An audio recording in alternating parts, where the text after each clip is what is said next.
All I want is money, power. Can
Okay, boys, so welcome at the Galaxy. Me and the sad Danny were just freezing right now. Looks like he broke the matrix. It's not a problem. He's just going back in a few seconds. I hope so.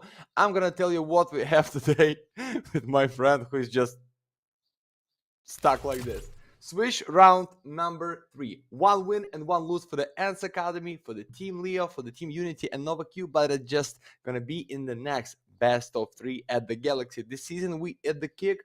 If you don't know, so please you need to follow us. And we see that's the energy for the energy drink by the Red Bull for the whole ENCE Academy squad. Maybe just for the one player only, but I see red one for the somebody in the left top corner. And like, okay, Ukrainians just with the water, maybe somebody with the tea, and they are looking like so lucky and just at the 1 point at the screen. Looks like they're ready for the win, guys. And what we have, if you lose this best of 3, you drop down for the last one chance to get to the 2-2 swish and then for the 3-2 for the playoff. But it's not about this. It's all about map beta, what we have for this map, and that's gonna be Leo for sure with their favorite to play for Ancient, ENCE Academy for the city side to pick.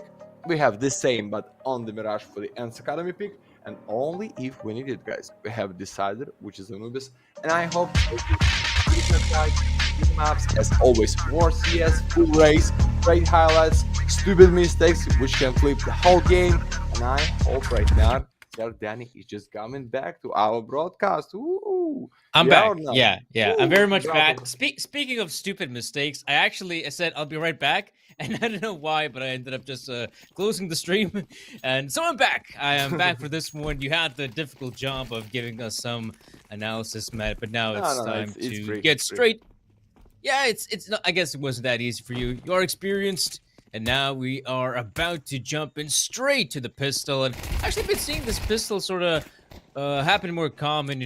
Early on, T side goes in straight for red room control, but from there on out, as they move in the A bombs, and the big problem is always dispatching those B side defenders with the flank. However, this time it's not a B side defender that is causing a lot of problems. It's Miltsy, who has been doing a really good job holding on the push already with a free piece. And one UNiTY is just waiting for a chance to strike, preferably waiting for the CTs to make a mistake. Tough clutch, even with a great position for the one UNiTY. He can be the one, he can be the UNiTY in this one, but okay, it's info for the short side, and somehow he started to understand. Maybe he's not gonna be solo there. Maybe that's the reason to make it in the setup. And yeah, Millard is far away behind the back of his neighbor, of his brother.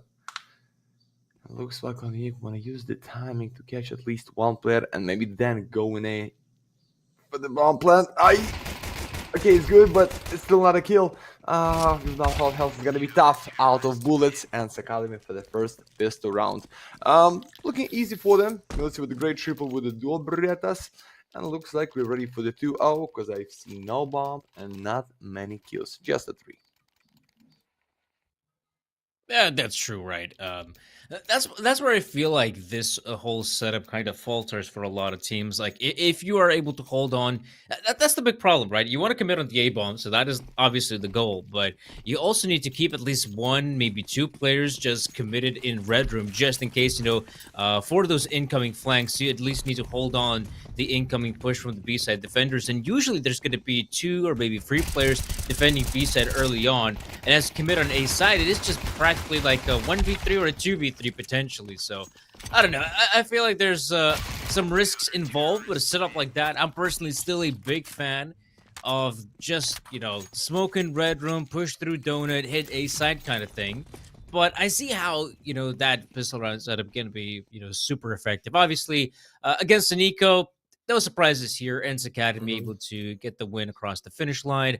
Here comes the real challenge, though, in the form of a gun round. 3rd round in, Leo have plenty of cash to work with. And of course, early on, you get to see those T-side smokes. Actually, 1 for Heaven and 1 for Red Room. And that's quite interesting. And obviously, the CTs will reply with a lot of utility of their own. Yeah, that was a great jump for the Miltsy. But as he wants, so to see like no split, but straight 4 players push with 1 lurker for some pretend about the B side to high with the molly, but he just like missed it a bit. Gonna stay alive with these nade. It's gonna be no damage because they still waiting for that nade. Not take a lot of the health point. Just at the start of this fight on the A side. Yeah, good for the first one. It's gonna be refract out of donut. Oh, what is that play for the Miller to use the use? And now he gets a K47 for short teammate with the refract. 3-on-3, too high with no health. And that's gonna be tough retake for the ENCE Academy. But they going back. Just trying to use some space at the city side. And one UNiTY with a good double kill against short. So for teammate, that is almost unreal clutch for you. Yeah, I agree with you on that front. Tema left in a really difficult 1v3. Again, this time, I feel like, yeah, the A-side hit works out a lot better. As we can see, though, this is really good. I mean, they are more or less aware of Tema's positioning by the looks of it, so they will just send out Lonesome Cleo to get that bomb planted on B-side. Whereas the other two players, I mean, they are expecting the A-side defender to, you know, maybe come through elbow, donut, or obviously CD spawn is still a possibility. Whereas Tema, I mean, yeah, he knows this round is long gone, and he is just better off saving that M41 as of his. Why not? Save the rifle. Your teammates might just be on a partial investment, or maybe just on a full-on force by on the next. So why not? More firepower, more fun.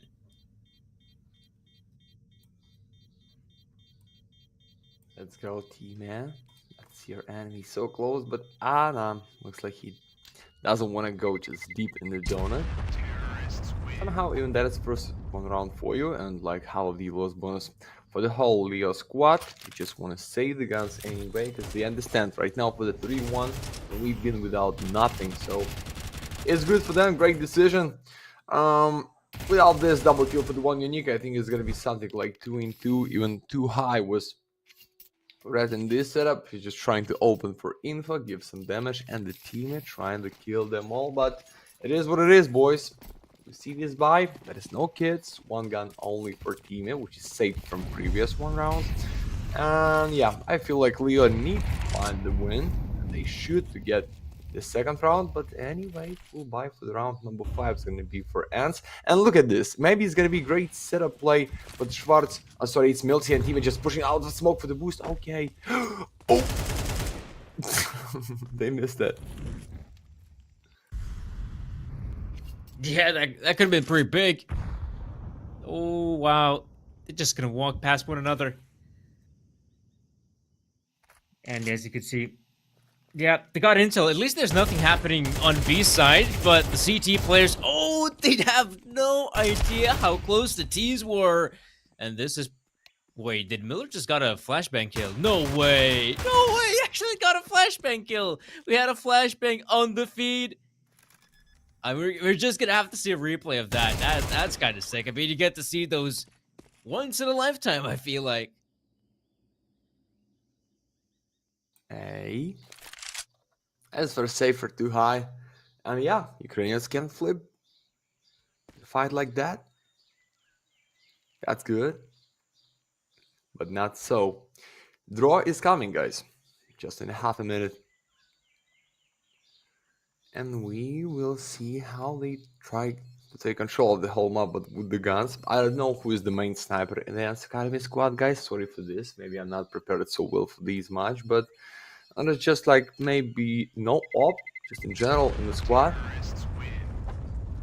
And we see like T-side used to play without sniper rifle and feeling good. It's not a problem. But the problem is full buy for the CT. One UNiTY, almost with the same highlight at the same spot, but in another round. That's what I want to see. Looks like he already break the matrix, boys. Let's go. Number 5, milled for up. Last one buy. I mean full buy for the defense without nothing for the next. Yeah, with the option to save some guns, but yeah, who will take this one? I think can take one more.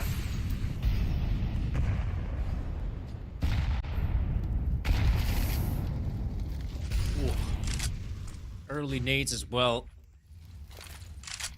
Not inflicting as much damage as I might have hoped for. Then have 2 out. I wonder if he's just gonna go. Oh, that's always so risky. If he's going for wall bangs like that, there's always a chance someone might reply with a wall bang of their own, or just push in through the smoke directly.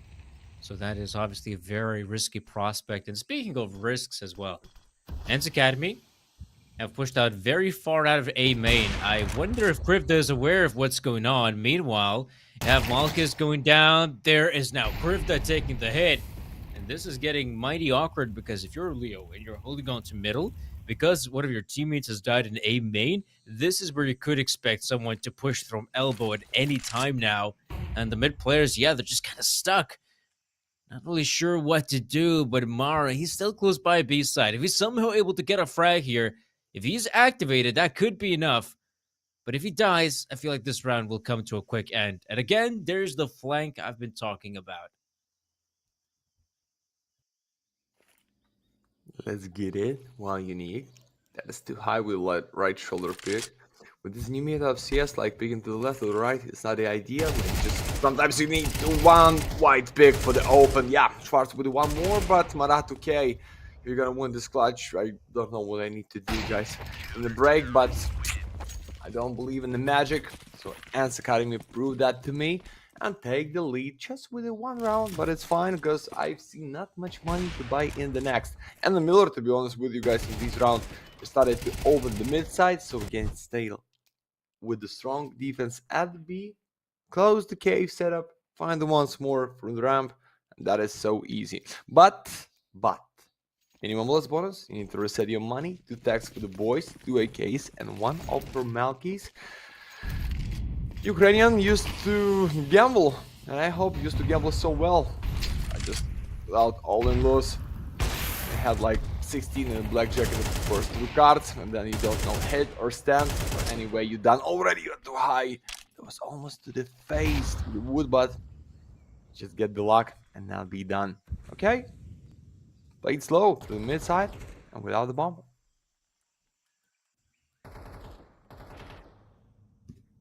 Yeah, still some pretty slow stuff. Right now, it's a bit of a shame Malkus did not find any success with the sniper rifle, but UNiTY is already in such a optimal position that it feels like it would be silly to do anything else. If anything, this is the appropriate time to just hit on that A bomb site. Good smoke being deployed. That will definitely slow down the efforts of the T side, but not for long. The problem is, though, again, Miltzy is the only defender, but I feel like defending A side is always such a hassle, but if he's able to get one, there we go. Miller responds with the AWP. That could still be doable. A side retakes are common on Ancient, and they're also doable. If you're on the CT side, you absolutely want to give this one a shot. Kits are also there. Too High is making the long flank, which is also quite useful, is considering there's a certain Malkus with the AWP. He gets a big shot in, expect the unexpected. Too High. A frag from main. Tema now moves in from cave as well. They have practically isolated the last 2 players. They're expecting both of them to be in donut. The problem is no smoke, no nothing, so they're gonna have to peek this one, and peek they shall, but can they win? Because one UNiTY wins that frag, and that will cement the victory.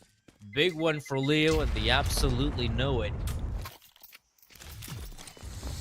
Great, really great flash, guys. Just with 1 smoke for donut, and that can be another result. And round number 6, but 1 UNiTY there. I think that's the kill for the round was. Even he's not fine the next one. There's just no time to defuse it. And we have the same buy wall we have for the Leo team before this one.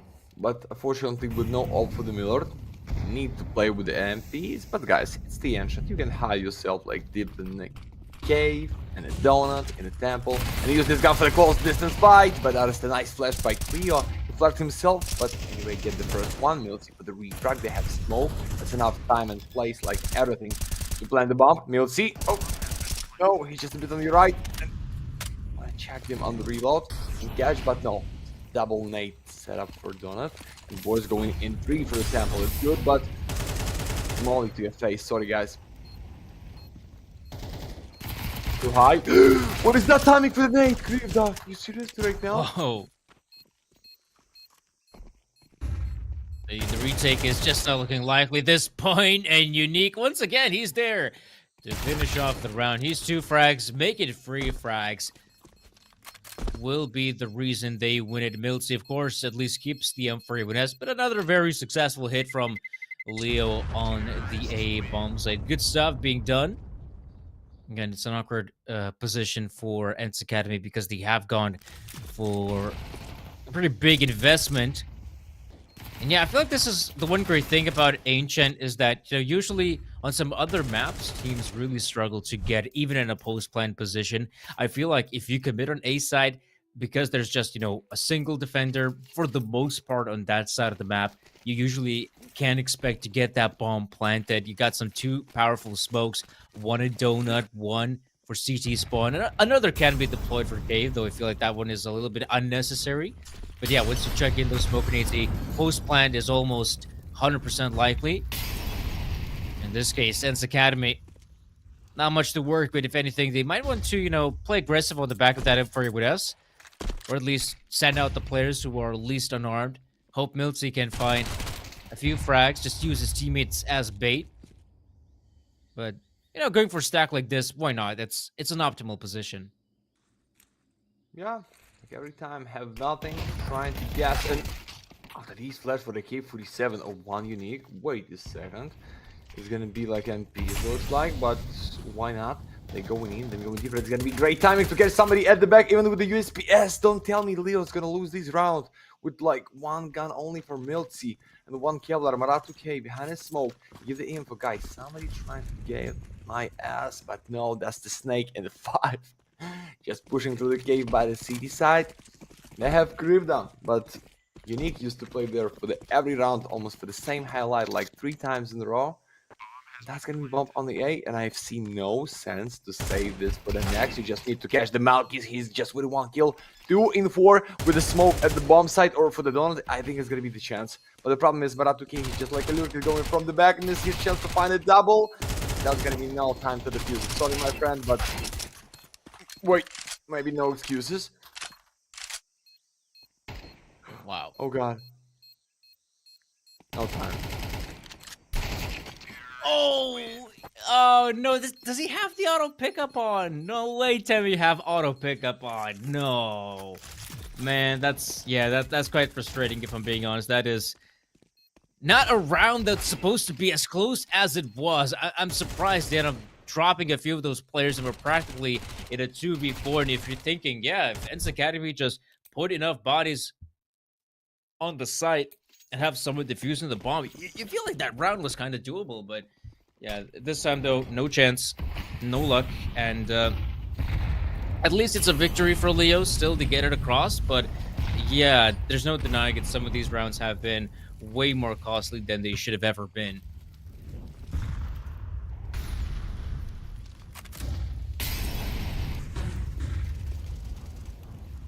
Hey guys. If you prefer. Oh! Why Schwartz just at the one spot, mate? If you're blind trying to save, you're still behind the wall. Just press the D or A or W, any button on your keyboard. But it's just like the Stella. The one stand, nice molly, nice damage. You're ready for these ancient guys, no doubts, for sure. That is almost a 5 and 3 right now. They want to get this B side. They want to proceed not immediately, but use some space, get some damage. Milty for 30. Miller is red already.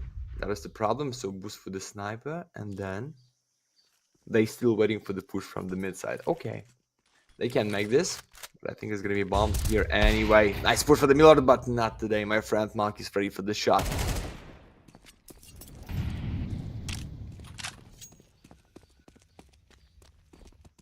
Go back, yeah. Go for the empty A side. That's gonna be good because I've seen like solution to save some guns for the next for the ENCE Academy.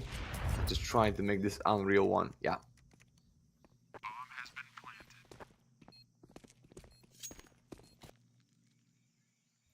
Yeah, right about now, it feels like, yeah, this is by far the most optimal position they can go for. Saving what they can, have it in for the next round. And yeah, I feel like this has been, again, some really good frags being found there by Leo early on. I like the change up as well. You get those couple frags there towards the B side of things, and then yeah, let's just put all our focus towards A because that's exactly the area of the map. And on the B side, ENCE Academy will reinforce the troops. So once again, good stuff, good work. I kind of feel like they probably want to go for the hunt here. Like, this would be pretty big. Sadly, Crypta ends up dying. Now, they don't want to lose too many of their players. Now, that'd be outrageous. Luckily, that doesn't happen. They avoid that disaster. But, yeah, Leo so far made 6 rounds on the T side of Ancient, nonetheless. So this is already a pretty good showing from them. Snatch a couple more, and I feel like that's a really way to end the half. Really confident way, so to speak. But yeah, ENCE Academy so far. Back at the M4s they go. I feel like they're gonna send out Lonesome Miltsy to contest middle, but let's be real. Not a lot of these rounds haven't really gone down to just Leo fighting for mid control. It has been, if anything, just pressuring the extremities. Though we do have a change up though. Malchus looking for that gunfight in mid. Yeah, they going in just right now. No reason to wait. You have a smoke. You don't want to play with the smoke. Oh, should be killed for him, but too high. With a nice pick, even with the Colt against AK-47. So what? Guess it in 5 with the mid and the B. Give them chance to go for the empty side, which is A right now. But the Miltsy, what a great pick. I don't know why one UNiTY stay there for so long. Even they almost on the A side. He just want to be the lurker, but you can find a safety way to make this Miller. What is that Ferrari peak? Just like boom, and to the face. And Malchus and Cleo just trying to save this round somehow. Okay, kill there, but what's the way you need to go win for the B side? Because you think like she's going to rotate after how many kills? 3 in the mid, in the A. You can try, but I think maybe safe even with no loss bonus. It's the opening K47 Kevlar helmet. Should be good. Not so many rounds left of the first one side, but it's okay. They going in.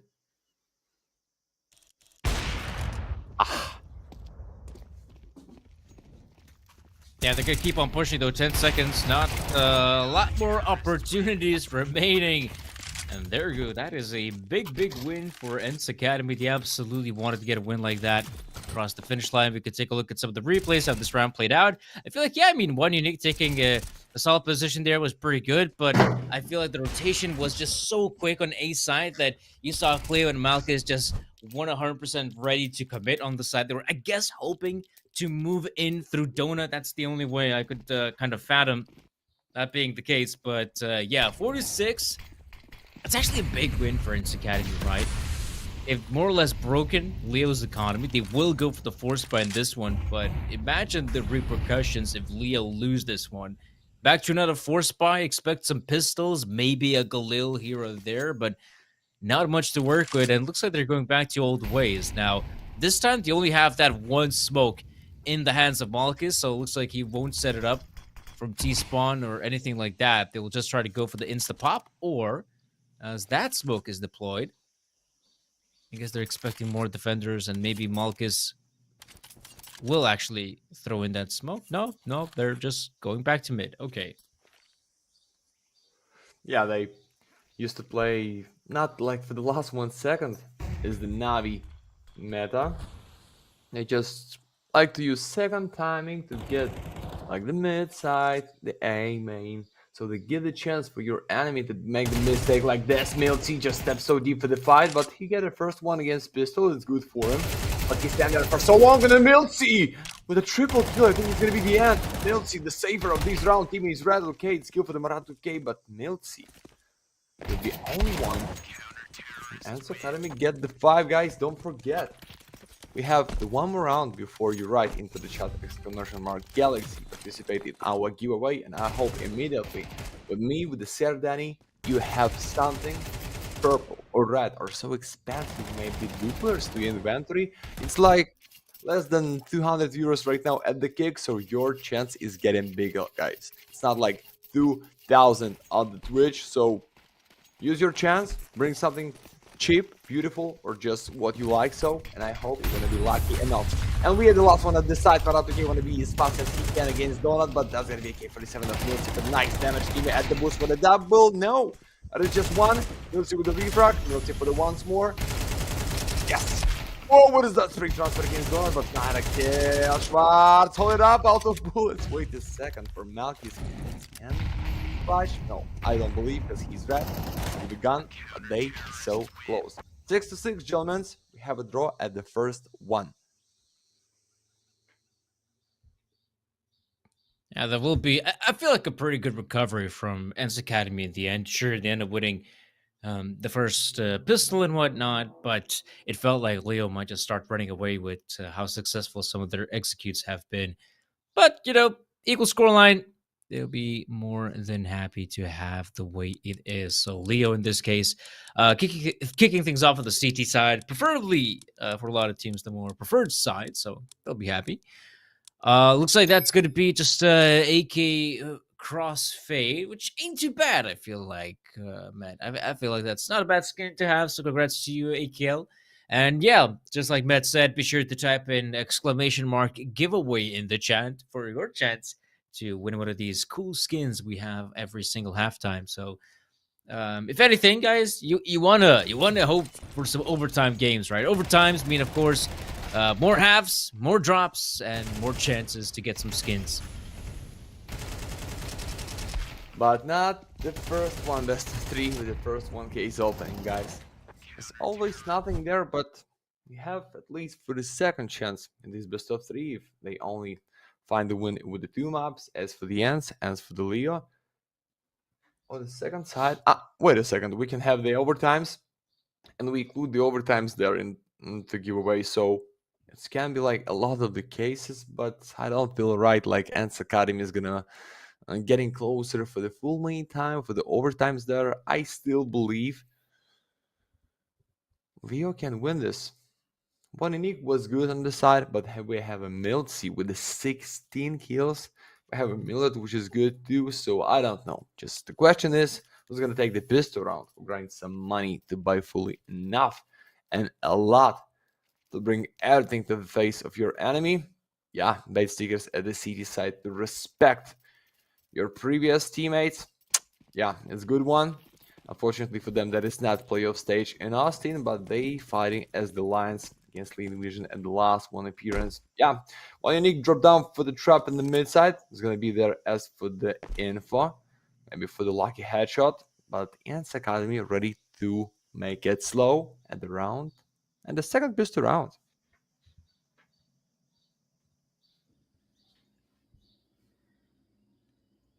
Yeah, we could see. I feel like it has become so common as well to be buying at least like a double dually setup.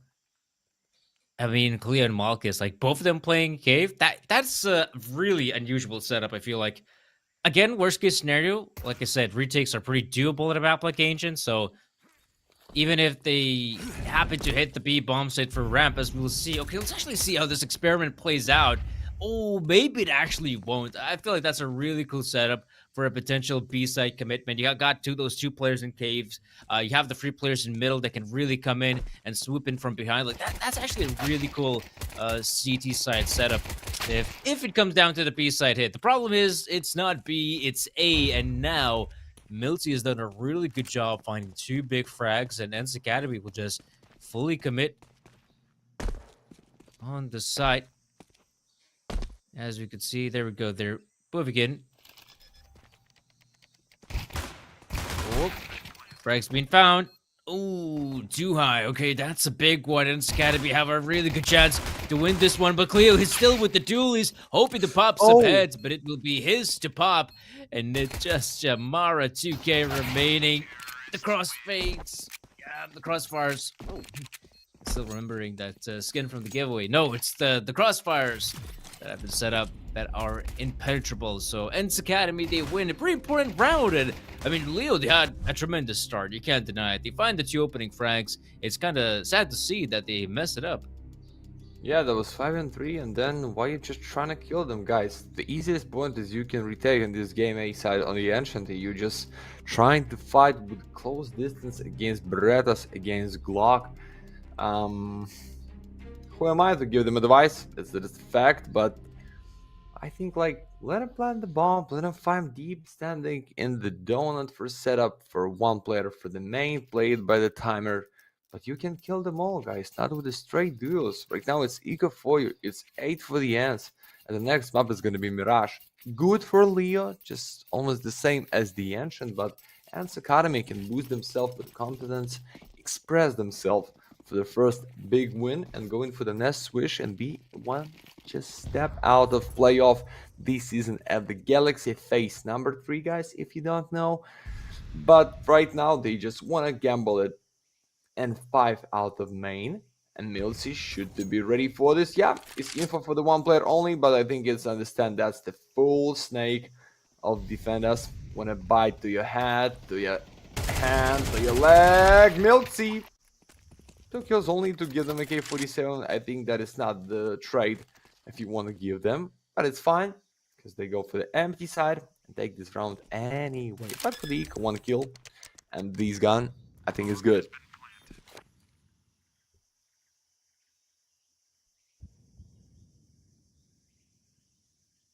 Yeah, pretty good stuff, admittedly. And as we can see on the side of ENCE Academy, but in this round is of great importance to, try to keep up some sort of momentum going. I feel like Leo will be quite happy as well with the save. I mean, just getting an AK-47 out of this hassle it's really not that bad. So they're going to be quite happy about it at the end of the day. And after all, it's just a full-on eco. If this was a force buy, then they would absolutely have to look at it through a different perspective. But now, it's pretty good in my book.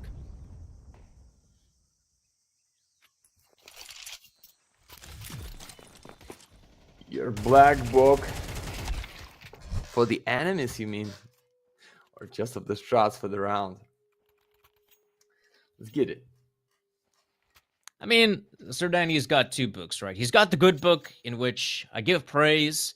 I noticed, some pretty cool tactical plays from the team. I, highlighted on the stream. I got the bad book, and in it, I have all the nasty things to say about teams and how shit they are. So far, I'm not whipping out the bad book. It's all good stuff from here.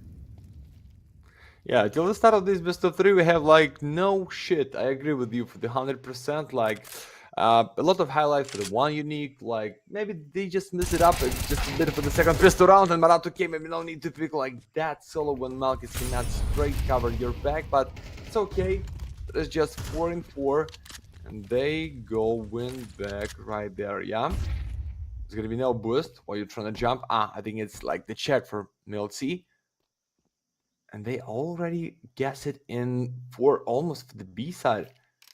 It's the Krivda. He used to play in an A main every round, guys, even for the defense, even for the CD side, but they're gonna open that and then Milsey. No love against Rio, and then Malky just in half a man for the 2-face. And the Krivda, the Captain, the AGL trying to save the B side, but no, Milsey just unstoppable with the 24 kills in the 16 rounds, guys. You need to find the key to open this lock, or you're gonna be logged in to kill them all. Milsey, you're so good today. 6-9, not much to buy. I don't know, Leo. Gamble with the 1 open, the 4 pistols. Okay, you can try it. But you need to bring this sniper rifle to the next round for the 100%. Because without this, for the 6-10, ay.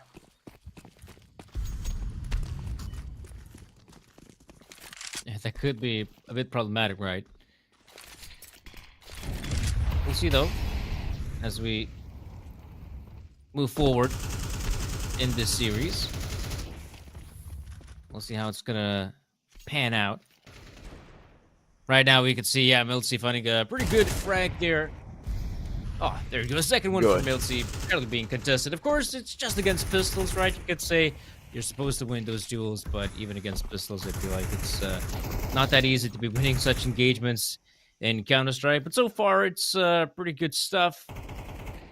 Let's see, though, if Mara will be contested. I mean, yeah, if you're ENCE Academy, I feel like the one big mistake would be to try and, spread out thin. If anything, you want to stick together, be close by one another. And, yeah, it's just a matter of time until the round is over, right?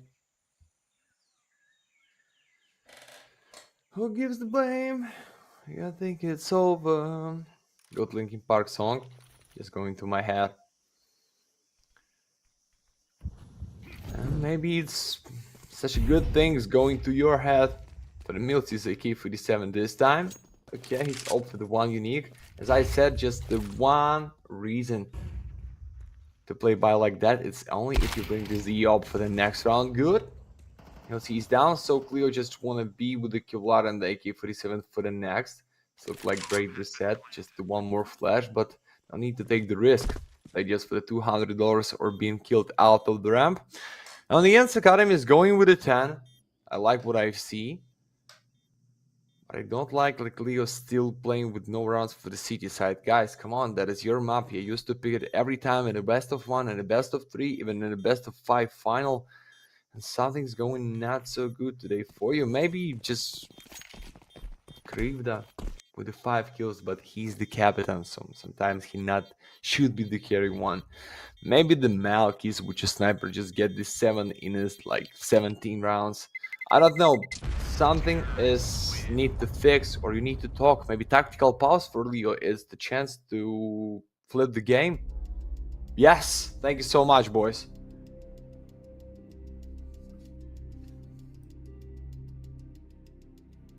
Yeah, it feels that it's about damn time to take a tactical pause because sure, you win the pistol, you can chalk it up, yeah, pistol round, whatever, but then you also lose the gun round. And that's a bit scary. And if anything, now there is a pretty decent lead that the opponents have. And if anything, if you're on the side of Leo, this is kind of a do or die situation. You know, fail here and you're kind of wrecked moving forward.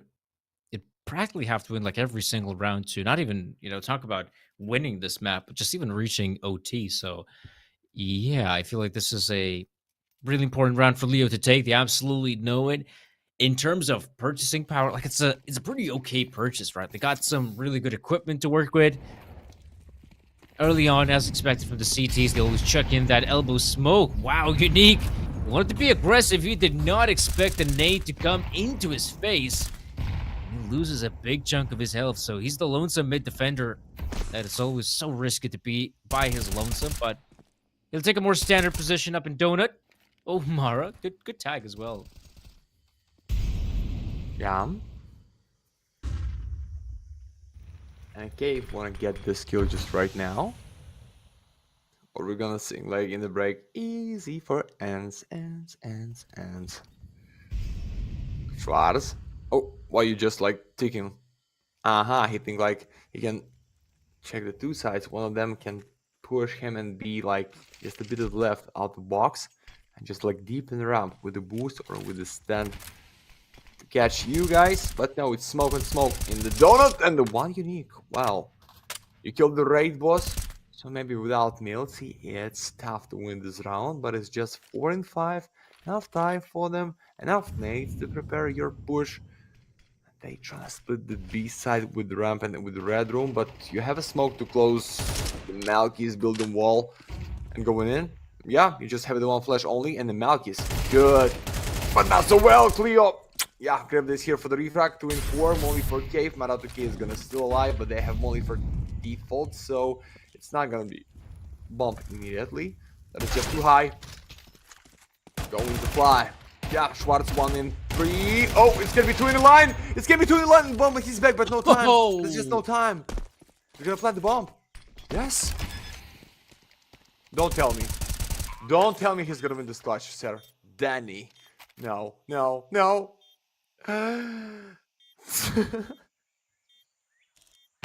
Oh no! Oh! That's sick. That is a lovely clutch coming out from Schwarz. That's so huge as well. I mean, just look at the opportunities he was given just looking back at the replay, because initially you could say Leo was still doing a pretty damn good job, but in the 1v4, like this is the most awful bit. Like, look at this double peak. And they both failed to hit the shots, and yeah, Schwarz, that is such a huge round to take. And on the back of it, like, that's soul-crushing for Leo, I'll say that. But what's even worse is the fact that that was your run to take. You know, that was a round you're supposed to win to still contest this map, and now I'm having second doubts, man. I'm having second doubts. And ENCE Academy, do you even take the tactical pause? Sure, why not? I guess they want to rub it in. Why not? I respect that. Respect the game. Yeah. Even sometimes you have a big clutch that's your hands is going to shake the whole earth, so you just need to lock in, like breathe out just a bit, guys. Okay, chill, chill, chill. That was nasty. You can flip the whole best of three with this one. Maybe you bring us to the playoff after this clutch, because we don't know how they're gonna deal on the Mirage, and we don't know what's the team waiting for you in the next wish. But anyway, you win this best of three. You just need to grind for the one more, not for the two in a row, to win that and not being eliminated from tournaments. So yeah, that was so good. UNiTY this time at the mid side for the double, just with half of the mag, almost. Nasty spray control. So Leo maybe use this tactical timeout to talk. The same. I want to make this aggressive at the mid side. And yeah, 5 and 3, we've seen this before, the pistol one. But I hope they're not going down with the guns.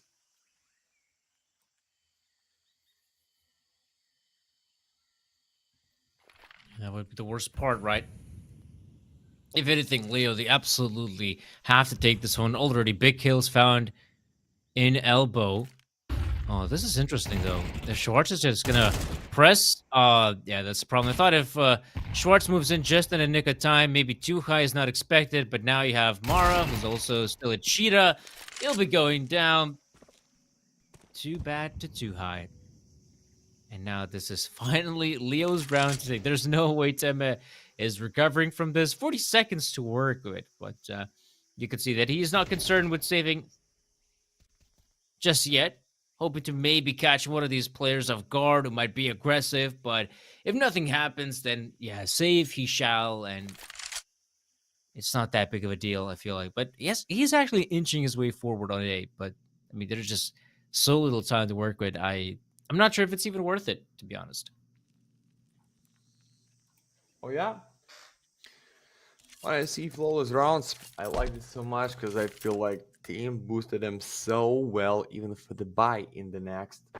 Not every time you have enough plus maximum loss bonus for the team Leo. It's good for them, but you have only like one chance for the big mistake, because after that it's gonna be my point for ENCE Academy. And yeah, Maxim Shipko, AK one unique, get the double in the mid side, and that was for the whole round. Like no tactical pause for the ends, just straight by. And so I think the key is stay alive for Milty. He can like win them solo, but you need like good position, nice timing, just a bit of support with a nade. You can throw just for the 1 month 30 bombs, guys. Milty, nade to his body, one unique. Oh, wanna do the same, but this time out of donut. But the setup is there. Sniper out the red room, just after behind the smoke. And okay, trying to make it with the mid side. I see bomb carry and these two teammates trying to get this A main space. So something like A split should be. But the problem is Maratuke is in the cave for Cleo. They can go in and check what is going on the mid side and find 2 kills for free. And it's always question is timing. Okay, double nade for Temple. Malkis with a gap, ready to find the first one. Right, boys is still alive, as he's going to support the boys at the A side. I mean, they got the right setup. Ooh, Schwartz. Big one on Malkus. 2 players moving in from Dota. Double peak versus triple peak, and the numbers just go one way. ENCE Academy, they've done it. They will have 12 rounds to work with. They can almost smell, taste the victory in the first map. A map they were not supposed to win. Like, this is so huge for ENCE Academy. And again, I can't even really say that. You know, I already had a chance to see Leo play in a previous best of 3 here as well. I can't say that Leo is doing something, you know, fundamentally wrong. I mean, apart from losing, that 1v4, okay, that was bad. You know, that was pretty bad. But considering some of their setups they have, the way they react to the T-side aggression, I mean, they're doing a pretty okay job. It's just they're not getting the kills when it matters most, and it goes to show that those 12 rounds for ENCE Academy are looking inevitable. Boom. Oh, Team Leo, your favorite to play just going at the one. You see this round history, boys. Yeah, that is like the big streak. One round, one more for the ENCE. And like 5 in a row right now without op for Malkis. But maybe that is the key. If you cannot find enough impact with the sniper rifle, just take the straight rifle and shoot them with a spray. But I think that is too late. 5-round comeback for the overtimes only. That is not what Leo waiting for their own right now. It's UNiTY pushing just like that through the smoke, through the nade. They know about these box player, but he just dodged the spray, waiting for the reload, and maybe want to swap the point. But team is there. No chance against Krivda. Good pick. Okay. Find the majority. Not going down, guys. Take your 8. Better play with no money for the next. But one unique, please. That was close. Mega close. Honestly, that shot a bit. Oh, wow, a nade as well. Milty. Oh, no. He thinks there's not a single player here. Big mistake. One unique. Oh, who's going to win it? No. Oh. Yep. Yeah. Volumetric smoke not going in his favor there. Milty, sad to say, but it's Leo now with another potential victory on the line. All you got to do is just not mess it up. So far, it's been working out wonderfully. Too high in company. Dumbfounded what to do next. I mean, you obviously don't want to go red room. You already have some bodies littering the floor. With 35 seconds, it's about time to really make that final commitment. And considering they still have the 2 guys in the middle, I feel like the donut push is possible. The problem is, I feel like they have a really good setup to counter this. You got one player boosted up in the form of Krivda, and also you have a player in cave, so it's going to be so hard for Tease to get out of here alive. Krivda, there we go, swings out, good frag being found in Schwartz, and just with 10 seconds remaining, that's not enough to win the round. There is just enough time to save. Actually, I feel like the CTs should try and hunt them. I feel like they will do exactly that. Get that AWP out of the hands of Millard. Oh. That was not gonna happen. Okay.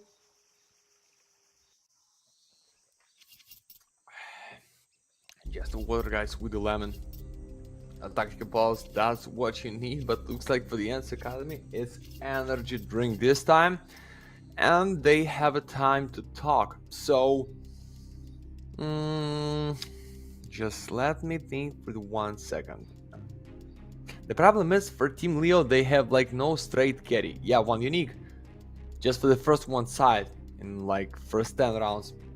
Gonna be there in more than 12 kills. But for the next side, you see that they feel comfortable to open. They feel so well like to even being with the minority, but wait and get the straight headshot. I'm talking about ENCE Academy right now, guys. So I think it's the time right now. You have everything. You have nothing for the next. Those bonuses is gonna be so low. So you just need to find 1 of 4 rounds and going for the Mirage, which is your pick. And huge nade for the one unique phase. They dodged them. One more to give just 2 more. Open at the boost. I wanna cover him with the flash, but that is still no kill. And so what? Second time he played for the B side, they play with no mid. Just to try to go deeper for the A as he can, but it should be so soon. Info for guys, that's the nobody's there. Stay at the B side, Malkis, take the damage to the smoke, and that is the one more chance for the sniper to get the boost and maybe get the kill.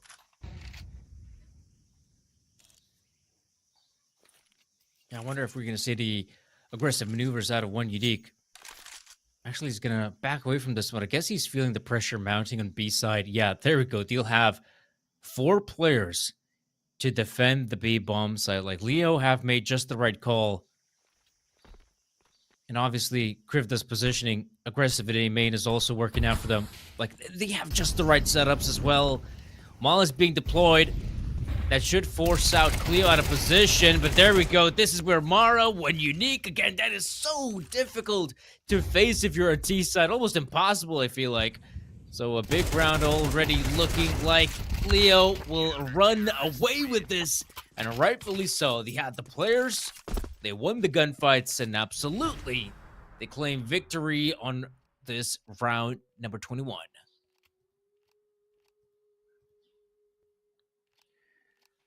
Oh yeah, so with the eco, we're ready for the 10, fast and easy. Don't bring any kind of surprise, guys, for us. I was gonna be legal for Milty, yeah, they believe in him so much.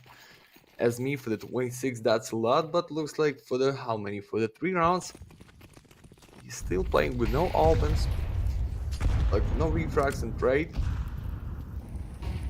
So maybe that is the time. You add the boost. Oh, you see the hand. You're trying to make the one tap only for the one opportunity. Yeah, he's open, but Cleo's gonna make this. Yeah, just from the opposite side with the gun, it should be easier, but it was close. Second kill, nice nade, going through the smoke, just trans to plant the bomb. Yeah, gave his there Malgus with a 5-7, easy. Wow. Okay. Okay. Yeah, that's pretty damn good, to be honest. So a really cool way to kick things off. Start getting some more of that momentum if you're Leo. 3 rounds already. And yeah, ENCE Academy, obviously, though, they're just 1 round away from securing victory. They're so close to doing it. But obviously, it's just the 2 rounds, and we know how detrimental this is. If they win it, that's great. We jump into map number 2 of the best of 3, but fail here, and once again, they are struck with just the Tech 9s and maybe some Galils to work it. Like a very awful position to be in. So yeah, this is where ENCE Academy really have to make one concise effort, and that could be enough. I feel like if we remember as well what happened in that round where they had 4 players defending the B bombs, it was just that, lack of spread from ENCE Academy. Perhaps initially, that's what they got to do. They got to spread out and make sure Leo doesn't get as much map control as they did. I don't know. Leo's so close to the back there. But it's just 2 rounds only. Milty behind the smoke. Dodge the nade, not so well, but it's fine.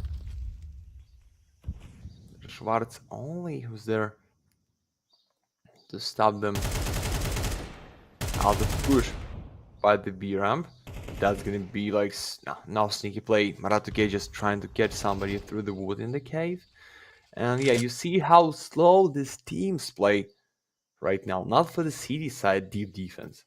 Not a gamble like for the deep stand. Okay, maybe Maratuke just with one straight fight, but it's gonna be Milty with the smoke.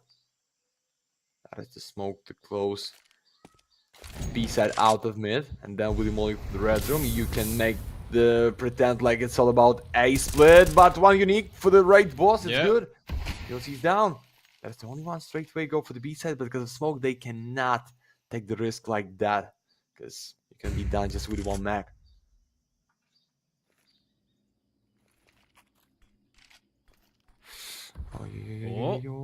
This is big.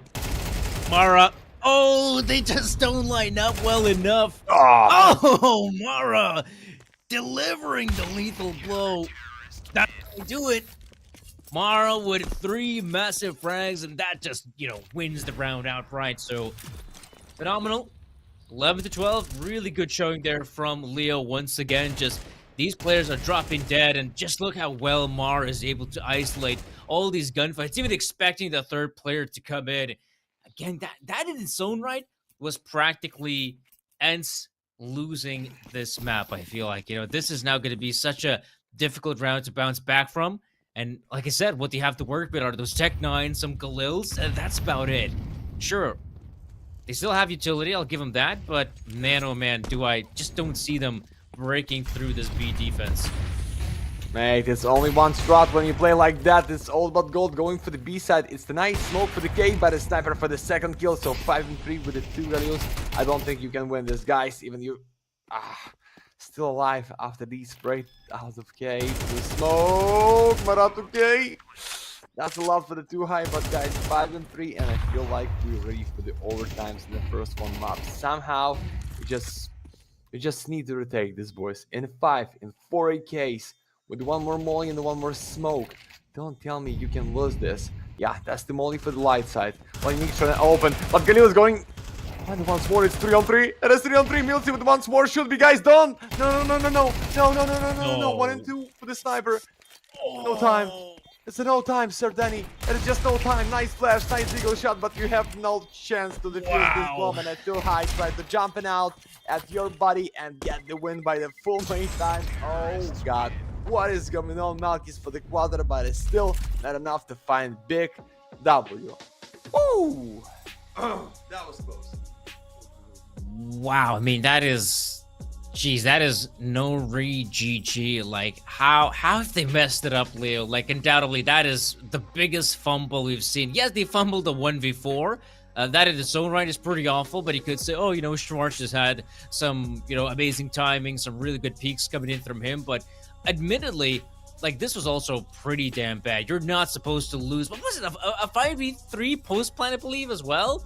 Like, I'm gonna have to look back at how that round played out to realize, like, how did they actually mess it up. But for ENCE Academy, they avoid disaster, because I feel like if they would have lost that round, I feel like, this is still a relatively, young roster of players, and I don't think they would have what it takes to bounce back mentally from losing such an important round. Mate, you grind so much for the big comeback, and then with a bad buy with the 2 pistols without a K47 for the 4 AK-47 the defense, as I said, Yeah. we just give them big chance for the B side. But anyway, guys, it's the tier 2 CS, it's the Galaxy, because everything can happen, and we gonna know in 15 minutes what is gonna happen on the Mirage. We're going for the decider or 2-0 for the ENCE Academy for the big win against Ukrainians. Don't run out, enjoy some music, and me and Serdeni to your pleasure for the next month map for the 2 best of 3 series in general for today, guys.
I thought the first map it will be a big setback for ENCE Academy, but apparently not. They managed to win a miracle of a 3v5, and we had a fair amount of miracles in that first map. And so it's time to jump into the second map. It's less miraculous, I feel like, and a lot more common in best of threes. Up next is Mirage, and Matt, I feel like one of the big problems is ENCE Academy, sure, they picked this map, but it's Mirage, man. Like it Oh feels yeah. like every single player and their grandmother know how to play this map.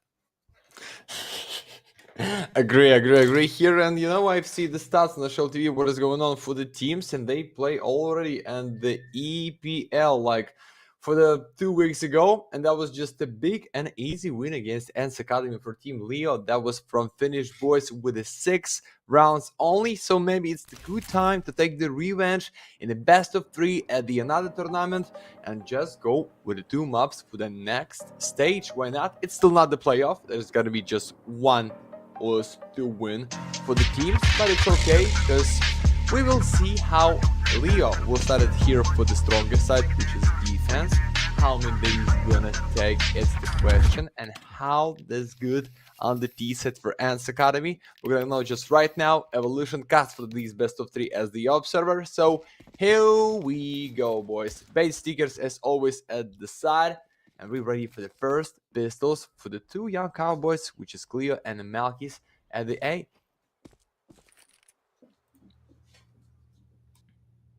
Yeah, right now it's a slow start for the guys here at ENCE Academy. Not so much for Leo. Love this info play from Malchus. Really good timing now found. Basically, from here on out, they will believe, oh, this got to be a B-bomb site hit, but we can see that ENCE Academy, they're positioning themselves for a push-through connector. And you can see Mars also starting to get aware of it because there's no action on B, so where else could they be if not in mid? And Mara, yeah, he's so aware that someone's going to move in from suicide at any time now. Just in case, Malchus will opt to just clear out the apartments for extra intel, but by this point, yeah, it's so obvious what's going on. They've made their way through connector, and sadly, Cleo does not have the high ground palace. If he would, I feel like this could be a whole different situation. Miltsy gets a big tag on 1, and we also have that flank coming in from too high. No bomb plant, though. Okay, now it's happening. Oh, Yeah. the flank. And maybe just go back for the short side. Is going to be beautiful play right now. And too high just want to take a lot of the time for not bringing out of city side for the one unique with his teammate, which is Maratu K without half of health. But he sneak for the hole. I think it's the info, and they try to get it in, but Malchus get the first one. 4 and 3. Schwarz out of bullets. Why you're picking like that? If you have no chance to give them damage as the A house play, I don't know how to win this game, my friend. I mean, pissed around when you're out of the fuse kits, when they so far away, and the teammate with the last one. But I think it's time to say thank you so much, Too High. You just made a lot of the work out of the B, then for the window, then for the whole A side. Yeah, Leo for the CT, not going with the pistols, it can be a problem. 2 kills for them, not looking like we're going the 4th here there. So 2-0, then for the full buy, and then for the chance only to back in this game with 1 round. But no, it's 4th, guys. Ay. And now kids, it's the problem. So 10 seconds, you just steal 5 seconds from yourself to now win the round as fast as you can. But 3 MPs with no nades. I don't know how to win this. Just need to kill them. Kill everyone here, boys. That's the only case. Oh, kill him. Ooh, go kill him. Yeah. Connector, once again, for ENCE Academy. Found a lot of success last time around, but this time, of course, it's a force buy, and they're in a potential dangerous situation if they walk in blind. Luckily, they don't opt to go for it. In fact, if this was part of just a potential fake, I mean, honestly, let's be real, the fake itself didn't really do as much of work as, the stack in its own right. This is where Schwartz can now hold a more forward position, maybe catch some of these players off guard. But yeah, you can see this is turning out to be a really solid win for ENCE Academy. They have full control of the B-bomb site. I'm quite surprised how slowly they're taking this one, just in case they want to put themselves in some good position No one's even looking towards kitchen. I would assume that's because Schwartz didn't hear anyone rotate, so why not? I feel like Schwartz and some of the other players will go on the hunt, but you gotta be careful because you may become the hunted. And Too High at least makes sure one UNiTY cannot save an AK-47. Oh yeah. They're still waiting for the any kind of ninja defuse. Because they understand even that's the force for them. Just one smoke kills for the one player. And that can be something. That's why Team right now is the last one player out of the B side. Keeps it in A house to save your guns for the next for the 100%. It's a good idea for Leo, but looks like the problem is the money for ENCE Academy team because they start to grind too much and have enough to play with the same buy against the same buy for Ukrainians. And yeah, it's good. Still no op. Just one sniper rifle for the Malkis, that is the scout, and maybe guys bring some nades for the round. That was the problem because they faked you just with the 2 smokes with the like loud sound with the con, and you go in immediately for the A side to play in the 4 to have the empty plan and give them so easy chance to win it. Nice flash, Military with info guys, the setup trying to catch me so that it's like maximum 2 players at the B and 1 in the window. We need to proceed just right now and maybe Millard start to going in just like this. Yes, that's what I'm talking about. We're ready for the B play, I hope so. I feel like this. They're getting ready. You can see now an incendiary being deployed there in the apartments. Oh, okay, they're Griffin. That's a pretty big shot. He's gotta try to survive, wait for that vacuum to move in. The big problem for them is that, yeah, we have 2 players coming in with a very late flank, and it just won't be successful because they've already killed a couple players in kitchen, though that actually gives them a chance now. Now, suddenly, the T-side players are starting to worry maybe kitchen is more dangerous than the apartments, but they have smoked off both entryways, and you could see Miltzy, he's aware of a potential push from the apartments. Mara needs to hit the shot, does so, but not enough to kill the player. Now Too High, again, they got a crossfire set up. Those apartments players really struggling now, but Mara still finds a good frag in. One of them just jumps down, Cleo. Yeah, it's kind of weird to see that he makes the jump, whereas Mara's already backed away, and one UNiTY will keep that scout of his. Okay, they at least inflict some damage. Hopefully, they could recover some AKs from this. They are moving in quickly, and no one will recover an AK. Good. Good chance, but still nothing for Leo. I hope these guns help you somehow, but it is still Maratke with MP. I don't know why. That is like enough for the Malkis to give him M4A1S or like FAMAS. Looks like he just want to save enough money to play with the op for the next if they're gonna lose this. But how about the option save this for the round? I don't believe they even can try to save some guns, guys. And if you mind like that, I don't know. I feel like the house looks like gonna be the case for ENCE Academy is there because no mid player, 1 lurker only in A house against Maratuke, which is with the MP as I said. And if they tryna gamble it like going straight with like default nades for the B, it can be huge because they have only Krivda for the 1 nade to explode him just a bit, and that's it. One UNiTY out of short, but you just need to take a bit of the time to be closer for the fight area. Anyway, slow round for the ENCE Academy guys here. So slow.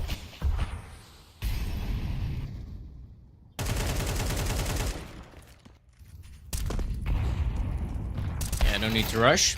Things. Ooh. Bravo. I say that. Just as the smoke begins to fade, that's a big frag to find. And look at this Krivda being pressured from short by the Molly. You could see Miltzy was aware of it. And now they're just gonna bank their way through connector. Ooh, look at this. You got the 2-man jungle setup. This could actually be enough. Cleo's already found 2.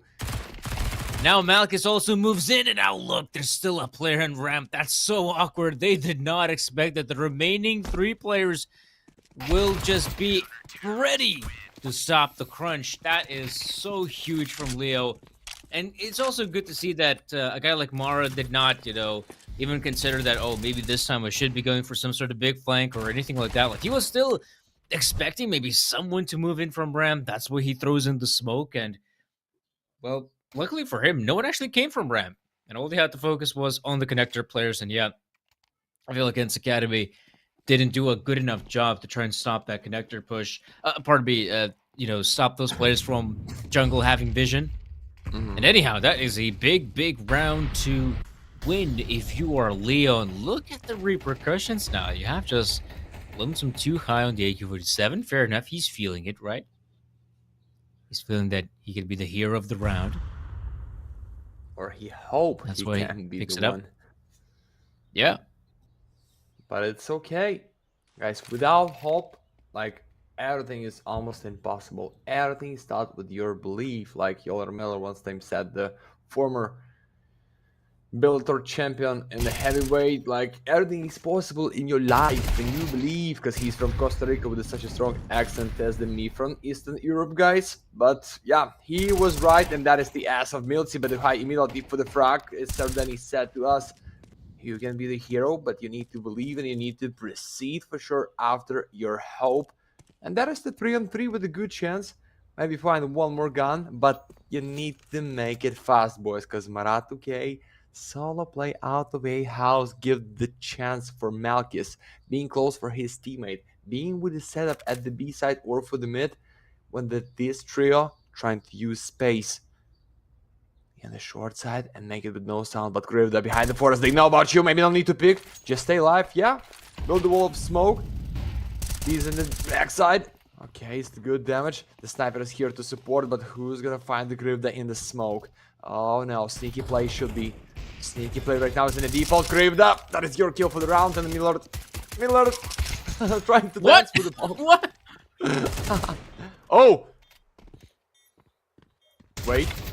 Nah, nothing happening here. Second for Leo, good, but that was nasty dance in the default. I like this.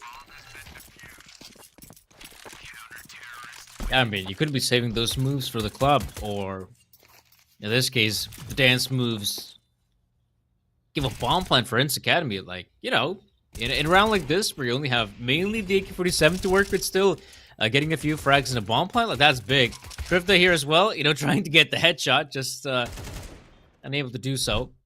But yeah, I don't think ENCE Academy will be too frustrated that they lost that round. They obviously had no expectations to win it in the first place. But now we do have some more technical issues, where I can tell. Again, I really hope it's nothing major, and we can actually continue on with the matchup, because, damn, this matchup should be delivering, right? This should be some pretty sick CS we should see. And obviously, very competitive CS. Like I said, I kind of joked about the thing that everyone knows how to play Mirage, but that's the thing. Everyone does know how to play Mirage. And, if you're picking this map, I feel like you got to be really solid on it. Not a lot of teams are, but it looks like ENCE Academy feel like they have what it takes to pull through. But again, you're going up against like a Ukrainian squad that definitely have a lot of experience on it. So I don't know, ENCE Academy. I've seen them play on Mirage. I feel like their Mirage hasn't been as convincing for me. I feel like Leo's, I guess, more defaulty style of play should be just enough to get them the win.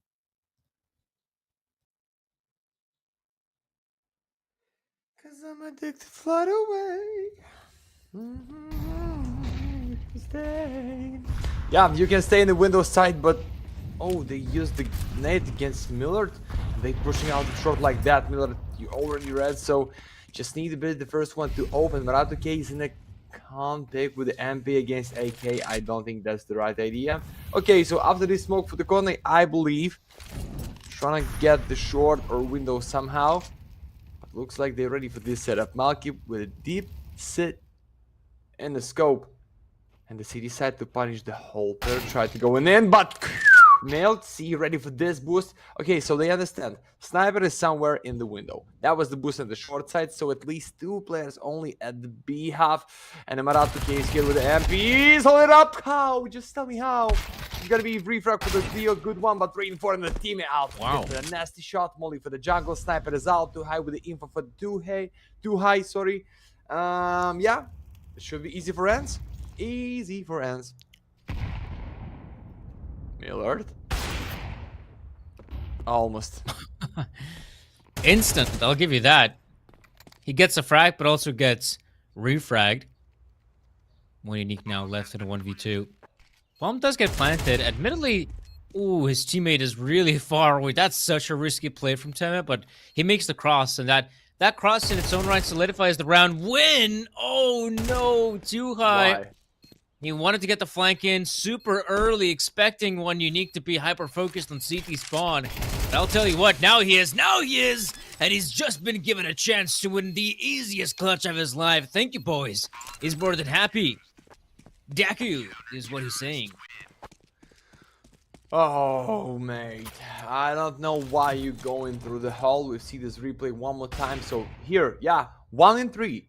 Why Miller dropped down immediately for the jungle when he was red? Why you just going through the hole when you just play like 1 in 2 and then 1 unique but Simship go with no love in the clutch, boys, and you play with the buy like that? ENCE Academy. You cannot win in the case like 1 in 3 with everything what you need to be with the lead, with a good league like 2 in 4, being without money for right now for defense. Maybe you're not ready to win on your own pick like it was for the Leo. But anyway, we have the Anubis on the decider, guys. It's not a problem. They try to go in immediately to hide against Sniper. Marato came for the good double kill. He's so red for the 1 bullet only. So Milty out of A house. Who's at the reload? As there was Cleo. Set up up to Intercon. It's the nice bomb default. And that's with his 2 guns for them. Molly's on Molly. Nice damage for the Nerd, but it's tough clutch anyway. Oh! Oh, no chance, guys. The Capitan is there for double. Leo ready for the 4. Beautiful. Yeah, that's pretty sick. Good stuff there by Krifta. Mar as well. Splendid stuff with the hold. Obviously, ENCE Academy. And around like that, you are just hoping to maybe get that bomb in as early as possible. Maybe have a winnable post plan, but Mara really well played there by the Mollies. And yeah, Krifta, that is just icing on the cake. Or icing on, I don't know, some Ukrainian dessert. Like, listen, Matt, I don't really know much about Ukrainian desserts, but I do like Roshan candy. I don't know. What's your opinion on Roshan candy? Roshan candy, yeah, it's like ex-president of the Ukraine, so I'm not want to tell you too much about him, but if we talk about the sweets, I think that is the greatest in the market, to be honest. I don't know, Cool. you have this in your country? Roshan or I not? do, man. I do. Yeah, I They- love they the, good. what's it called? The Barbaris one? The Barbaris? That's a banger candy, man. That's a Mate, banger. they are really good. It's the big fact. Like any kind with the chocolate, just sweetest to suck. Like nothing here, guys. Like everything what they bring, that is so good. But that's not enough to be president. Okay, we're not talking about any kind of political shit, guys. Here we're just here for the CS and here for the Mal. He's open against the short, but no, they get the misgrip, they get the kill with the cover. They close them with a smoke. Oh yeah, it's a nice dig, but no react for the Cleo. And the team out of pit side with a split. They want to punish one unique, but Autokey out of a house. No. Not so easy, boy. Schwartz 1 in 3. No chance for him to win it. Bomb is laid down. Teammate is there at the floor. And yeah, should be 5 for Leo. And easy for one unique. Good.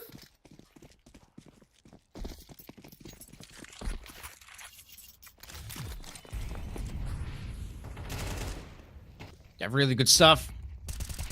I'm sure they're happy about it. Again, like, I don't know if I've been such a big fan of these connector pushes from ENCE Academy. I mean, time and time again, they have just not gone their way. I like the readjustment, though, that this time they still have, a couple players moving in from ramp, basically what we saw in the previous round. But yeah, I don't know. I feel like these commitments on these sides just simply have not gone their way, so looks like we might see a good old-fashioned classic. Perhaps the good old VP smokes to at least get another post plant. That's exactly what they're hoping for. Mara sees those smokes coming a mile away. And I feel like that's always the one big problem with those smokes on A side. They take such a long time to drop that it becomes very obvious what's going on. Of course, fight for CT spawn. That's what the T's need. But the problem are 3 CTs. Mara running and gunning. And now this is bad. Once that smoke fades, I mean, Schwartz and too high. You better hope you can hit your shots because you're gonna have to. And shots have been hit, but no kills have been found. And Leo claims the round. Good play. Such a flawless one. Even against pistols, they find the mission to be with the bomb. Boost their money just a bit, but it's already draw for the Ukrainians, guys. It's the first one side. Don't forget, it's the strongest side. Yeah, in general, every comeback almost in the CS2 history was on the city. And Leo prove us that they ready to defend themselves. But the question is, what about the attack here? So in 4 and 5, it's good if you win the second pistol round. In the 6-6, in a 7-5, even without pistol, there is still the chance to get the 2-0. But I think we will take this round. We'll have the beautiful chance. Have the majority at the first one side. That's a lot of the money for the CD, not for the T. And that's why Leo feels so comfortable. They can build deep defense when UNiTY already want to kill somebody behind the smoke with the nade.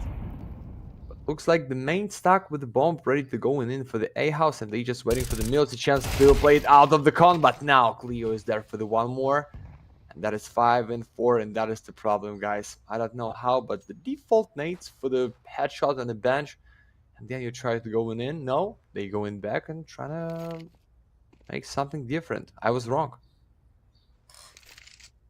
Make it slow, with no info for defense, with one player only at the B, so that can be the chance. But they want to retake the mid space when that's you have 3 players, one UNiTY, Leo and Malkis.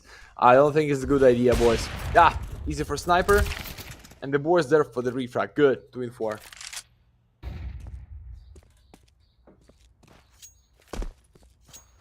Not too shabby. Again, looking pretty damn good for Leo. Right now, obviously, ENCE Academy wanted to change things up. That's why they sent out a few of those players in mid, but you can see not a lot of success, barely any, for being honest, and I think they're going to have to face the facts, and they're scary. I mean, they are losing this first half outright. This has been a really dominant showing from Leo. A little bit shaky initially, but now they will secure this one, and another round goes their way. A 7th, I believe, in a row. Or at least the 6th in a row. That's how well... Oh yeah, actually it's 7 now in a row. So that's how well they've been playing. They gave ENCE Academy a chance to win the pistol, but from here on out, this has been just a Leo showing. And a great showcase as well. Like, I think like a lot of this just started basically ever since it was... who was it, Matt? I don't really recall. Was it Cleo, Krifta? Actually, no, I think it might have been one UNiTY. He won that 1v3 on A side. And it felt like from there on out, ENCE Academy has just been faltering every single time, just not able to perform to the same standard we expect from them. But we've saw how it was on the entrance with the kind of buy like that. Sniper for the miss, that is already dropped down out the window. It's good one, so double scope. It's not the case to play like that. Grip, the 6 bullets, only that's enough for the one more. Oh god, Milty. Just in the short with a K-47, and what? Bomb is laid down. That's the big domination here. And the Krivda. Okay, he's like almost red, so he just need to take care at least for info against the B house. I don't know, Milty just walking around for what? For his desk, because Cleo log in for this map for sure. He's good at this spot. And Miller just with a Glock trying to give somebody like just a bit of the damage. And anyway, we have the 8 for the Leo.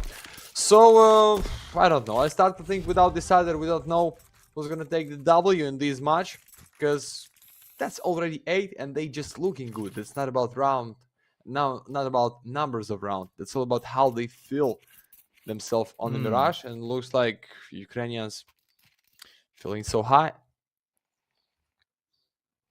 Yeah, they're looking really confident. They're really looking on top of the world, or at least on top of Mirage.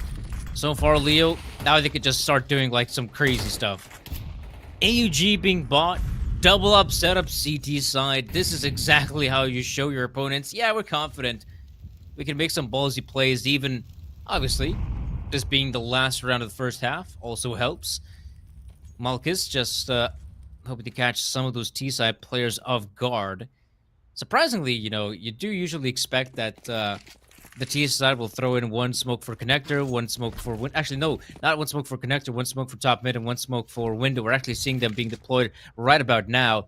And I feel like if you do deploy those smokes, usually you expect the CT player and connector to look for some of those gunfights. Just it didn't happen. And now, I mean, those smokes are actually doing a pretty okay job. I mean, this forces Leo to play a lot safer on the sites. They don't have any intel, and one UNiTY is playing close by the smoke. This is exactly what you expect out of your A-ramp defender, so he did a good enough job. But ENCE, great response. Oh, Miller! Good. A shot through the smoke. Like, that's it. That solidifies the round. It's a 4v2. Remember, there's still an op at play. Oh, Miller missing a crucial shot, giving a chance for Malkus to have more vision on the side, to spot out more players, more angles, potentially more kills, but they really need to hurry up because look at Schwartz.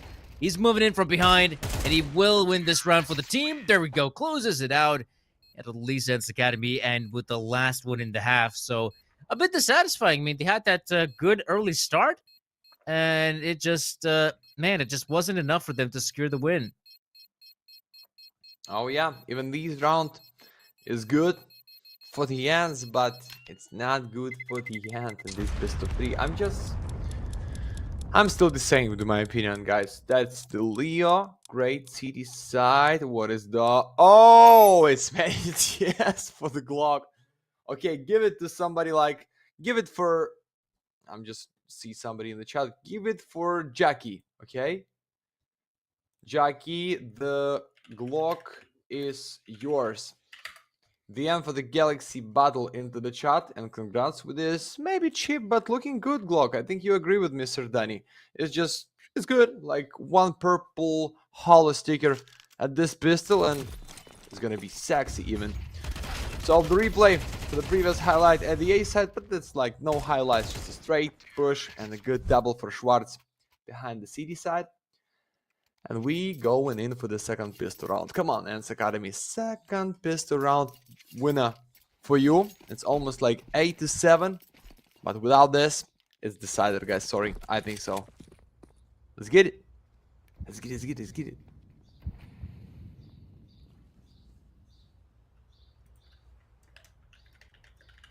Yeah, this has got to be... I don't think I've ever seen a co-caster with a skin, so kind of like congrats to you, Matt, on one end. But yeah, you're charitable. You're giving away what you have been given, and so Yeah. Leo will just wow, look at that. That is quick. The short play works out so well. I'm surprised middle hasn't been contested by any of the CT players, and now this basically seals the deal, right? I feel like Leo have this one on lockdown. 4 pistols for 2 players only. Are you trying to use it in the next? But it's absolutely flawless for the Leo this round. We have a delay on the kick anyway, so I think it's gonna be like immediately with no delay. So looks like, I hope the Jaggy is gonna take the Glock, guys. I don't need this. Even I have something purple, I bring to the audience anyway. Just I'm a caster. I gotta pay for this. I just wanna maybe surprise any kid in the chat who is still being the follower, looking for their favorite team to play, or just had a little bad for the game. So anyway, we get the 9 and we get the 4s for ENCE Academy. But why tactical pause for Leo? I think for the ENCE that is time to talk. Or if you gamble with the 5 MPs, that is no reason to talk. You just need to win or lose it, and going for the Anubis after this one loss.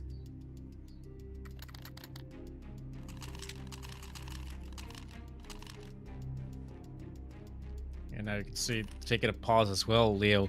Quite surprising considering they're the ones, in the lead. They're the ones in a really solid position to just potentially close it all out. But fair enough. Pause being taken. They respecting their name for the game.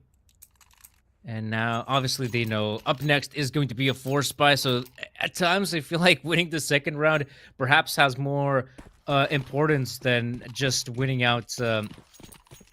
Just simply winning out the first pistol. So fair enough, Leo. They want to make sure they get it across the finish line. So guys, more power to you. If you can get it done, sure.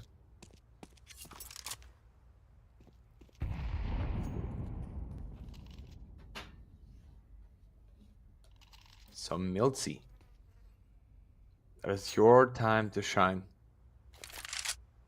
Like with the popular and good Rihanna song, "Shine bright like a diamond." But the creator is here, the captain. I'm more of a umbrella kind of guy, if I'm being honest. Oh But yeah, that's just me. that is a good That's one. because I saw Rihanna on MTV, so that's about it. Okay, but what is that umbrella for the V house? It's Miltsy for one only. Malchus and Crypt that is got the majority, but too high at the nice point. But maybe then not need to immediately trying to check against the V house, but Schwarz. That's the good kill against Joker. That's gonna be 2-2 with no kits, but with the chance to get the close fight with the MPs as one so get this win again. 47 Crypt, that's what I'm talking about. As the Malchus behind the short, like just wanna hide himself. No kills, but a K47 for Schwarz, and he can be like behind the forest, or they can pick them out and do, but Malkis! Hold the spray for the double, guys. You want to kill him with his setup, but you're not ready for this flash. And that's the triple and the round number 10 for Leah. I want to see this one more time with the replay. That was really close to kill him, but Malkis, long distance, Galil spray control, but you did it fine. Bravo. You see this? Good. It's good. That's pretty slick. And yeah, the boys here at Leo will be more than happy they managed to avoid disaster because, you know, losing a round like that is always just so dissatisfying. And obviously, if anything, you don't want to give any momentum to the opposition, so fair enough. Now, what is quite surprising here is that we do see another force buy. Now, I was so hoping that ENCE Academy will just go for the eco, but no, they're just like, yeah, we're just gonna go for another reinvestment. I feel like that's quite the risky play, but who knows? Maybe it will work out. Maybe. Maybe, baby. It's Marat. Oh, absolutely no chance, guys. Absolutely disaster for ENCE Academy. At the second side, like, no way. Empty side Marcus with one more and the Millard. I think you can save the scout, but it's 11-4. Even goodless bonus for you, but still not enough to buy something for the next. One more step for the map point, and yeah, that's the Marat 2K with a double.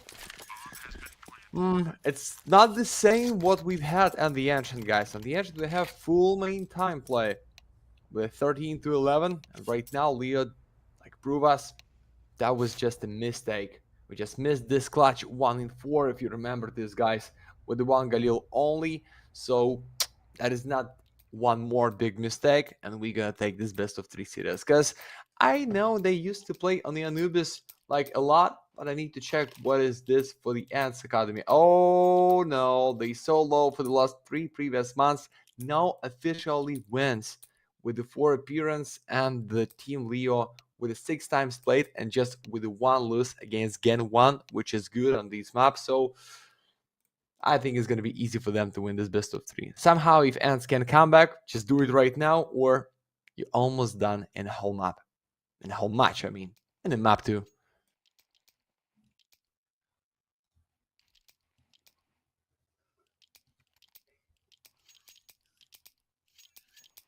Yeah, this is when you're basically going down a downward spiral, and it's like, well,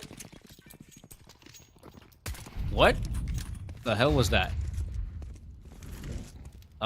Accidental. I'm sure it is accidental, but like, I just, this really lines in with my point about a downward spiral where ENCE Academy, they try to go for a force by the second round, they fail. It's like, maybe we should give it a chance another time. They fail again, then, well, we don't really have many rounds to play with, so we might as well invest again, and they're just not going to have the right equipment. every single time. Leo now in a really good position to just close out this map. But, ooh, wow, the MP9's actually finding some big frags. Suddenly, you got free. Oh, okay, Mara eventually goes down, but Krivda, well, this is awkward because if he were to have the bomb on his shoulders, that's sick. Now he doesn't, and he has to go for the hunt. But it's Krivda, Mr. Intelligence, the IQ, the head, the smart, the brain, the color, the villain, and maybe the clutcher. Oh, okay. Fast kill against Khan. What is that big against short side? It's like not a lot, but enough time for him to win it. Even you can go for the A or go for the B. I think it should be for the B side. No, it's gonna be for the A. But so how to hide just being at a sandwich spot or between position as you like. Only if Krivda's gonna check and kill him, it can be the chance. So too high, it's close. Nah, now with a nade in your hands, my friend. That is 5 for the ENCE, and they still in the race, but for how long? It's to buy anyway for the T side. I'm gonna watch the replay, how they good at the fight with the mid. Yeah, you can tell me it's so far away to use the MPs, but if you get the kill, who cares, guys? Today, just smash. 5-11. Yeah, this is already a really good situation for ENCE Academy. I mean, that is a round they were supposed to win. They win it with MP9s, which means they at least get some decent money to work with to try and keep on playing. But man, I still feel like it's a drop in the ocean. You know, them winning that round, not sure how successful that is because I still look at their mental and I'm not sure it's in a really good place. Krivda and company have control of middle practically. It looked like one of the CT players still wanted to overstay in connector. That could have been dangerous, but here the smokes rain in. And now Leo, sure, you got middle control, but looks like they're still wondering of where to go next because they're just defaulting from this position. Bomb is still very firmly in T-spawn, so they could always, go back and hit the B-bomb site. But considering you got Cleo in Palace, maybe A side is exactly what you want to do. And, well, for ENCE Academy, Cleo and co might be playing into a trap.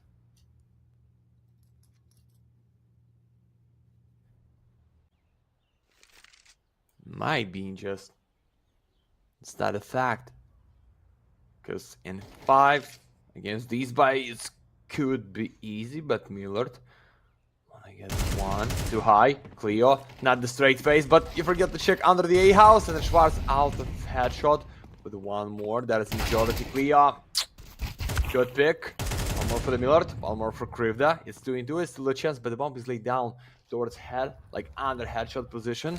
That's gonna be the problem. So Molly for jungle. 1 more nade to check them somehow with the damage, but no need. That is too high with the Schwarz at the same second to get 2 last kills at the round. And don't tell me ENCE Academy is just going back in this game. It's good for them. There's no money for Leo, because it should be easy 7 right now.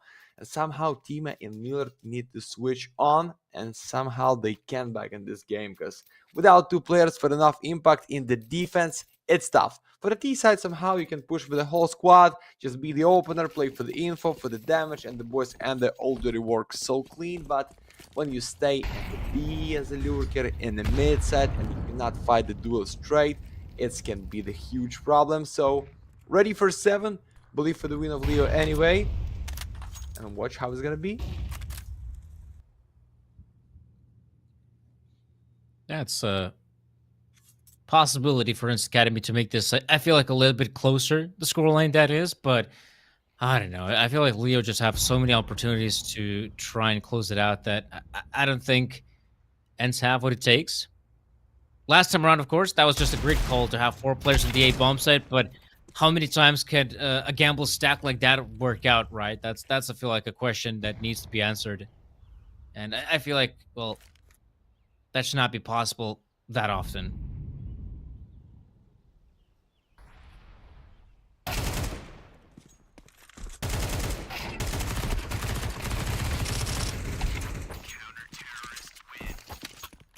Well, easy, as to be expected.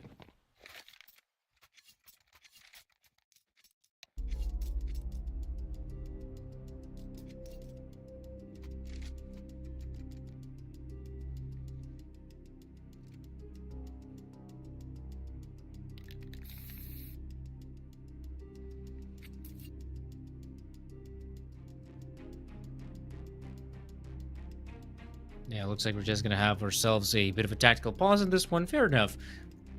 I think if you're Leo, you're in the situation where you're, I mean, doing pretty damn well. Oh, Meta's back. Where you were going, buddy? Mate, I just switch off my mic and just talking with myself with the screen, doing like giving some good tags. It's gonna be tactical pause. They Ah, talk because they understand. They okay, just need to okay. get the one more for the overtimes and guaranteed for at least OTs. Yeah, guys, I'm stupid. That is the fact, but I am back. I am back as the ENCE Academy man. We're back in this game. Somehow 4 in a row for the draw only, but it's as I said, every comeback, every good comeback in the history of CS:GO even.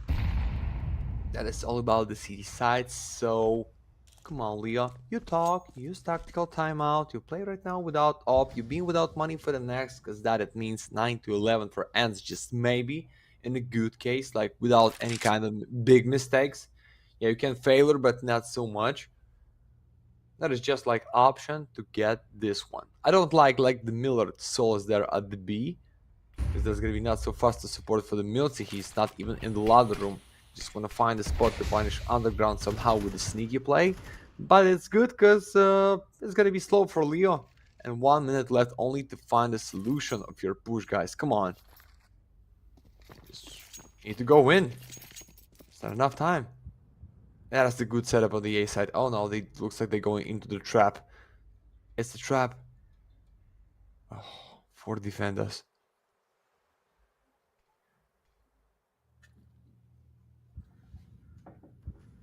Okay, this is, yeah. I said, what are the odds they might walk into another stack? Well, apparently the odds are looking good. As I'm quite surprised that, one unique is not, trying to pull off any sort of fake. Looks like he'll just be on the flank, but that's the problem. There are so many players here that I just don't feel like it's possible, but I say that. The A-side defenders already, a couple of them have faltered. Of course, Millard is going to move in super quickly. Leo will get that bomb planted. Ooh, wow, does he get alive? Malkus so low at HP. No worry, the nade is there. And man, oh man, they are in such an awkward position. The only saving grace, the opponents don't have the utility to flush them out, but even Mara, low HP, headshot angle, wins the fight against one, waiting for a chance to strike on another player. Milty is trying to get as close as possible. The nade, oh, it's good. He picks up the nade, and he knows he can blow one player to smithereens, and that's how it's ENCE Academy getting on the board. This is how we do it. Come on, Ants. But don't make it with a fake comeback. We believe in you. I want to see, like, not because of the result. As a Ukrainian, I'm not cheering for the Leo guys. I'm just feel like with the comeback, it's gonna be banger. And this best of 3, like, you prove us. What was scored at the one time? Like 9-4 or 10-5 or 11-6. Anyway, 5 rounds difference, and you going with a pistol round just like that. Give them a chance to find the 9. But I'm not gonna be so surprised if they just go for the B side with the second timing after the smoke for teammate or his teammate Milty and win this round, guys. As always, this less that you have, the more you can reach, and only at the Galaxy we have meta like that. Boom! Not so bad with his nade. Tech 9 is pushing already. Teammate. It's the Molly. Milty for the first. Milty for the next by teammate at the back side. Okay. That is the 5-on-3. I hope it's gonna be easy. Yeah. There's just one unique trying to sneak and kill somebody. That yo. Okay, gun for him. Now it's in the B house. Trying to dodge the molly. It's the sniper. You can catch him, but it's tough. Yeah. That is 9. That is 9 just at the 1 kill. And they in the game, boys. Not the end. It's actually quite insane that this game's trying to get as close as possible, and if anything, Leo need to put their foot down right here, right now, because I feel like if to keep on giving away these rounds, it's going to get pretty difficult. This is where, okay, you give an ENCE Academy a chance to bounce back a bit, sure, but now they have by far the best purchase they've had in a long, long while.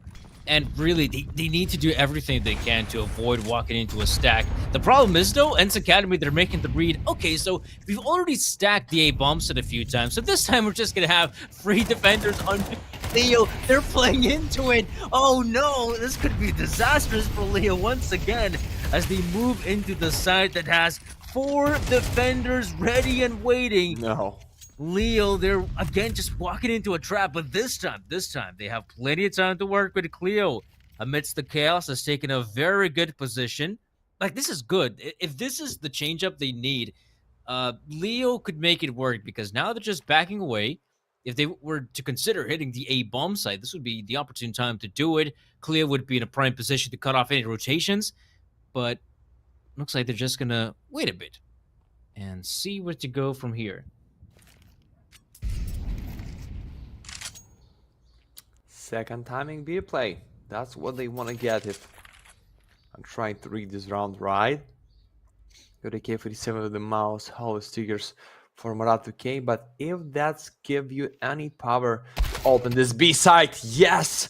The military is down, the Cleo off the short, the Modeame for the 2 kills just for himself, but that's the teammate with it 1 only, and no, 2 in 4.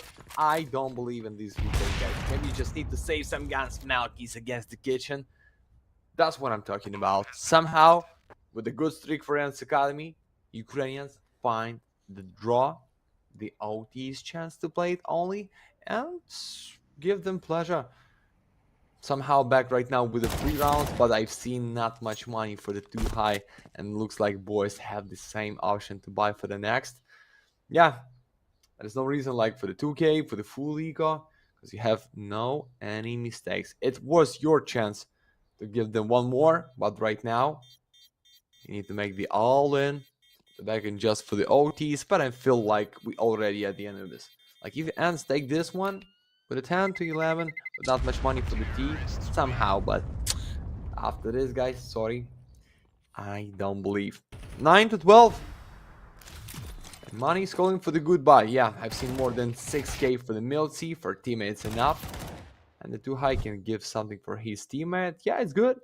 Thanks God they have enough to buy. But if they have enough to kill and win, that is the question. So let's go, guys, for the last 1 round of this map. Or just for the 1 more chance for ENCE Academy. You believe it to us? That is the fake comeback. Or that's the straight comeback for the 12 to 12.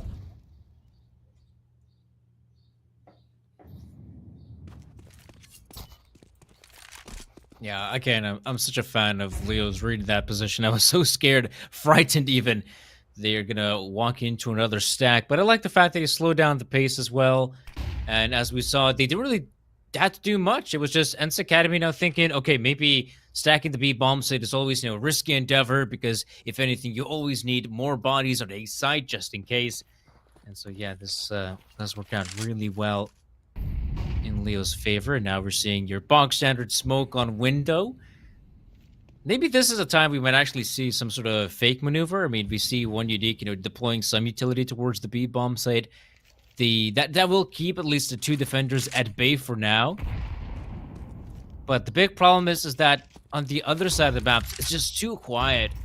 And that's why ENCE Academy is thinking, okay, there's the chance for a potential fake once again, and this heavy A-side setup could work out. That is a breakfast.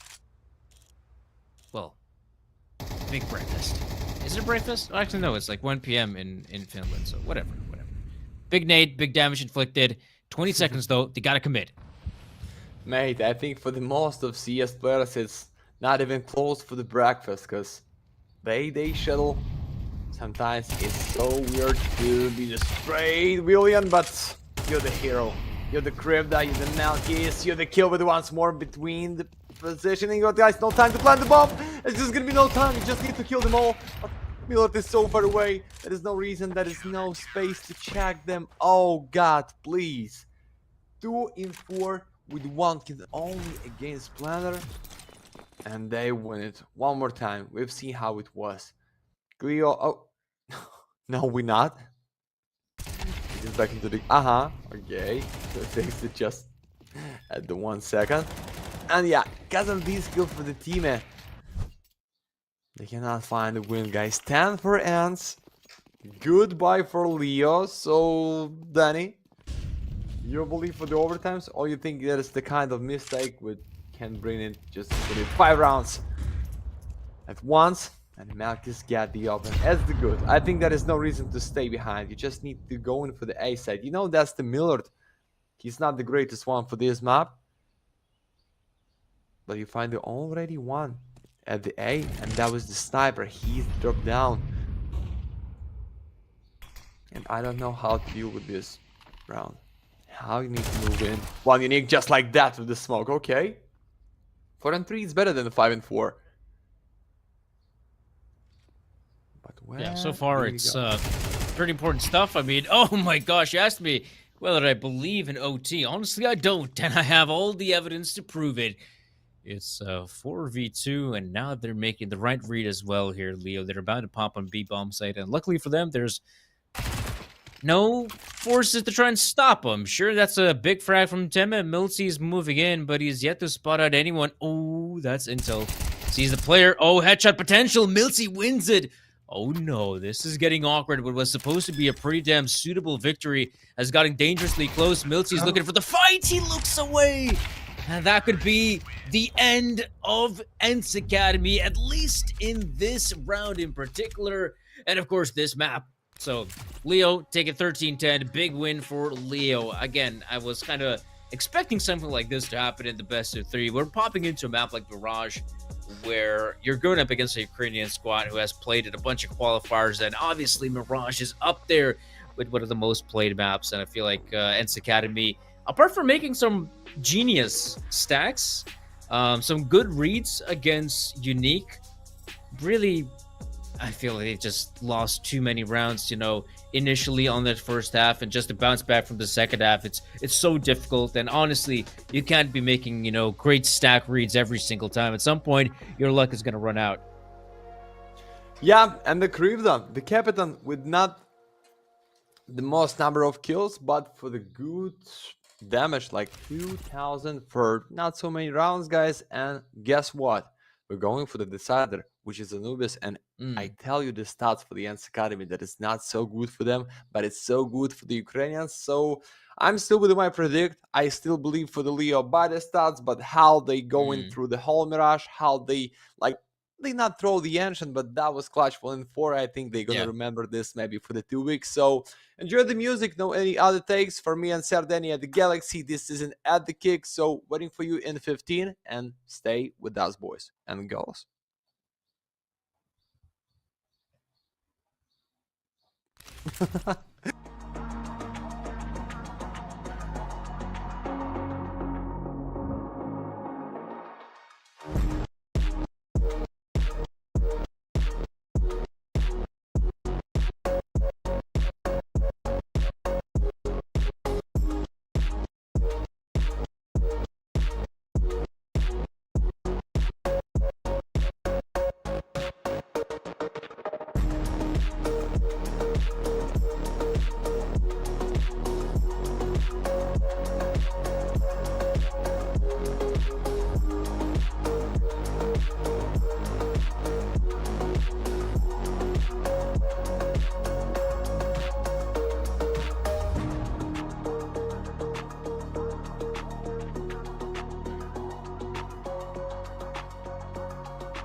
Welcome back, everyone, to our third map of the best of three. And admittedly, it's a third map in which, well, now it becomes a lot harder to call who's going to come out on top. I would say Leo probably has what it takes. Anubis, I think, is going to suit them stylistically a little bit better. And they're also coming in hot after a win on Mirage. And to give you guys a brief recap, you already had the first map of the best of three. That was a 13-11 win by ENCE Academy. Up next was Mirage. That was a 13-10 by Leo. And now Anubis, the sort of handshake map where neither team seems to be really good on the map. You could say that for the most part with handshake maps. Not in this case. Leo, I mean, they have an amazing track record on Anubis. So good, in fact, that ENCE Academy, I mean, they've tried playing this map, and every single time, they get absolutely wrecked on it. Yeah, absolutely agree with you, my friend. So, on the paper, by the stats, it should be easy for the Ukrainians, guys. One more time. I'll show you my video. I don't know why, but okay. In the short terms, 13-11 on the Ancient. Leo lost their own pick. ENCE Academy just with a fake comeback on the Mirage with the 10 rounds. Do the same. And they decided the Anubis with a 9th round at the Galaxy, as always, how it should be for map number 3, is going in at the bridge fight just right now. And guess what? It's gonna be for ENCE Academy, okay? They did it clean, just like with 2 Qs, with the knives to your back, to your neck, to your stomach. And for sure, they want to start it for the strongest side on the Anubis, and that is gonna be team. Okay, we've seen this before. The question is that a second pistol round winner for the Leo, because on the first one it's gonna be like almost the end, because if they start to grind immediately too many rounds at the city side, I think there is almost no chance for the ENCE Academy back there. So here we go, Leo, ENCE Academy, map number 3, switch stage like 1-1. Who's get these best of 3 will have the one more step for the next win. And then guess what? For the playoff, for sure, play against BC Game, against 9, against like a lot of the teams that you know, which is invited to the tournament, not from the group stage, as they are racing right now. So, second timing A side for the ENCE Academy. Empty A absolutely for Leo, but they trying to retake this. No defuse kids, you need to kill them, guys. No other option. Yeah, usually you have just that one defender at a bomb site. So for Malchus, that is a lot of pressure now mounting. Actually, he's doing really good, to be honest. I mean, he was by his lonesome, and he has already killed 3 players. And you think this is gonna be enough, right? This is absolutely going to be enough. That was some sick shooting from Malchus. I mean, he was just consistently backpedaling and just, you know, tapping away M1. Boom, gets the 1. Backpedal some more, still doing damage. That's the great thing with a duel is when you think about it, you're consistently able to just AD. And it becomes quite difficult for someone like, you know, if you're in a Glock to try and hit a player like that, you have less bullets in the clip, you're not as accurate. And with the duelies, you could just, yeah, keep on spraying, get a lucky headshot, which obviously Malchus did get at the very end. And yeah, how can you win a round if you're ENCE Academy? So, Ico for days now. No force buy, just good old-fashioned eco. Let's go. Pistol for too high. Just can explode your face with one bullet. And maybe that's gonna be him. But Malky's ready for any kind of push to the window side. Wanna close them with one more smoke. That is the problem, to surprise your enemy with no ammo. But the Schwartz gonna be there, I think, till the last one flare, because I don't know. It's no info for the one UNiTY. Just trying to spray somebody. Okay. That's the two pistols trying to give him damage to the smoke. And right now they know there's gonna be no Schwartz in the mid side. And for sure it's gonna be great for them to win this round with no gun loss. And Marat okay with the Creator for 2 MPs ready to close these fantastic 4. We're just trying to push and Creed. Okay. That's the refrag. Marat. Rakiarat. Good double. 2-0. At the full buy for the ENCE, but not so easy for ENCE. Super bell. Let's go. And go we shall. To the next round. As this is where ENCE Academy have just enough a good purchase to make things interesting. Moving up next, yeah. Not expecting much out of them from the eco. Now it's interesting what they'll opt to. Usually, I think teams tend to avoid bridge control, especially if it's like, an AWP you should be fighting against. Not in the case of ENCE Academy, though. They're expecting just rifles, and that's why Schwartz is able to find an early big frag. You can see Marius was just simply unaware of the pace, and that's a really cool set play. Definitely worth keeping an eye out for the demo if you download it. Ooh, that's some good timing for a unique one. Able to find a big frag with too high. I'm quite surprised as well. He has plenty of time to back away. Like usually, if someone plays so aggressive in water, you kind of expect some more T players to be close by, instant refrag. But no, UNiTY, he just had plenty of time to back away.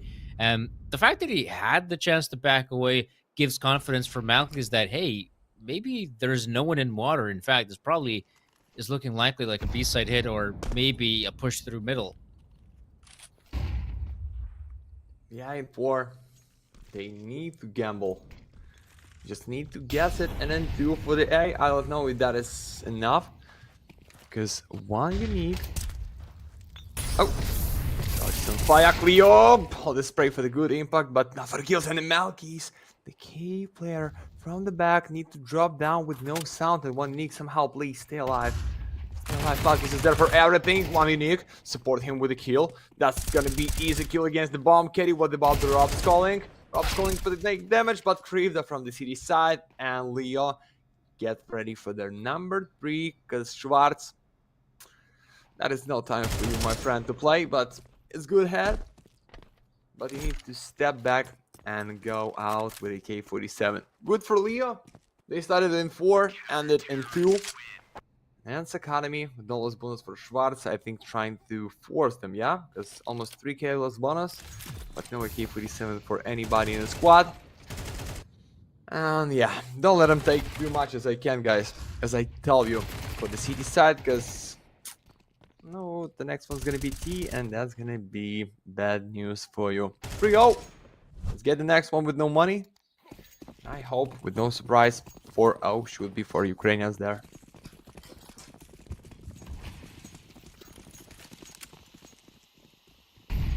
Yeah, you have to admit that previous round options were pretty limited there for ENCE Academy. And now, obviously, lose money bonus is just around the corner, just like Krivda is. Schwartz, ooh, Krivda goes for the wide swing, wins the gunfight. I feel like that was a bit of a ballsy move to make because he had no idea how many players will try to push through the flames. Luckily, it's only just the one guy. Krivda now holding on to a very off-angle position. That's a very long-range fight for an M4A1S. Would be a lot more doable for an AUG, but that's a purchase for another day. And now, yeah, look at this A-side setup, man. Leo have got a good read on the situation, and that's exactly how you do it. Allow some of these players to be just a little bit more aggressive to gather information, see what's going on. And luckily for them, it's not just information. It's plenty of kills, and look at that. That's the bomb being dropped. Two frags being found. All up to Mara. Again, they're not expecting a third player to be here, but Mara absolutely needed to get way more out of it. And now this is problematic. ENCE Academy, they're taking control of the side. Luckily, they shouldn't expect like Cleo and UNiTY moving in so quick from behind. That's the one saving grace. But the T's, they're taking forward positions. And right now, I mean, yeah, there's no one moving in from canals, and there's no info about cameras, so there is a big chance, yep, that they pushed in for a main. So Milty's just going to give a check. Oh, and that's already UNiTY up close. Too high, waiting for a chance to strike. So close, but not enough. And Leo are able to avoid disaster and win another important round. Easy. Maybe not so for the 3 kills with the bomb. Plus here lost bonus, and that's gonna be full buy for the ENCE. But show us this one more time. Setup in 3 at the main. Bomb is laid down 5 and 3, and then boom, ENCE, Miller, Maratuke. Not for the great display, just with 1 kill against pistol, but that's the good to play here for the refrag. Pistol trying to jump in out to give the whole attention for his body, for his head, and boom, your teammate trying to cover you. The greatest scenario, you still alive, even you red for the 1 health point, but even it's everything for the trade. So, Sniper against the window. Maratuke is here, not going to pick. It's gonna be Malkis to pick, but Sniper ready for this. Miller threw the ball to his face. That's the blood on the wall, looking so good. And teammate just behind the main. UNiTY with info about stairs. That's 2 AK-47. No need to pick too high, because you can be too low after that pick. But you're ready for the teammate to pick it out. No, this spray was so bad. What? That is too high. He's red. Yeah, there is no chance. Even in 2, they cannot kill at least one player. So 4 in 4 with the bomb at the stairs, but with 2 players behind the smoke and the B-man, and UNiTY wanna be the surprise, but not today, my friend. Good Miller cover.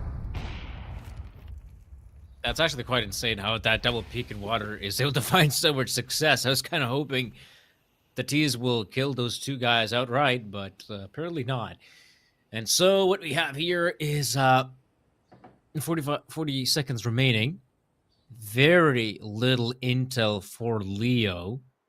I kind of like the fact that those 3 players are still relatively close by. This basically signals that, okay, if it ends up being an A site hit, we'll give it up. But if it's B, we might just get lucky. And this time, they sadly won't. So you could see the CT players are just turtling up. It's going to be 17 seconds on the exec. Leo, just, yeah, not seeing a single player. You know this round is going to come to an end. I feel like what's kind of lame is that they're leaving very few seconds left to plant the bomb. But, okay, they'll get there just in time. And no fails. No chance to fail, but Nils is here with the 1 more. So, oh, no, Marat almost for you. Big nade, but he's behind the doors. So as I can congrats you with the first 1 round for you at the side, but it's not enough, guys. Because 2 AK reset Milty. That is, oh, so, sorry, I'm stupid. I think that's on his right was enemy, not the teammate. Losing my mind already, guys. I don't know why. We've here not for so long for the first one, best of 3-4 today. With me and the Sir Danny is gonna be the once more Team Novaq against Team UNiTY at the same Swish round. So even so long on the Anubis or even speed run for the Leo, how it should be on the paper when we talk about what the numbers on win and lose here for the previous few months. And somebody trying to call us into the chat, Leo the greatest. At least minimum for the city side they reached already. I don't think 4 it's like minimum. I think minimum it's 5 or 6. Because T side is strong, but don't forget ENCE Academy can play good and the city as the same for Leo and prove us that I am wrong with my predict and not everything what you see on the paper is going just with the same way. Waiting for technical pause. I think it's something for Leo squad because 3 default USPS just with no move. Or maybe they use it like the tactical one. We don't know the tricks in online tournaments.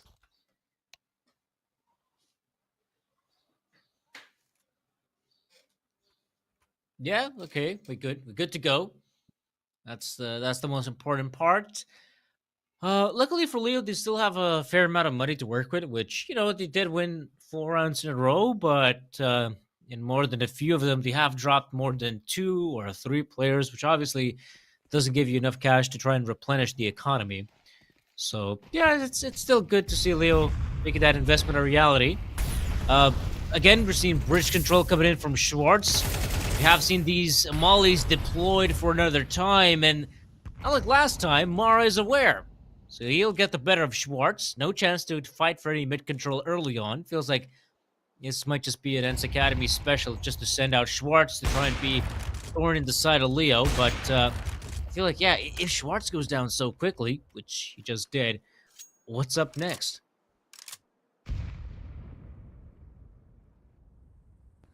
What's up next? But the one more for Cleo, or with the good info for the whole squad, because he's loud. When this push, so that's why Malkis with the teammate ready to punish the player which is in mid side right now, or build something around the A. Yeah, UNiTY is pushing for the CT side to help the crew that's there. Not being down with the round number 6 and the Cleo. As the easy for the first, for the second, 5 and 2 guys with the K47 instead of MPs. And there's just a chance for Millard and Themi somehow deal with this 2 in 5. It's not they might be out against Falcons at the B side on Inferno, but 2 in 5 somehow kill the default. Then the Heaven. Okay. No, it's the miss. And Themi, you out. A few seconds. Trying to use the net against default. Trying to use the spray with Galil, but no. Up for Malkis. 5 for Leo. Not because of lost bonus and 1 kill. Anyway, bye for the ENCE. Yeah, the key part was the Cleo. He's pushing like in 1 minute behind the whole map. Give huge chance to be with the great setup for the A, to not bringing even with the bomb plant. So 5-1, full buy, round number 7. Still waiting for the second round for ENCE.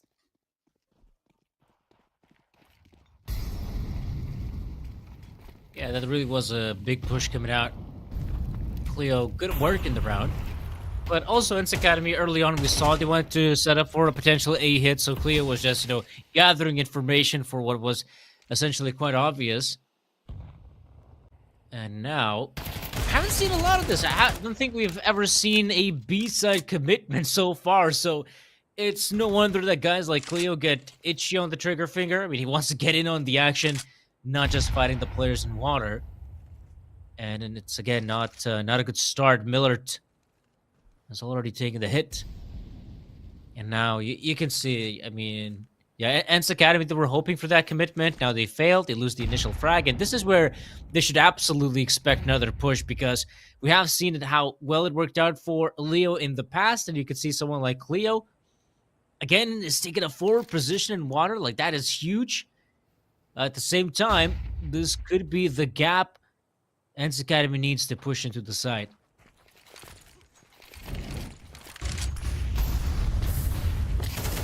Going. Unique. From the backside. From the back seat. Milty. Pass with that pick. UNiTY. That's Milty with a double, but Marazki with the MP trying to break. Frick killing somebody. But that's how you think is gonna make this. Team behind the smoke. Marazki with the MP trying to save his ass behind the pillar, but it's 1-1 for the high. And he got this clutch with a triple kill, guys. That was close. Caster, what is that taken to the chat, guys? Caster is on the Zaza, as has played Anubis 4 times and has been against team worse than Leah.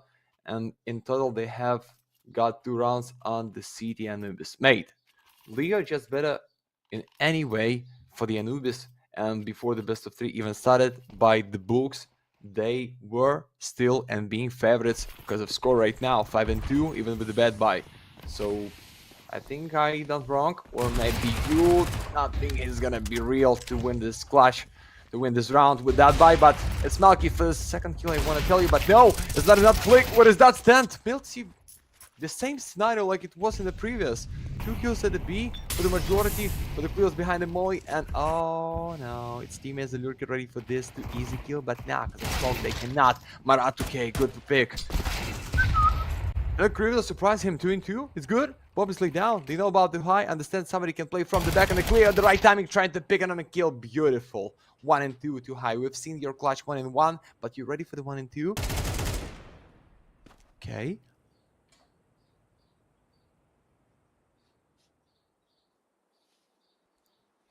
But he's also got the awareness, right? He's expecting Cleo to be in connector after all. That was his final position.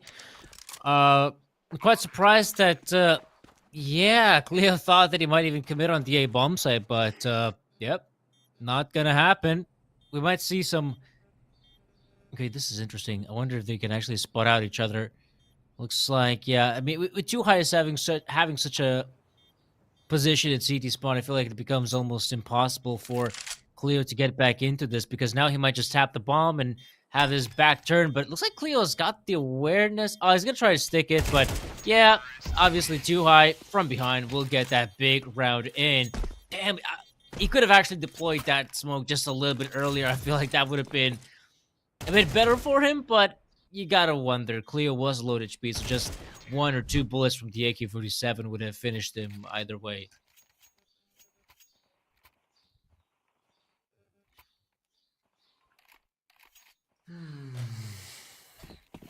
I don't like what I see. It's 5 and 3 with the eco right now. You know, guys, we're going for the 4 for sure. But what next? You're here. You fire them. But that is stuck in 4. Oh, Schwartz, please. You can lose your K-47 like in a 2 kills or just in 1, because we don't know how much it's gonna pick up. Yeah, just with the 1, I said. It's a K-47. But is that reason to save? Let me just try to kill somebody else. Because they know it's not the greatest loot bonus. That's not money in the bank for ENCE for the next round. So maybe we just need to catch somebody with the gun. And Ratuke just wanna hide deep in the CT side. But nobody's gonna push for the CT. They have the lurk, which is instead. So it's the straight way to save your guns. To the short for the T-spawn. And I hope that's gonna be safe for them. Yeah. Eco with the 1 kill and with the 1 AK looking good. But strict for the ENCE. And get the 5 in the next. Not so well for the Ukrainians, so let's go, boys. 10 kills for the Malkis. He's right now most valuable. And the... Oh, I didn't see this for Timmy. No kills in 10 rounds, my friend. Without you, for the T, even you see that somehow they get the 4 anyway. But for the CT side, when the terrorist is gonna make it so fast or so clean with the opens, you need to wake it up.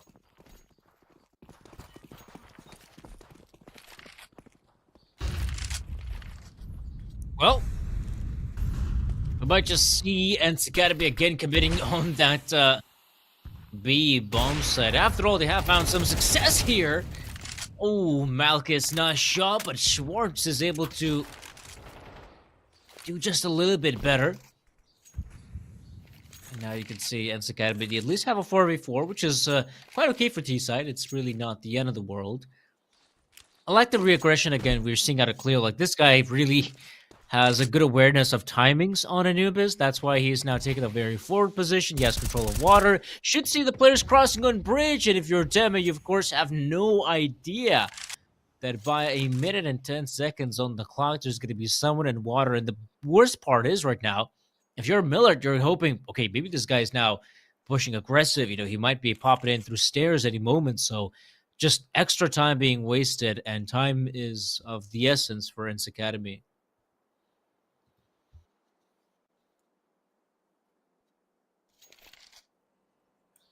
Hear that? Oh. Good. For double, it's good. Schwartz the last one. And what we have here, boys? Have a molly through camera. We have nothing to the Schwartz here, but 1-in-1 if he get the kill against the Clio, but I don't think he's gonna pick him. He's just waiting for the boys, because there is no time to get back for the B side. And a Clio, yeah, good timing, nice position, round number 7 for AK. And that's the draw in 11 rounds. It's the good for them. Like, more than 7 at the city side, I think that's enough for the win, but only if you have the first round win. Right now, it's just a chance for the ENCE back into the game. That's a lot of the money for them to buy in the next.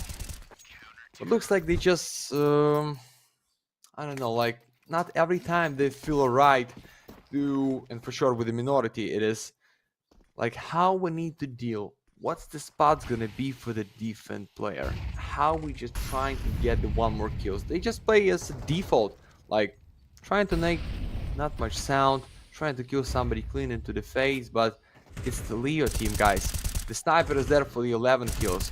You have a Milty, he was such a bright star at the first one ancient, but here it's just like the simple player for the 1 KD and cannot bring his team for the glory, at least for the round number 11. Okay, I'm not trying to be toxic, I'm just telling you what I feel, guys. They close the sniper with the smoke, and they molly main, and looks like they're ready with the molly with the smoke for the main after the molly. And Malkis trying to pick the stairs for himself, but that was not even with the info. So less than 1 minute, solution for the ENCE Academy going for the A side with a split by the mid, but Maratuke is there. He's ready for the first one against Tech, or oh, that was your gun. And the Clio for the refrag only, or for the Great Devil for the majority and stop them for the A. Okay, that's the one. So no lure play. Demons here for the refrag and the Milty, important kill, but one unique is in the heaven and 2-in-2. Good chance for the Clio. He's done. Oh, Yeah, man, this is a really good chance, but Milty, like, he's been hitting some insane shots, and when it matters most, this 3-piece might just be enough to win the round. Oh no, they're both expecting him to come in from camera as well. Having second doubts, really don't need to. You hear those bullets. Molly deployed close by.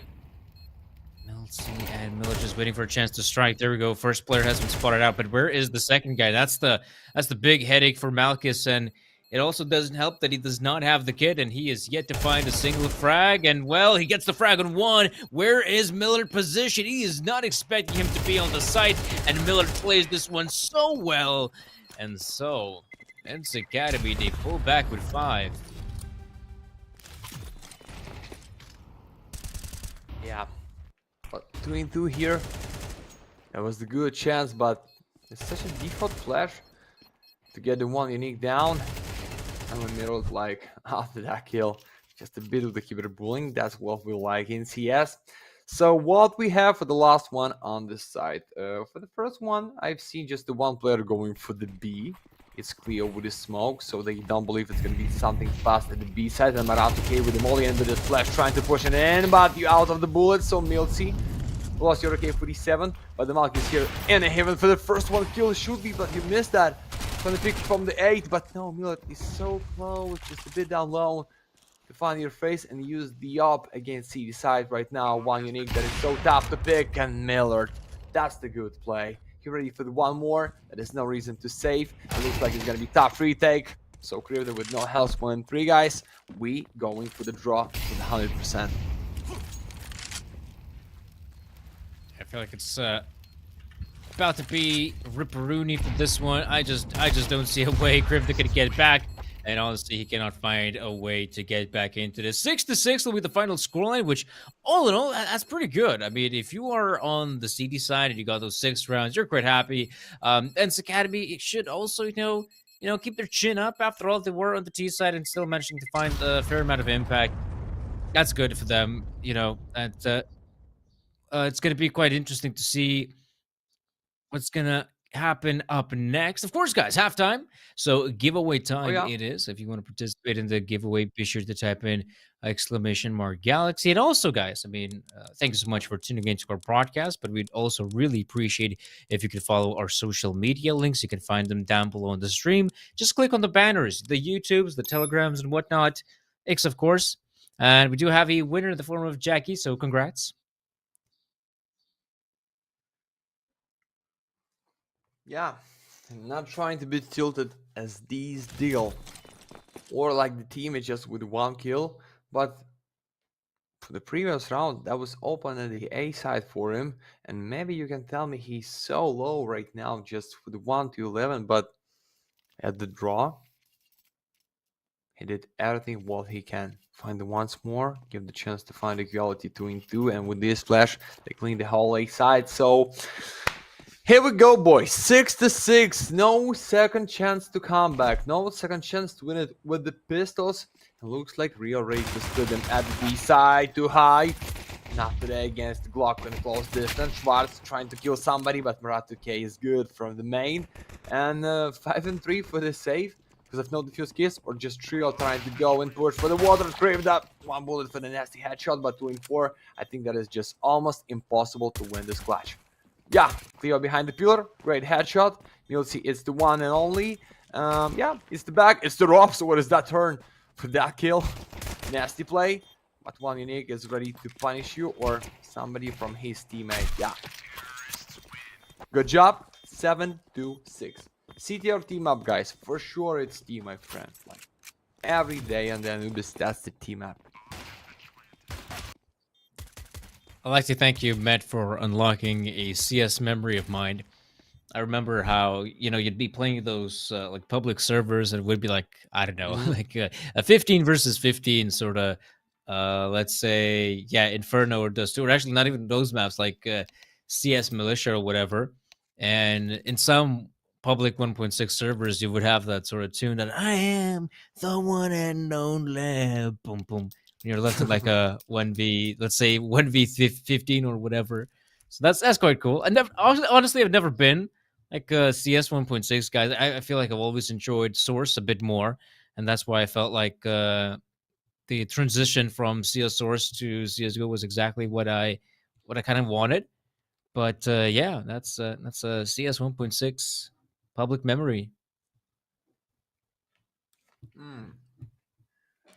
How we made it with the boys after the school, at the Sniper 5, at the pool day, at the Abaddon, and the Assault, guys. It's bring like tears to my face, and it's just like that was the time when everything was, I don't know, like real.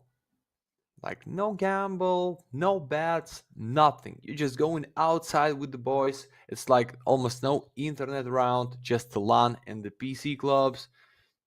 But right now it's just another life.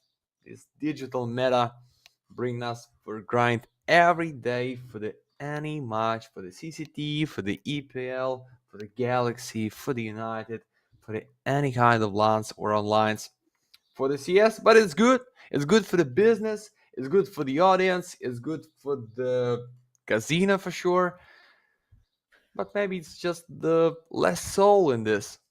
Like it's so easy to get the any qualified to online and play with the boys. Back in the days, you just need to stuck at the boot camp, play in the 5. You just can make it with your friends, going to the other city to prove that you can play at the one space with any others. If you loud shit so much, they somebody like throw you outside and want to make it face to face like the real man. But that's the old good days, guys. Today it's something different, but I think it's not so bad. It is just different.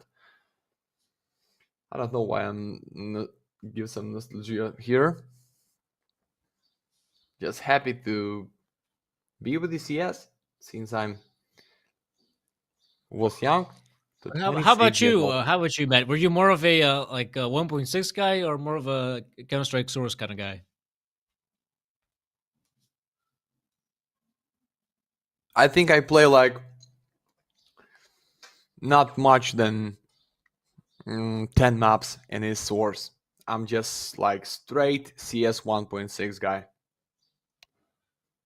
I don't know why. I'm just like maybe back in the days in my province, in my city that is like not so modern to play in CS and not so many opportunity to get the source or maybe just my friends who was elder than me. They used to play only in CS 1.6, and I was just the part of this culture. So when we talk about the swords, it's like more than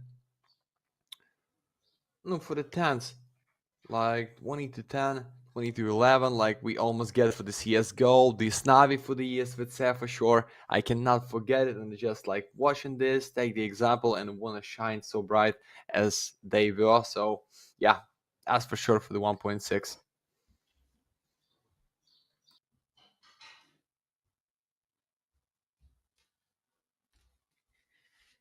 Yeah, looks like we do have a bit of a technical issue going on here, folks. Not really sure what the matter is, but yeah, looks like Mara has disconnected, which is a bit of a shame because his team has just recently won the pistols. So that would have been a really cool boost in terms of momentum. But yeah, as we now can see, this is by this point we should have our second best of three started for the day. But obviously, the problem is that this has been a very close best of three.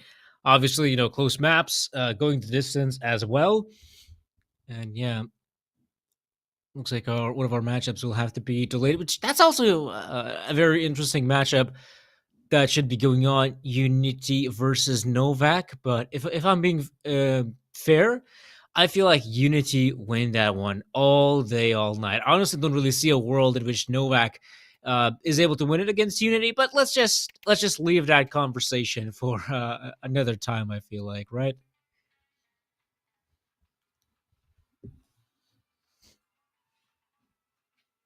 We start to talk about the old version of CS, and to be honest with you, Danny, I'm just wanted to download this in my PC and just try to play in this. I understand it's gonna be so fucked up, but the body of your enemy, it's like the less, like almost for the double in the size. The aim was such a straight, like with no white pick for like we have in CS2. You just need to like AD for the one angle and try to like to find a face. That is just like another CS. It was just like another game. Like with this smoke, when you can see your enemy, you cannot open it up with the nade. Like this flash, which is like you start to throw it, and that is going with a delay, like with the 2 seconds. Like it looks like going it's from your back. I love this. Maybe it's not the greatest version of game, but I don't know why I still loving this. It's like the your first one love in a school. You today with your wife, with somebody who you loved, but you cannot forget the first one. That is the fact. And for me, it's like CS 1.6. And I hope my girlfriend not listen to me right now in the live. Yeah, but better keep some of those thoughts to yourself, Matt. Better keep them closed. Let no one hear you. But yeah, I see what you mean, right? I see what you mean. Honestly, I never really um went into those like computer clubs. If I'm being honest, I don't know. This is gonna sound bougie, but I just had a computer that could play like CS 1.6, for example. It was possible to do so. But I felt like the most fun I actually had was playing not like surf or anything like that. I felt like I- the two game modes I'll probably like the most was playing on 35 HP knife servers or zombie. I felt like those were the two most interesting game modes in public servers.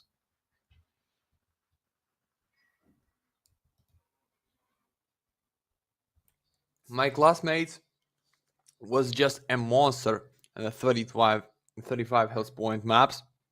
He just Yeah. trying to teach me how you need to deal with the knife, like with a straight face kill. And I'm telling you, I'm just yelling at him. I tell him his name was Yarek. He's still alive. He's still looking good. But I'm telling you, Yarek, what's the distance? How I need to use the right click? How you just kill me every time? Like 10 of 10 times, get my back every time, and I just still don't understand how you need to deal with a knife. That was just something special. And what I remember the map, the kitchen. Like you saw small CDNT players just in the Oh kitchen. yeah, yeah, yeah, Yeah, yeah. yeah, that was Mhm. nasty. Yeah, I definitely remember that map being a thing. That was cool. Oh, would you look at that? Looks like we are good to go here, folks. It looks like everyone's back on the server. And now let's resume what was meant to happen all day long, and that is an eco from ENCE Academy. No force buys in this one. Just gonna try to eco this one out, and then we'll see what's up.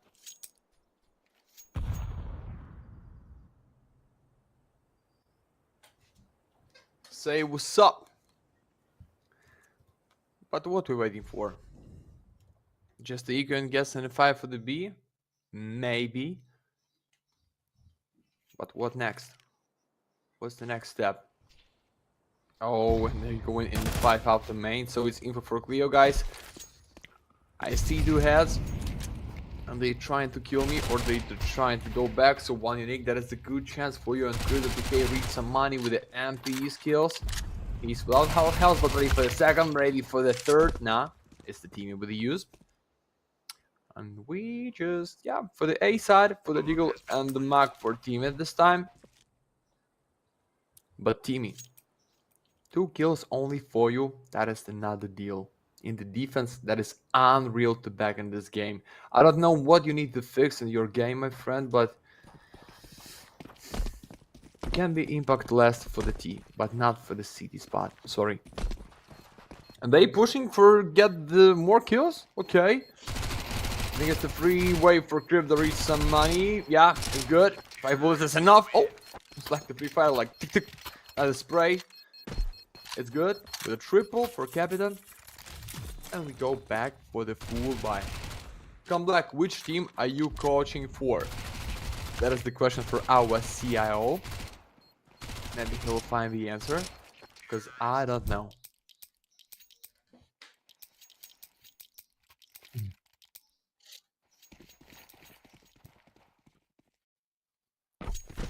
Okay. Let's see how this one's gonna pan out. Big round ahead. Leo know it, and Academy know it. Melty is opting to go for what I call the vacuum cleaner. That's how it just scoops up anything in its way. Oh, Melty throws in that grenade. They obviously expected to be close by. Everyone just starts spamming away. He's still close by. How is he still alive? Oh, man. Oh. Just stuck between a rock and a hard place. Would love to go back. Oh, there's a molly. In I go. Back to the hail of bullets. Hope I survive. And the answer is no. You do not survive. And Leo will claim a very big victory. I mean, winning the first gun round on T side. Sure, you could say it's nothing much, but for ENCE Academy, this is not the start they wanted.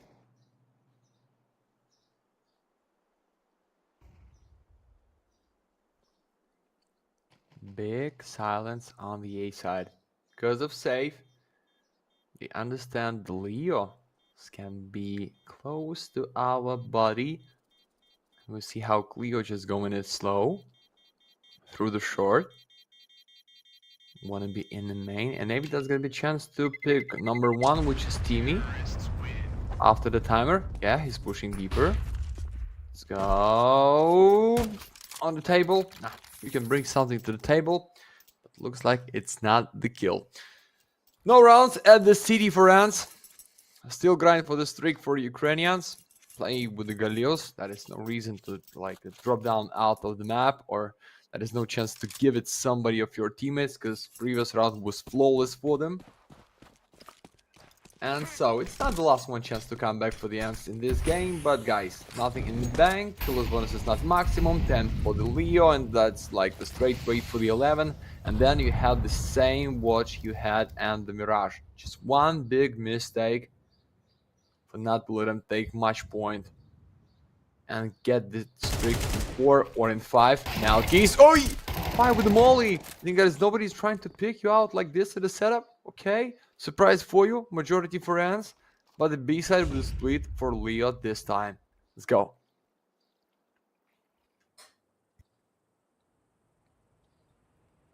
Man, oh man. This is not the start Leo was looking for. Miltsy, oh, almost almost gets another big frag. That could have been a huge changer. Maybe it is. Okay, Schwartz out of nowhere with 2. And now that the dust has settled, we can see it's a 2v2. Still pretty damn good for the T side. I'm a bit frightened that Krivda is the one clearing out B connector with the bomb, and he might plant it in an open position. Oh, timing is everything. They must have heard the footsteps of Millard, though. Oh no, Millard is just not giving away a single sound cue. If he can just wait just a little bit longer for Temme to get in position, this could be huge. But the one big problem is that obviously Cleo is looking towards main, and he should snatch that frag. Temme as he whips out. Yeah, he's just not aware of it. Now up to Millard, and he simply can't come out on top. So Cleo, really well played, and in all fairness, it really sucks there for, I think it was Temme, right, who was making that big flank. He was thinking, okay, he looks on the minimap and sees that, okay, my teammate is not seeing anything, so he swings out wide, and boom, there's a player right behind the pillar.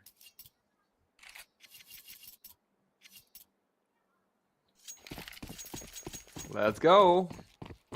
USPS for the Millard. I don't know why, my friend. They believe they can back after these DK buy and being with the 2 full buys in a row, but I don't feel right for this. Marat with the molly and with a nade. So set up in the window. I like how Leo used the speed of the map. Like, they're not playing so fast. They just want to find the mistake of the CT side and then proceed. Like, for the last 1 second, I'll bring them just explode with a nice pick. I'm not switch off my mic. Okay, guys, I'm here. Because sometimes I forget to put it on live. Okay, nothing there. They just waiting as the defense. No reason to pick with the MPs. You just wanna like sneak behind the wall, trying to kill your enemy with a close distance fight. Because sometimes you can pick so wide deep, even you can jump up and find the head in the air. But the Krivda had his spot to play. Like every time with M4A4 instead of Galil. The previous clutch 1-in-1, get the first one. Understand that there's no reason to push like that solo, so you need to punish Millard or default, not the Millard with the use. Find the gun for him, but it's only one defender at the B, and that is Mr. Schwartz. Behind the smoke, at the ropes, Malkis is there. Malkis should define that kill. You missed the spray, oh no, but 4 bullets only. I'm sure that's not enough for the kill, but the Millard from the temple for the refragging. And that is 3 and 4, guys, no time to make it. Opening up the smoke, find one more, trying to plant bomb somehow, but it's too high with the teamy. At the one spot to spray and get the kill, guys. Hit 7 for ENCE, and that is still the good chance to back in this game. Those bonuses high, a lot of money for the next. Only one unique with the K47. It's good. 7 to 10. You're absolutely right about it. Money is pretty damn good because they come into this round really without a proper investment. And I feel like the big problem for Leo in that situation is that maybe they just spread out quite thin. You know, something tells me they weren't 100% sure of the opponent's economical situation, and I felt like by giving ENCE Academy a lot of these 1v1 gunfights, they still have a pretty good chance on winning. If you just hit a bomb site, you know, coordinate much better with like 3-4 players, suddenly I feel like the ENCE Academy defense just cannot hold up with the weapons they had at their disposal now. Weapons are again looking pretty good for both squads, but it is too high to go down. Millard, ooh, almost sees the player. And right now, this gives a big chance for one unique to move in. I mean, Millard should not have the confidence to have his back turned, but he does, only for a short while. Okay.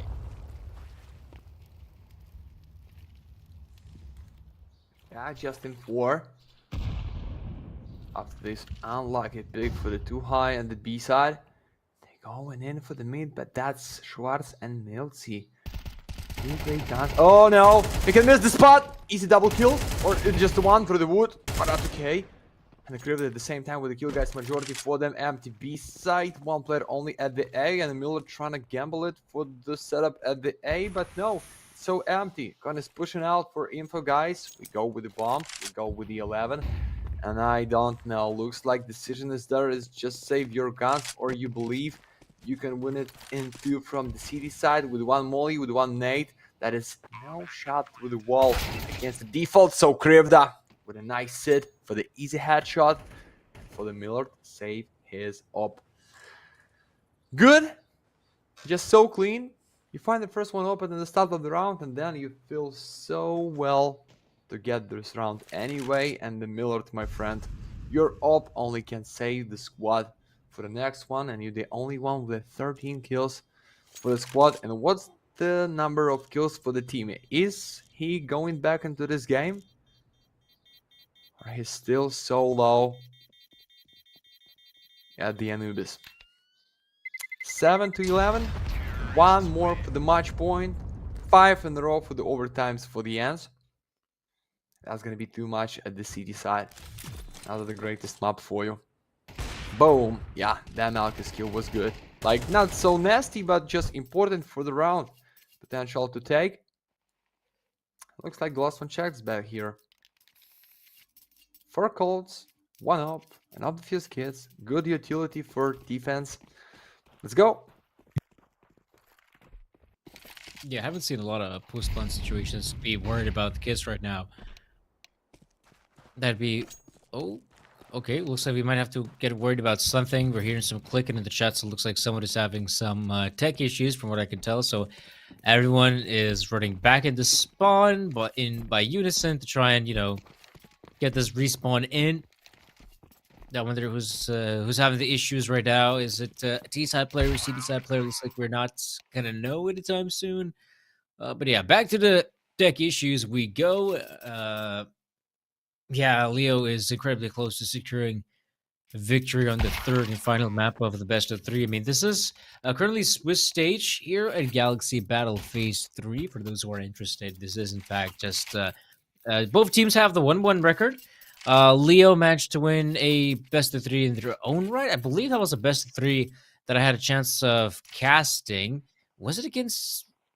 I wonder who it was against. Was it against UNiTY? No, I think it might have been against... I actually don't remember, like, who did... Oh, wait, Leo... That's right. They didn't... they just got a win because one of their opponents forfeited the match. That's how it ended up being, and... they just ended up going against a tough opponent in the form of Nexus, which they did get wrecked by them. I mean, by all accounts, they did get wrecked. Though I wouldn't say that Leo just played horrid Counter-Strike. I mean, they played good CS. Okay, just fundamentally sound CS, but that wasn't enough, really, to get a win across the finish line. And now we'll see that Leo, this number early on, we get to see mid control being the name of the game. They've sent out Mar 2K to look for some frags here. I would assume those B-side players are getting a little bit angsty. Some of them are really close by the entrance, so I would assume, you know, a flash pop, clear out what's going on. Again, this is the sort of standard practice on a map like Anubis. You got to see those CTs fight for map control, and they've currently given away middle, so they have to recuperate it somehow, and what better way if not to show off some aggression here outside B. Oh. Boom. Great shot coming in from Millard, and this will prompt the players to keep on playing aggressive, whereas the T-side boys, they really gotta hurry up. If that A-side commitment is about to happen, it's better to happen now. Damn it. 2 frags being found. Grifta with a great response recovers the bomb, and there's still a chance for a bomb plant, and Mars so forward, but Milty is aware of it. The most valuable in the Leo squad for the tough clutch. He's behind a box. I like the sit. Nobody is in the tower. Somehow find the first one, then the second. No. He missed the movement. As get the 8. And things got for the team. He's just going back in this game, guys. Yeah, it's 2 kills for him. Only being at the 7 kills in general for the 20 rounds. But somehow that is the only one way you need to play like that. 3 in a row for the 11-11. See, this replay team is so confident with this face. Second shot. But we have an option to not let him down as fast as Leo wants. So too high at the 7, Schwarz at the 9. Like, it's like average, not enough for the each player in the ENCE Academy team to bring big impact. Millard. No mid play for Leo. I think just after the molly, they want to go in immediately for the A side and the Krivda, because that is his spot to play and the team trying to open, trying to dodge the molly, but team is there for the one more. Teammate, welcome back for the game. Don't tell me that's gonna be too late. After the flash, they can go in, Cleo. No lucky shot. One more good flash. Ooh, the second was nasty. So 24, they can go in or they can go in back, give them a chance to rotate for the A side. And only then, Malkis. Too high. What is that stand, mate? Just save yourself in the con. I think he missed the timing because of the smoke to disappear. And what we have?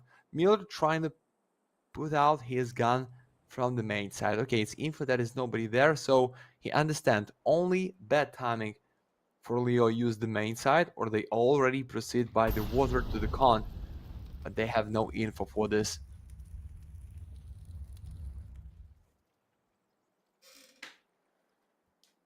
Yeah, no info whatsoever.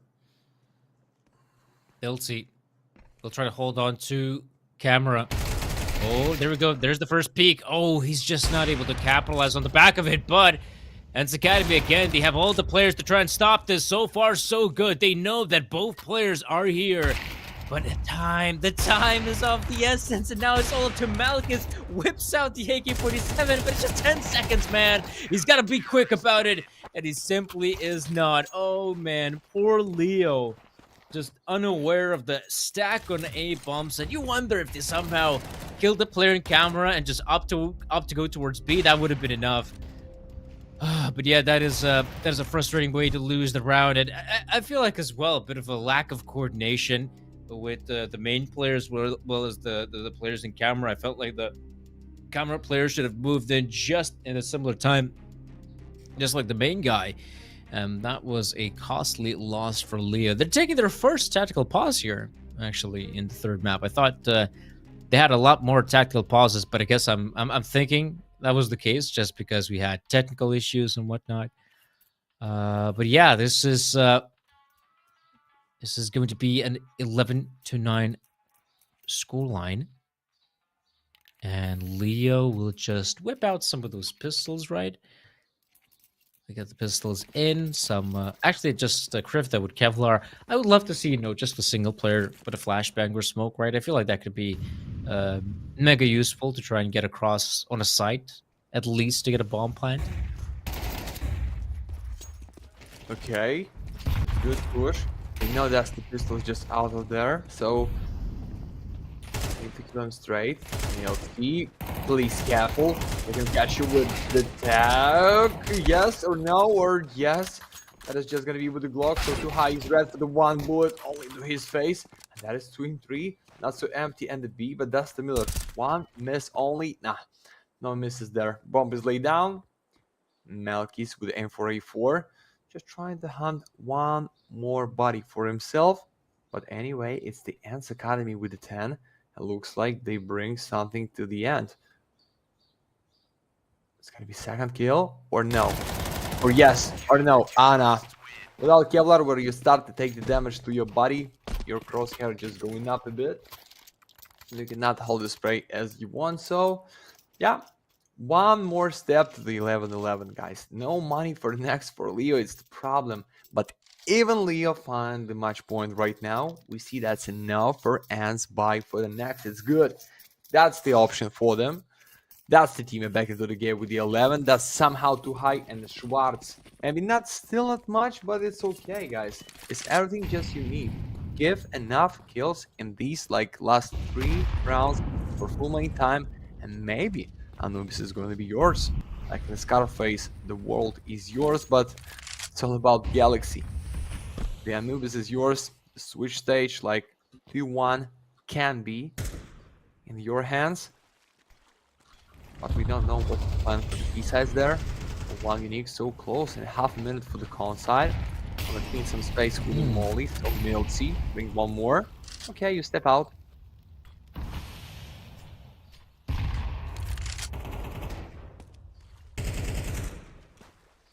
Okay. Looking for a chance to strike, it looks like it. But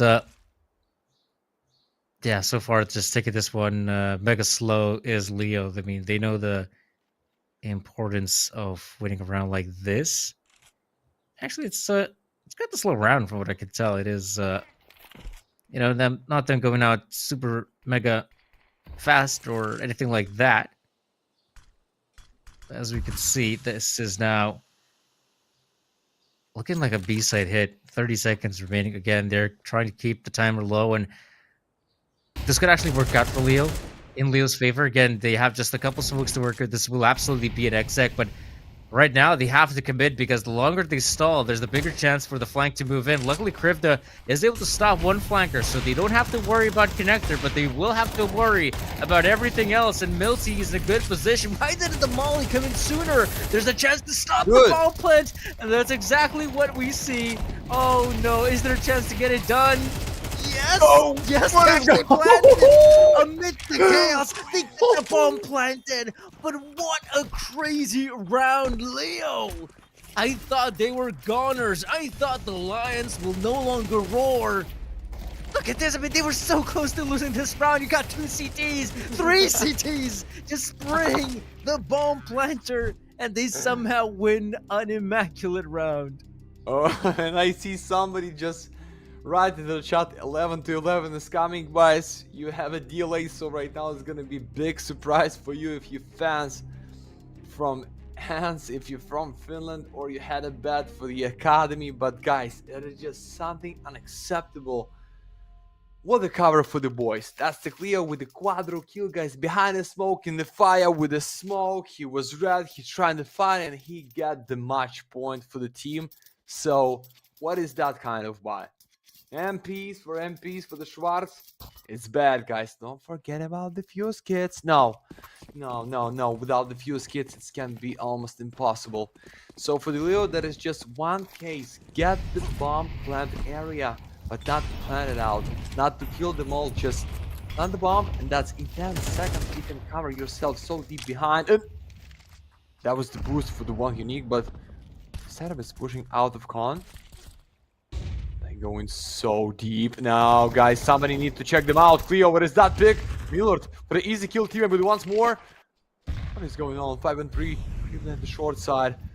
Too high in the stairs. Oh, they missed the whole timing right there. Too high. Let's get them once more. And that's gonna be for the round for sure. No, that's the Malkeys, but that is playing against 4 players just so tough.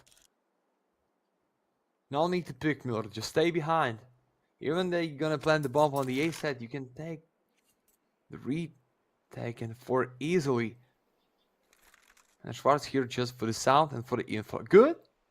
And they going in right now. 2 smokes, 1 molly, 1 nade. That's everything what you need to close yourself like for the 15 seconds. But as I said, guys, no kids can be such a bad joke for academy.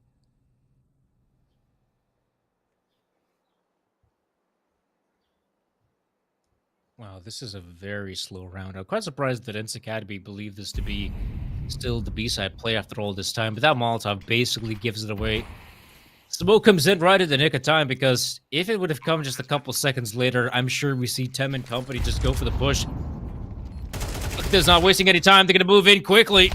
Unable to respond. Oy, and Malkus not even given a chance. So, yeah, it's good to see that ENCE Academy stick together in this round, just not giving them chances to fight the opponents. That's good. That's a really good round for ENCE Academy. They'll be more than happy they got it. And well, our last 2 maps were pretty damn close. Really close. I thought we were gonna be basically on overtime territory, but that just never happened. This is a really cool position we saw from ENCE Academy, you know, trying to be aggressive in a round like that to catch some of those T players off guard, and they absolutely did so, because I will admit, ENCE haven't really been that aggressive on their CT sides, primarily just relying on their individuals to hit their shots while defending and making some clever gamble stacks. And yeah, with that victory, they've put Leo in a very awkward predicament. Really not a lot of utility to work with. Weapons also not looking that great. So for ENCE Academy, they have everything going their way to potentially secure us overtime, like they were supposed to do it on map number 1, if you recall, Matt. Just they got wrecked by even a weaker purchase than this one. Oh yeah. I don't know. So how? Split for the B. They have a smoke. They had the one more smoke, but maybe Milty missed lots a lot of the time that pushed that with it just on one flash because the Schwartz in the back seat for the nice open. That's gonna be Nate, but one UNiTY is there for the refragging. Let's see it once more.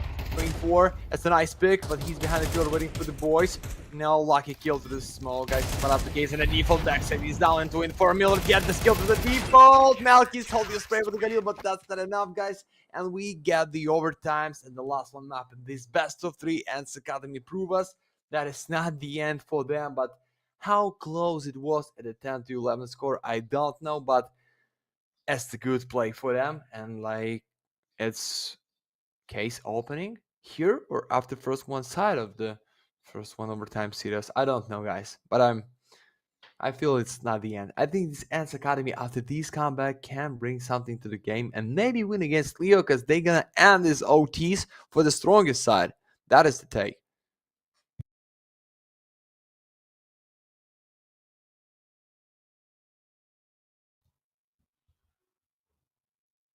Okay. Well, obviously, overtimes also mean a chance to win some more skins for our viewers. Again, type in !Galaxy in the chat for your chance to win. But yeah, you can see this is a replay of the previous round. Like, yeah, Milty was doing a really good job as well. That's the problem as well. They were definitely lacking. It felt like just another smoke, another molly to try and push those CTs just a little bit further back, but they obviously did not have the utility to do so. And now, overtime we go. If money was ever an issue, now they don't have to worry about it at all. So that's a great thing for both squads. Obviously, the worst part is when you lose 2 rounds in OT, right? Because that third investment is always so crappy that I rarely see teams win it.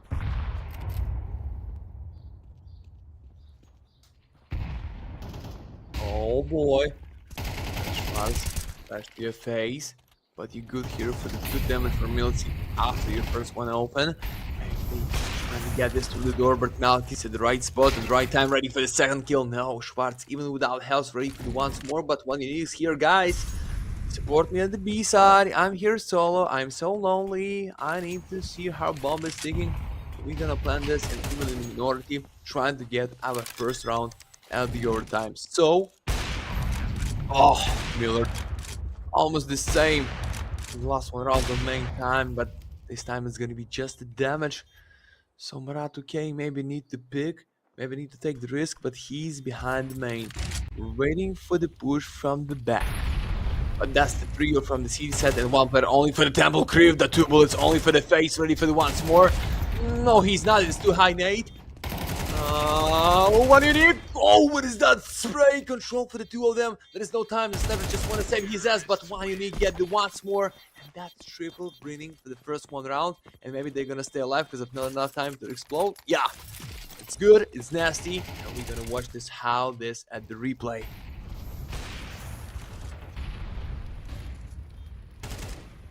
Oh. Yeah. Lovely replay, to be honest. One UNiTY. Fantastic work as well.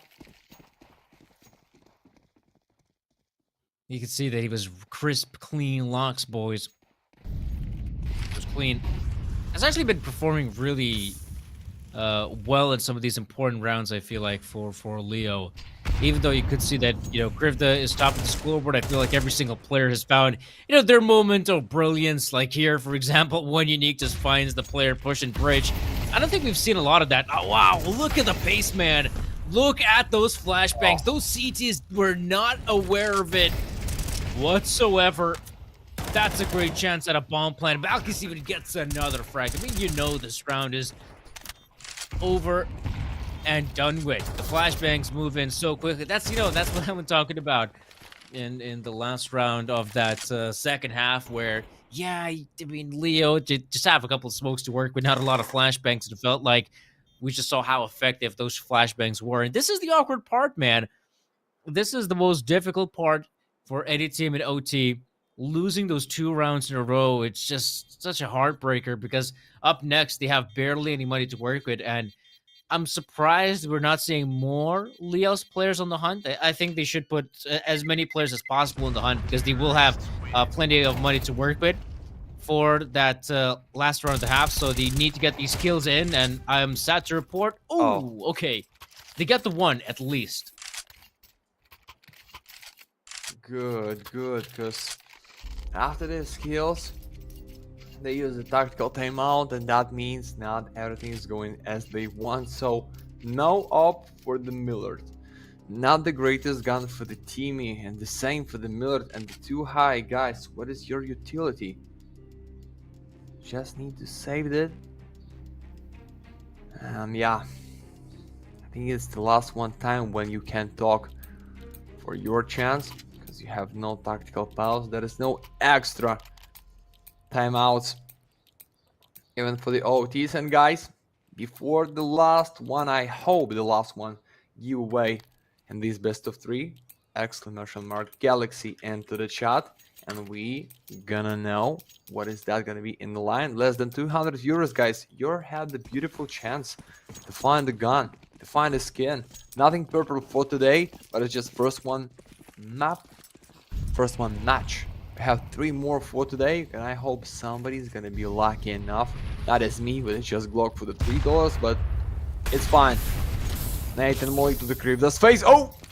He blocked him just a bit, and right now he's red. Maybe need to take the op from the Malkis on very unique hands, because this time it's set up for 2 ops, and yeah, Crypto should be ready for this one. No! You see one unique just going for the T-spawn and sell it.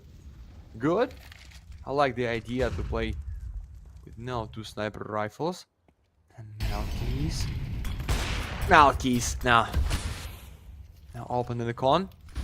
Looks like they're not ready for the B-side. Bomb is far away. Just at the stairs. Malkis, after the flash, stuck into the body of his teammate. What is going on? I mean, they're applying just so much pressure on the B-bomb side. At this point, I'm not sure if that's their final destination. It feels like they're just trying too hard. And you can see that ENCE Academy are having a pretty good read on the situation. Okay, they have to play just so much util without really doing anything. Oh, okay, this is actually good from one unique. Oh, the double swing, and he just gets caught out on the stair. That's always the worst part when you're swinging or going for a gunfight in CS2. And now, yeah, you can see 25 seconds remaining. There's no one in water, so ENCE Academy are making just the right call. Is it in time? I think it is. Schwartz luckily has the backup of too high. Now Marad comes in from middle. He knows there's got to be a second player from B side. Malk is delivering, but it's his teammate to go down, and that will be ENCE Academy to claim the round, making it 13-14. Okay, they at least get one round here on the CD side, and with the lackluster investment they had, I think they're going to be quite happy with what they achieved. But yeah, Leo, it felt like that round was also kind of doable for them to take. And now it's going to be interesting how well can ENCE Academy perform on the upcoming side. And well, that's going to be a Violent Damio. Congrats for the win. Yeah, I feel like this guy has actually won like a 4th skin actually on I think on Kick, or maybe like a second or third. So I have seen some reoccurring names. I'll give you that, Matt. Some names have actually popped up more than a few times. Yours, admittedly, has only popped up once. Yeah, like once for how many? For the 4th season, and the Galaxy looks like I have the only chance when we are at the Kick, and not too much players there. Viewers, audience, staff from the Galaxy here hunting for the skin. But anyway, guys, Leo is hunting just for the 1 round and these overtime series to bring the OTs, the draw. Maybe there could be a chance somebody be with the skin for the next giveaway.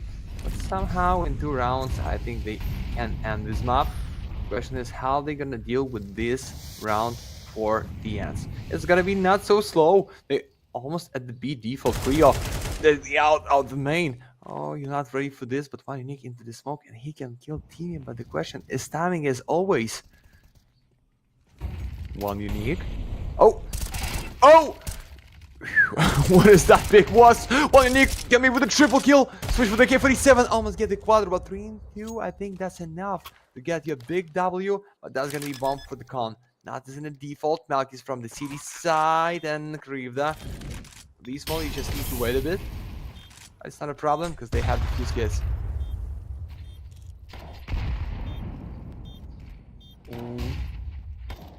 That is gotta be a big chance for Leo to close it out. 2v3. Malkis now moving in. And all you have to worry about, Lonesome too high. Yes, there's the molly deployed, but it's nowhere near the bomb.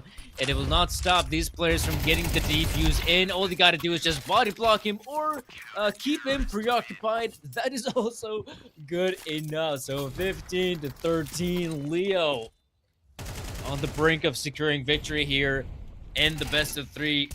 Their first proper win at Galaxy Battle Phase 3. Damn, man, this was so awkward. Like, I'm surprised that UNiTY was giving so many opportunities. It felt like the ENCE Academy players didn't really coordinate it, like who should be looking towards connector and stopping that inevitable push. Don't listen to the word I say. Okay, 2 in a row for the OTs. 1 of 2 for the win, but Krivda. Okay, through the fire, Sam himself somehow with the smoke, but they are so close in half a minute and they are in the A default. But guess what? It's the setup is going back. Well, UNiTY trying to jump and not that Melty catch it once more. So maybe need to go back for the B side. Why not? No, there is no time. Team is there for the 1 more and 2 in 4, guys. Yes. Oh yes, ENCE ready for the 1 more, and that's the Cleo. He's in a heaven. Cleo for the first. Cleo for the next. Wait a second, it's gonna be the end, but Vime save the boys with this double. Maratuke out of smoke. Teammate's red to high with the damage. He had his status. He'd not be ready for this kill. So 1 bullet only for the body, but teammate with a triple kill, mate. From 1 to 11 KD for this clutch, for the not going down and not being eliminated from these best of 3. That was nasty. Oh boy. 1 more round for the overtimes or 1 more for the win. But ENCE Academy prove us they in the race still. Beautiful. I feel like that's actually quite insane how close that round got. I felt like ENCE Academy are in the running for, you know, just getting 14. Right done in there. But, damn, they make it mega close. It's now going to be Miller. Oh, good angle, but the flashbang is just damn too good. And no chance to get anything on the board for ENCE Academy just yet. Malkis has yet to reveal his position. I feel like this is where the Opera could potentially chime in the form of Malkis. Oh, there we go. Malkis able to get that frag. Emma get a little bit angsty. Oh, there was some big frags. UNiTY might have just won his team the round. It's a 4v2. They have plenty control of what was happening outside B, but obviously water is to be contested. Mara should not be giving away his position for free, but they kind of have. Not sure if I'm a big fan of the current setup. The 2-on-2, like, it's dangerous, man. If the 2 B-side defenders aren't able to get anything done, like, this could be very much GG, but now they're revealing themselves, and UNiTY again to strike a big frag, and he'll end it with a free piece, and Mara will also get a frag of his own. So 16-14, Leo eventually close it out. But man, oh man, I mean, the scoreline in this best of 3 was incredibly close. Like, it was like a 13-11, 13-10, 16-14 win. Yeah, a really close best of 3. Neither team looks like they had a substantial edge, but despite all that, I always felt like, you know, Leo just seemed to be the better team. It just felt like ENCE Academy at some points, you know, just trying to claw their way back every single time in this matchup. And luckily, they make things close, they make things interesting, but it'll have to be Leo to claim victory in this one. Yeah, Nils is such a big player, guys. For sure, he's going to be the most valuable with these damage, with these number of kills. But sometimes there's just not enough to find the win in the best of 3. It's not the end for them. They just dropped down for the switch like 1-1, but sorry, 1-2. And I don't know if we need to talk about this best of three, because in 15 minutes we have already delay almost for the 1 hour. We have Team UNiTY against Team Novaq at the same stage for the me and the Sardeni at the Galaxy. This isn't at the kick, guys, so I'm asking you to follow us here in the social media X. So enjoy us in 15 minutes and we go for the one more best of three, but not the only one. We have three more, so I hope you're gonna be here all day long.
What's up there, folks? We already had a very long first best of three. No, that's how long it was. Yes, a very long first best of three. Now we have our second one. A bit of a delay, but if you wanted to watch this matchup, UNiTY versus Novaq, now is your chance. It is going to be our second best of three. And you got me, Sir Danny, you got Matt to bring you the action. And so, talking about this matchup in particular, I gotta admit though, if you take a look at who should be the alleged winner of this one, people are saying Novaq. They're like higher ranked, yada yada. But in my eyes, I honestly see UNiTY as like the clear winner of this one. Like no questions asked. I feel like UNiTY is just a better composed team. I've seen them play on maps like Inferno, which allegedly Novaq are quote unquote good teams on. And UNiTY is, I feel like it's a squad that quite easily get this win across Novaq. I don't think that's even a hot take. Like, Met, what are you thinking about this matchup? Oh, before you said this, I think the same, but I checked the stats on the one of the books, and I've seen it's like 2.5 for the team UNiTY, mate. Yeah, they just grinded more for the roster with the experience for the whole map pool. They play together like more than just the 3 months. How it's like for the whole squad of the Novaq queue. But I don't know what is the problem. Why the odds so high? Maybe because of Adrian, that's the coach, current of the Novaq, and he bring like enough good calls, understanding for the squad. But it's okay. Let's go for the map freedom. Mirage for the UNiTY, Novaq user defaults how it should be. Then the same on the pick of Novaq Inferno, and Nuke for the decider, which is gonna be well. But guys, as always, when we have Mirage and somebody trying to pick this map like their favorite, it can be a problem because almost every team in tier 2 used to play here well. So Novaq can start it for the strongest side, have enough, get a lot, and find the big W. Evolution Cast as the observer. We're going for the A side so fast for the team UNiTY, like no nades, no flash, pump it up just with a how many? Where nothing looks like, because he's out of bullets, and that is easy for Darwin to open it up and plant the bomb, guys. Booster. Okay, smoke kits for you, but Minority, and you're trying to get them 3 for the CD side, but Vuzini for the triple. Mate, unstoppable player. That's already a really solid way to kick things off. Again, why I feel like UNiTY is the favorite in this one, I feel like, yeah, if you take a look like man for man on firepower, you could say they're a little bit lacking compared to Novaq. At the same time, I just feel like this roster has so much more tactical depth compared to some of the other teams here, and I just saw how they just ran over another team, another Kazakhstani team by the name of Marius, and it felt like they just ran over them because they didn't really know how to respond to some of the protocols and some of the engagements that UNiTY kept on fighting for. And I feel like this is just a very tactically sound team, and I guess we'll have to wait and see, how effective can this really be. It's the story as old as time, firepower versus tactics, and I feel like for the most part tactics should come out on top, but there are moments where firepower alone can win you big. And well, we obviously saw solid performance from Woozy, right? Pistol round in, 3 big frags being found. K1 Fighter just clearing out middle by his lonesome. He's not even being contested. Oh yeah, but if Woozy can give the same, well, he had a first one, K1 Fira, no need to fight for so long at the one spot because he don't know who is that in the window, and that was Perkies with the 1 kill only, just in a smoke. Oh, I like how you hide with a deagle, but nah, that is not close distance headshot as you want. So B plan for UNiTY should be easy, but I don't know. Maybe you need to save already how you deal with no kits, no nades, but the B side, but pump it up for the good damage to the body. So, Frag with the info, he's still the short side. But Woozy behind the forest with AK, and you not can go like that, but the booster with the lucky shot against Woozy. The smoke! Oh! Booster with the jumping up, and Darber 1 and 2. He's at the car. Guys, 8 seconds left to find this body. Trying to kill him and defuse the bomb in 10. But Darber for the first, Darber with an 8. Okay, it's enough because he understands that's gonna be no kits, and that is easy 3-point with the last one killed by the nade. With AK-47 for UNiTY, good start. Should be for 3-0 because of risky force, but That was like nice call to play it at the B, but unfortunately, even 1 and 2, you cannot deal with Darber.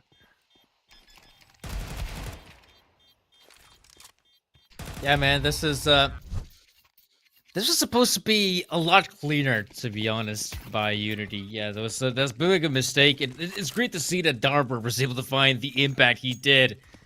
Nice nade to blow out the smoke, and eventually the player, you can see, I mean, that round was so close that Novaq is thinking, yeah, let's go for another buy.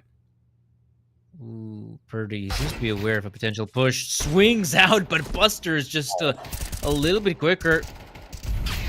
Right now, they're doing a good job of hitting shots. Darber with a great response. Nealon, you can't always just keep on repeating the same angle, but he does have Buster as backup. Now, this is awkward to Forkis. There's not a smoke for jungle. Oh, no, they're walking into a trap. I mean, this was a crossfire all throughout. And you have to admit that the one big thing that really changes this is Buster's positioning, right? Once Buster takes control of Palace, and you also have Forkis moving in from jungle, I feel like it's not impossible for UNiTY to win the round. And you gotta wonder, was keeping up the pace really that important that round? I mean, as well, like, that's a big gap to not have anyone look towards jungle, and UNiTY, they absolutely know it. This is detrimental to their economy. They have to go for a force buy here, which is all right, understandable. Force buy this worst case scenario. If you fail, you'd have another eco, right? Yeah, understandable, but unforgivable if you lost it. Going with a slow idea for the round, but UNiTY like 2 smokes. Lurker is there in a house, so maybe Perdi, just here for somehow beat us so fast out of house and maybe kill the booster which is behind the firebox. But the problem is number 3, it's Pump. He's with the crossfire. Forkis there with a K47 to use, but just like, yeah, they tried to go through the smoke, and the Forkis with the lucky tap. The bit, oh yeah, Buster is ready for the once more. He missed the spray. As I said, Novaq can be the somebody, but K1 get the skill. 1 and 3, Darber, nasty headshot, Bob on his back. But he can go for the B side right now, use the window side, because he understands that is just one player can be at the short, and Darber not so easy against MP for the Defizer. He's hunting for the K47, need to drop this for your teammate. Beautiful work, team. And that is 2 and 2. Good Novaq. Back in the game, not with a streak for the UNiTY at the start of the map, but it's fine. Let's get the guns, but only after the next guys. No bomb, 3 kills, not enough for even Khalil.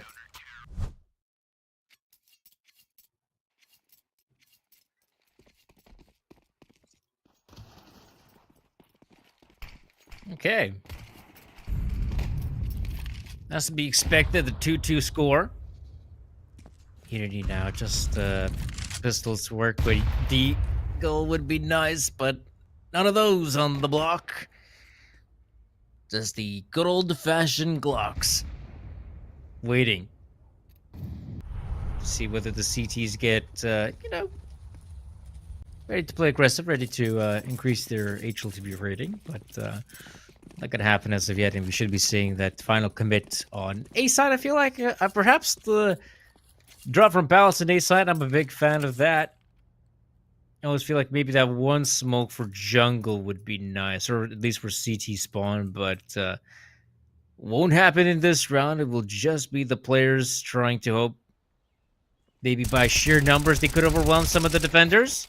Buster losing a bit of his HP, but then you got also Pump to back him up, and Buster out of nowhere racking up kills, man. He's been doing a really good job these past couple rounds. Obviously, I have given him some flack, but in all fairness, Buster, he's trying to get back into the competitive scene and has been quite absent from playing official matches. And, slowly but surely, he is looking better and better with each game he's playing.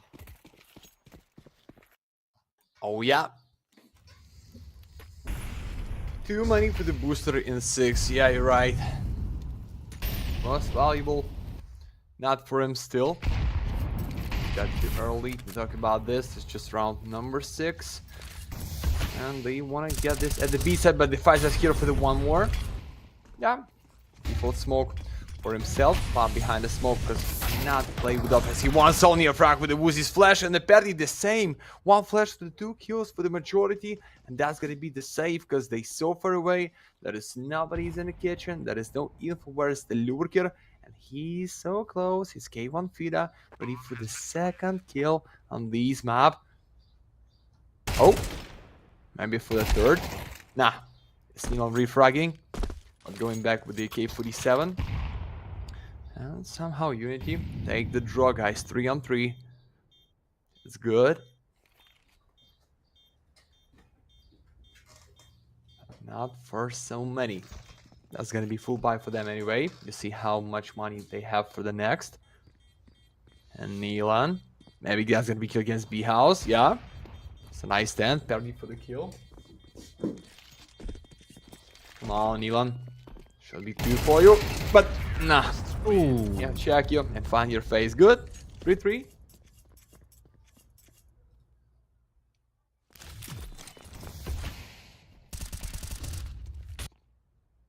Yeah, doesn't get a single frag from that, but no big deal.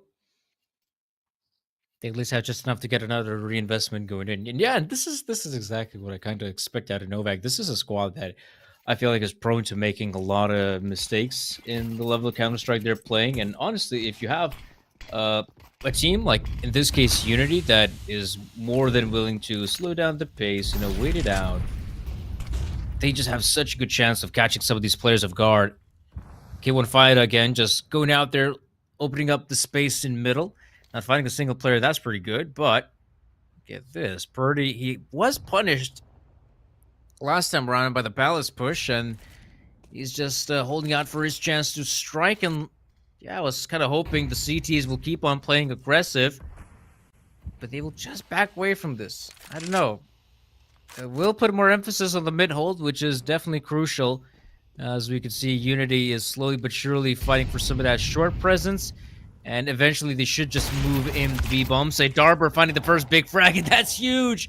The Pfizer goes down, and Pump just has his back turned, unable to respond quickly enough. And you can see Novaq just surprised how quickly UNiTY exploded.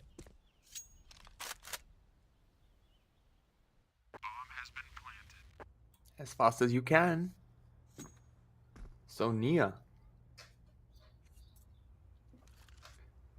frag for the first 1 kill for him in this round. And I like how they play at the T side. Like, that is nothing special, just a straight default, but it's looking strong. As this crossfire for the booster and his teammate, which is behind the ninja spot, but the setup is going to punish them too. Oh no! Now the kill for Nilan. No money for him to buy in the next, and Team UNiTY take the lead. That is the case. So yeah, it's just like nothing for them. Maybe 1 pistol for Nilan, or maybe like 1 smoke or 1 flash when they trying to hide on the full stack at the B side. But no, it's like ammo and a deagle, because it's gonna be almost then 4K. We're calling first ammo in the next, but maybe just need to save the full bank to find the op for the next. Maybe the structure of the team playing without sniper, but Woozy cannot play without his favorite gun. Boost for him at the mid side. Nobody is gonna check, and looks like so soon they understand. They play like force with no nades, or it's just like eco for defense, and start to proceed immediately.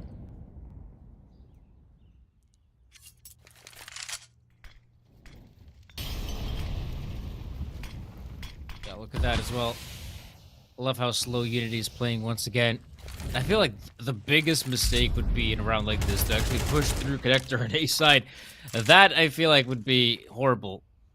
But looks like it's just, Neofrag, Oh, wow. Fork is just unaware how close the players were, and you can see they have kind of spread out here. Well, shall I say K1 Fighter doing his own thing on a different side of the map, has been pressured by some of those bullets, but they actually do make their way out of connector. Luckily, this time they actually do have a smoke. For jungle, they even throw a Molotov in Palace, so we're not going to see a repeat of that third round. K15 of those got to be quite careful here. You got... Oh! That was a sick spray down. Sure, against an eco, but still kind of sick. Yeah. Just watch this with the replay. How I like this feeling, guys. You know, when you play the matchmaking with the friends or with the randoms, when you are at the face it and you start to understand that's gonna be eco, that should be stuck, and you see the first one body, you understand it's like the second player behind his back, and you just hold it up like till the end of your mech and get the triple or the 4 kills. That is just so nasty. I think that is the better feeling than by the one tap with an eagle or pushing like that for the 4 kills and get these kill into the smoke, because it's just a feeling of your spray control. Like, you feel this how many impact just with one chance to kill only one player, but you get the streak. So they get the 5 so free. Bring them. Have a 5 guns with no money for the next. So yeah, Novaq right now with the 5 and the 4 players, but that is not the end. Was he waiting for any kind of push for the P side? That is just his teammate in the A house. I think he can give him info. And they walking around. They trying to use the split blade Darber, which is like lurker, with the molly, with the flash for the con side when it be close. Help the boys immediately. Yeah, molly, flash, and ready to go in.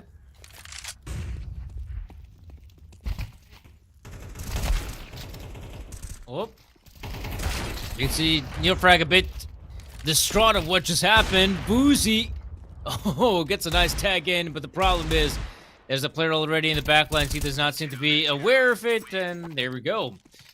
There'll be a pretty big frag being found, and now, yeah, that's a pretty good round to take if you're Novaq. Forkis trying to take matters into his own hands, being a little bit more proactive. That was kind of awkward for Darber, I will admit. You know, him trying to fight the player in jungle, but there's still guys on A side. Yeah, I feel like coordination could have been a little bit better for the side of UNiTY. But anyhow, it's a success for Novaq, and we should applaud them for it. AWP in the hands of Pump Man. I feel like haven't really seen much of Pump with the AWP finding success, that is. So it's a good time as any to see what he's made of.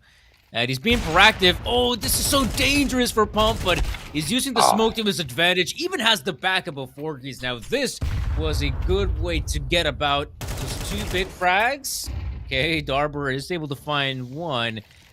Vuzi's still alive with the AWP. Oh, no way he's going to repeat that. No, he's not going to do it. Buster actually will. Oh, no, wait. Buster got a no-scope?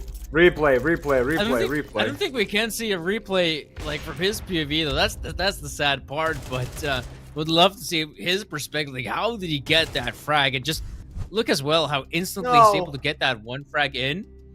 Right, he gets it in and then just moves with the AWP and gets a shot. Yeah, that's kind of crazy. That is can being only in CS2, guys. If you're trying to do the same in the source in CS 1.6, your team is telling you that's you're stupid. Use your scope.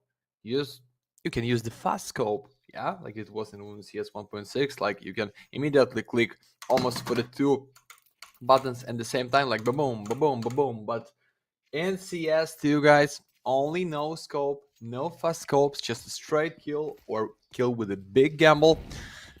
Like it was for the booster. 14 for the sniper, it's good. 11 on the round, 2 left only on the side.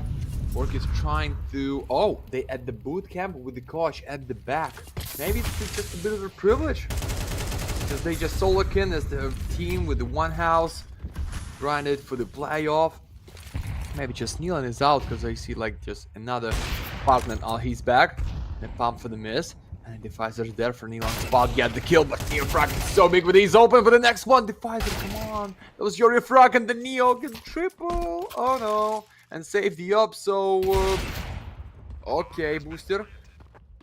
I like what you did, but you need to deal with the more than only one kill in the kitchen.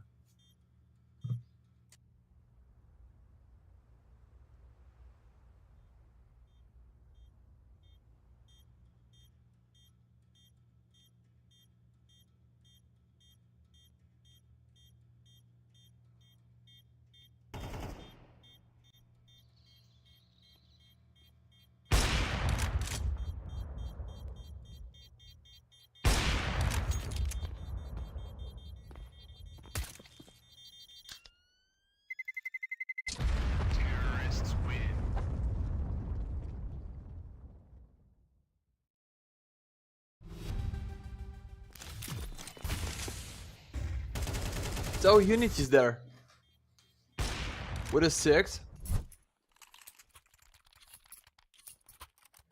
Ready for 7. Because I see not for the everyone M4A4 and A4A1S. And no defuse kids just killing me every time. Guys, sell the one smoke for the whole roster and then you're gonna defuse it in it's one pair for the Forky. Sorry, didn't see because he's so deep down low at the hood.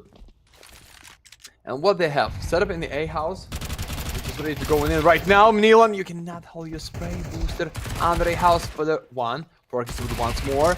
Buster punch the sniper, so 4-2 without the bomb. It should be tough for Team UNiTY. Pump. No flick for you, my friend. Not the greatest sniper at the server, that's for the fact.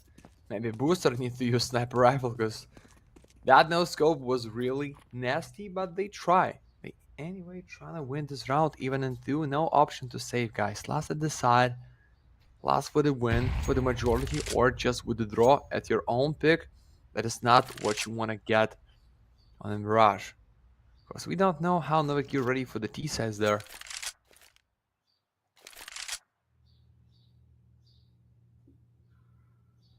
Come on.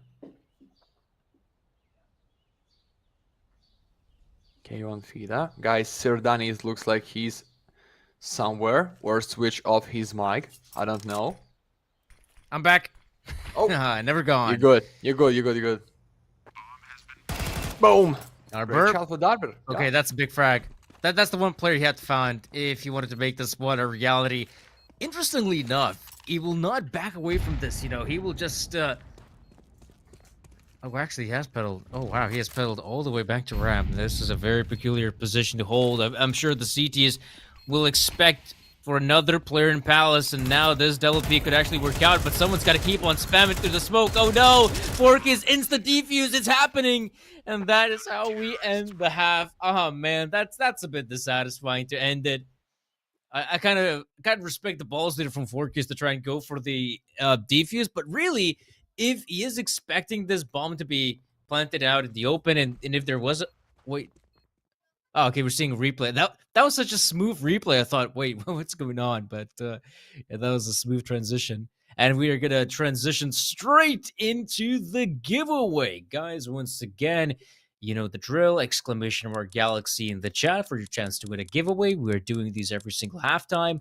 And also, we'd be more than glad if you could also follow our social media as a kind of gratitude to what we've been doing here, casting these games and also delivering you not only some skins, but also some great Counter-Strike action.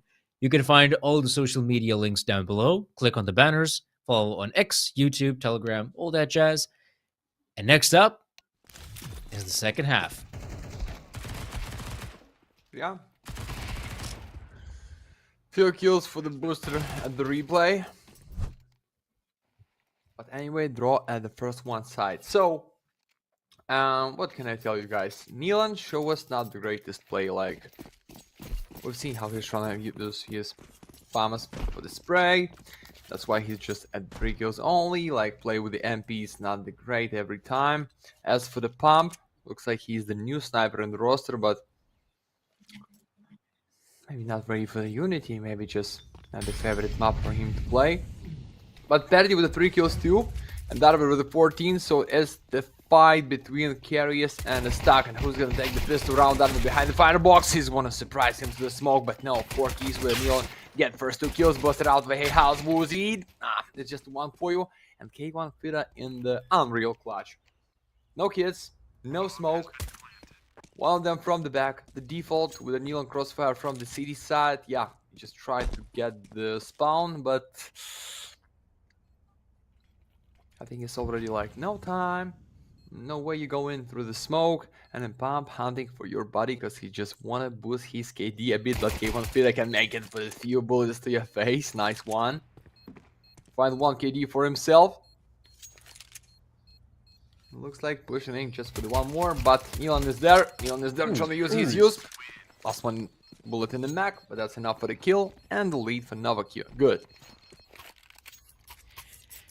Yeah, that is kind of cool. I feel like that's a big win for Novaq. We talked about it in the past, how these guys don't seem to be that strong. I feel like with even when they have like an advantage, I'm always kind of sweaty for Novaq whether they can actually pull through, because there was this one game I saw them play against like another Kazakhstani team by the name of Marius, and they just kept on losing like round like they'd be, you know, like a 4v2, they'd lose it, a 5v2, they'd lose it, like some really awkward rounds they'd lose. And I'm never truly confident, you know, seeing Novaq in a winnable position. I'm never truly confident enough that they will secure the win. And now, forced by it is from UNiTY.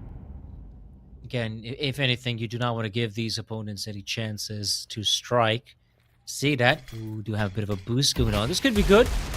Oh, sees the feed, but obviously can't secure the frag on the back of it. And Novaq looks like they'll just try to make a decision that's not really based on intel. The problem is, Purdy is getting a lot of intel, and he knows exactly what's going on. That's why he's just going to keep on pushing forward. And now they'll have to face 4 players on the B-bomb side. I just don't see Novaq winning a round like this, especially if K1 Fida gets the opener. Yeah, that was nasty, but just with one only. I like the crossfire for him. K1 Fida wanna get the one more. That's a lot of impact just for the one pistol only. Neofrag, come on, friend. That's the parry, has the dagger with a great spot. So pump 1 in 3 is just the damage. It's understanding for the short, for the default, for the 1 in 1. But how many health? Not enough against Woozy Scout. And it's the 7th for Team UNiTY, guys. What the reset?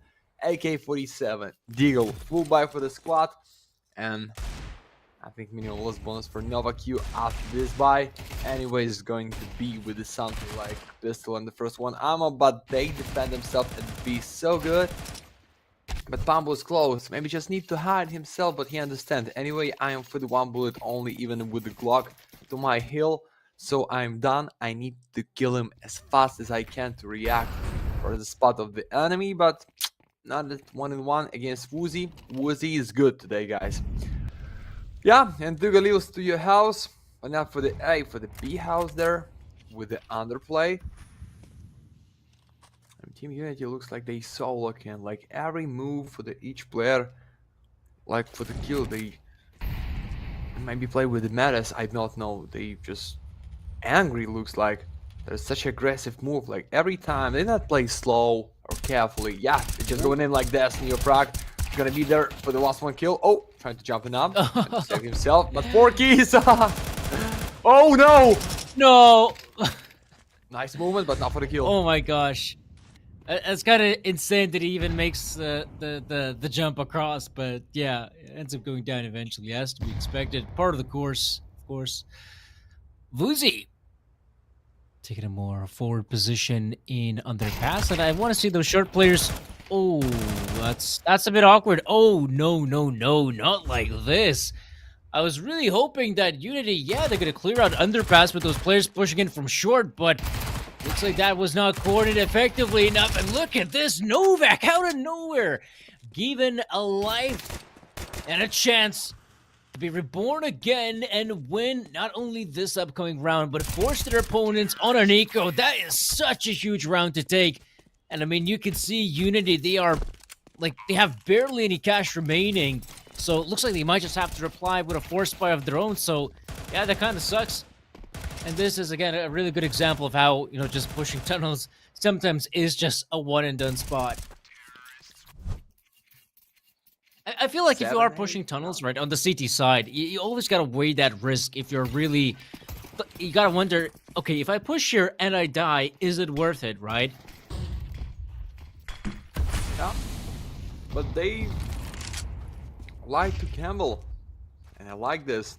They understand we lose there is like 9 or 10 for the UNiTY with no money for us, but they find the lead. They let him play with the 4 pistols. It's a big problem. Perd is still not there. So I don't know. A side's looking good right now for the Novaq. All of nice for them. No nice absolutely for the defense. Yes, somehow Darwin and Perdi can bring like few flashes, but it is the flash for the mid side. They're trying to push him in for the info, maybe for any kills with a full stack, but mate, full of smokes, one more flash, empty on the side, nobody under a house. That is so easy and free to plant the bomb, but the Novaq is gonna be boosted in the jungle. And the question is, if Booster is gonna be ready for this? Yeah, you know, there's 2 of them in the jungle. A huge nade. Yeah, he dodged this. And trying to get the city side in 4, but what are you gonna make with the smoke? Maybe just save it. Because in the next it's full eco or 1 FAMAS and the 4 pistols for the Kevlar for the each player. I don't know. I'm trying to use it for the next round if I play there, but the bomb. No, mate. Oh god. Yeah, you could see, I mean, Purdy's senses were tingling, and so he gets a pretty important win. Doesn't go down to a knife. And yeah, like I said, I think you make a good point here. UNiTY, sure, they don't win the round, but coming into this next one, it's as if they have a force spy. You know, they're still dangerous. They're armed with 5.7s, and a P9 is will to boot. All in all, it's really not bad, you know, if you consider them going with just a simple eco, with just USPs and this equipment. Like, they'll take this equipment all day, all week. The problem is, though, you know, they are giving away some important rounds, and if Novaq win it, it's double digits for them. Obviously, there is still a chance for UNiTY to bounce back, but man, oh man, this is turning out to be a very close game on Mirage. It's kind of, I guess, to be expected. Like, both teams are pretty okay on the map. Buster, again, he has been pretty damn good with the Galil and other weapons in particular. And that's how, I mean, he has been on a tear. 24 frags already, and the first map isn't even over. You think so? Give them one more chance, Danny. Just one more. Even Nilan is here, ready to play against Kar. Okay, I need to go camera preview off because I don't see for the minimap. It's so good to play with the mix, to be honest, but it's not so good to play 3 and 4, but they just a 1 deagle at the whole spot. Okay, 1 feeder waiting for the sound. Like, throw the smoke, so maybe they believe he's going down to play for the forest or the backside, but he's still in front of the car. Nah, not for the face. Neon is there, guys. Just find this player or you're being down. Yeah, the Pfizer at the top of the car. Find the skill. Go in 4, plant the bomb, so save your Kevlar Darber, and that is 10 for the Novaq. Good.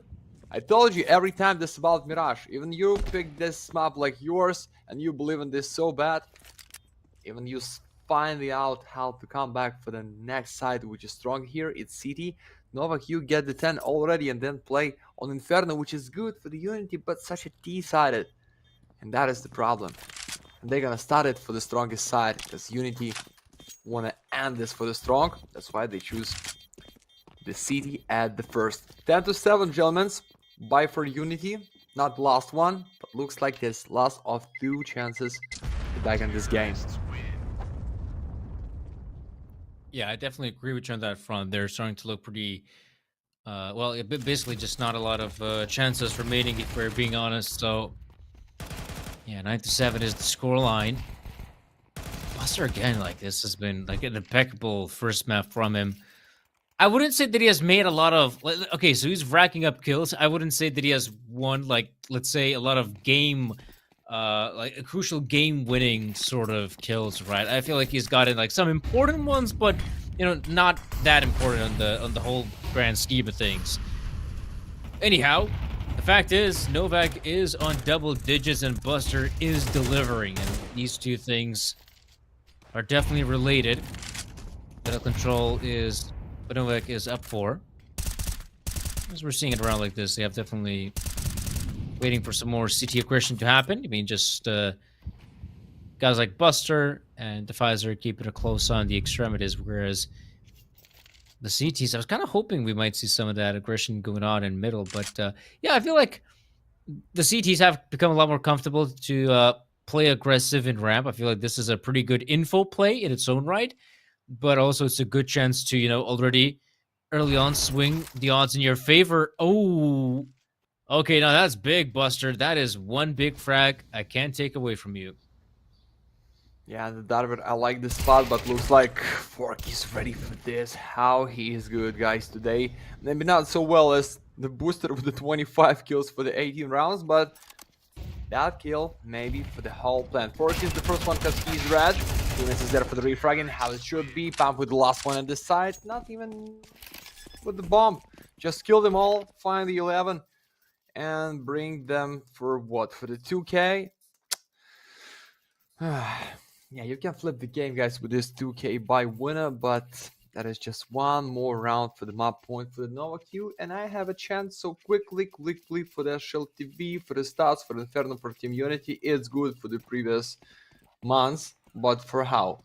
2 wins, 1 loss against Team Leo at the CCT, and Novaq, what's down for the Inferno? Yeah, they grinded for the just a bit more, but not with the greatest start, just 2-2 against Astrum, Q-Mystery, and Amcal, so teams what they played against just a bit good, but I hope we have the same fight as we have on the Mirage and maybe go for the nuke. But Perdi is there with this risky point to find the first one, maybe the second is good damage. No teammate to support. Oh yeah, it's the end here. Or Neofrag show us something there. Neofrag could, to be honest. Like, Neofrag is a splendid player on the side of UNiTY. So if there's a player to perform, definitely he's your man. Looking still for a fight in middle. Obviously, he knows there's a lot more players coming in from the A-bomb side, but he's hoping to maybe catch 1 or 2 T's of guard to make this one a bit more doable. There we go. He gets a big one on Buster. The Pfizer now losing a fight as well. What? Suddenly it's down to the 1v3. How could this happen? But then I see it's Novaq. And like I said, I have seen them mess up in the past. This is no surprise to me. And now Nealon left in a 1v3. It's a good start, though. Doesn't have a lot of time to work with, but we'll try to secure the bomb plant, believing someone is moving in from jungle. But in fact, there's a player from CT spawn, and he's simply not aware of it. Yeah, that's... honestly, we gotta see a replay of that, because I have no idea how they messed it up. Because, look, this is good, right?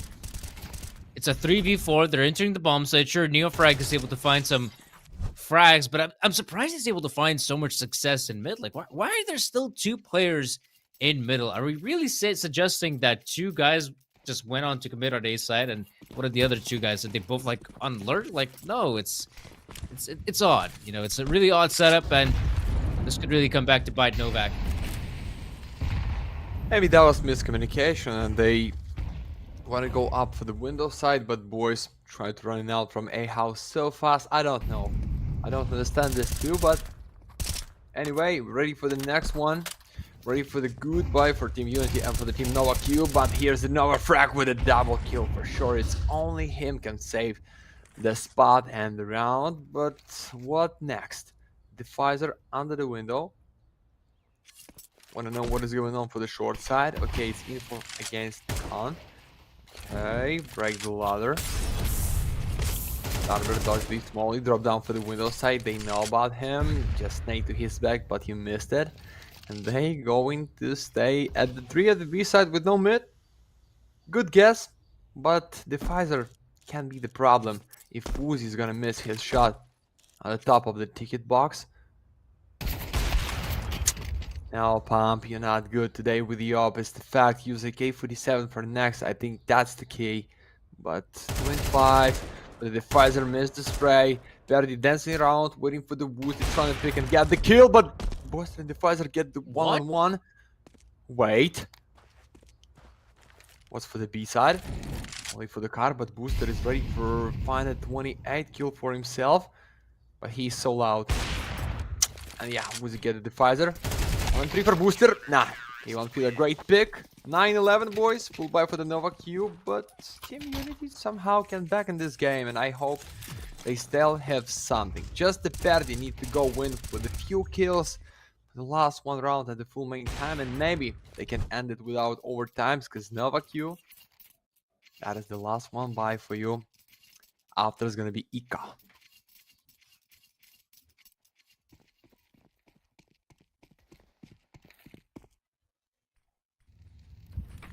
Kind of saw as well the frustration there from Buster. It's not because he thought that situation in itself was winnable, but his crosshair was practically dead on the guy, and he just couldn't convert. Buster now moving in. Again, he's been a player to watch out, and his T set has been putting up some big numbers. Nealon as well. Now he's coming alive, and that is so crucial for the team to get an opening frag like that. If anything, yeah, give window position to a guy like the Pfizer, right? He's only in the Tech 9. He might get a big frag in, and look at how window is just completely exposed. There's not a single player here, and Fork is, ooh, might get caught out. That's the scary part. Actually, won't be. So he has a good chance to find that frag when K1 Fida. Come on, Galil up close. He's going to have to pull through. There we go. Big frag being found. That instantly opens up the B-bomb side. And UNiTY are so aware of what's going on. In fact, because they've cleared out kitchen, they can just throw in deep smokes, deep mollies to just force the CT players to go even further back. So back that they might consider going for a save. 12 rounds for Novaq. And Buster is on the hunt. No. RD, nice kill. Need to go for the K47. That is way more better than N4 A1S for him. But the problem is 3 rounds in a row for the overtime, only just right now. And the Nealon, I like the webcam of him. Like, just a straight to the face. We don't know, maybe he has the second screen with the radar. The Mafia is calling him to throw the few rounds and end it for the last one round of the main time. Like, somebody think in the chat when not the favorite is gonna win their own pick. They use tactical pause. They're trying to fix some points. They're trying to build any other setup because Novaq Q, guys, they going for the win. For the first one map, I think for sure. I don't know what's about the Inferno because it's good for the UNiTY, as I said. Last one should be nuke, but I don't know. We have a previous best of 3 with such a close score like 13-10, 13-11, then with the overtimes and the decider, which was Anubis. But hear me out, that is not every time we go with the same script from the previous match. Let's go. Round number 22. Great buy with no op for the Novaq Q. Trying to save some money to be with something at the next. And so, yeah, two great chance to make them cry. Find the win on Inferno. Let's go. Darber dodged these 2 nades at the window, and he's still there. Good. Only one lurker in a house, and the stock trying to get this through the mid. Okay.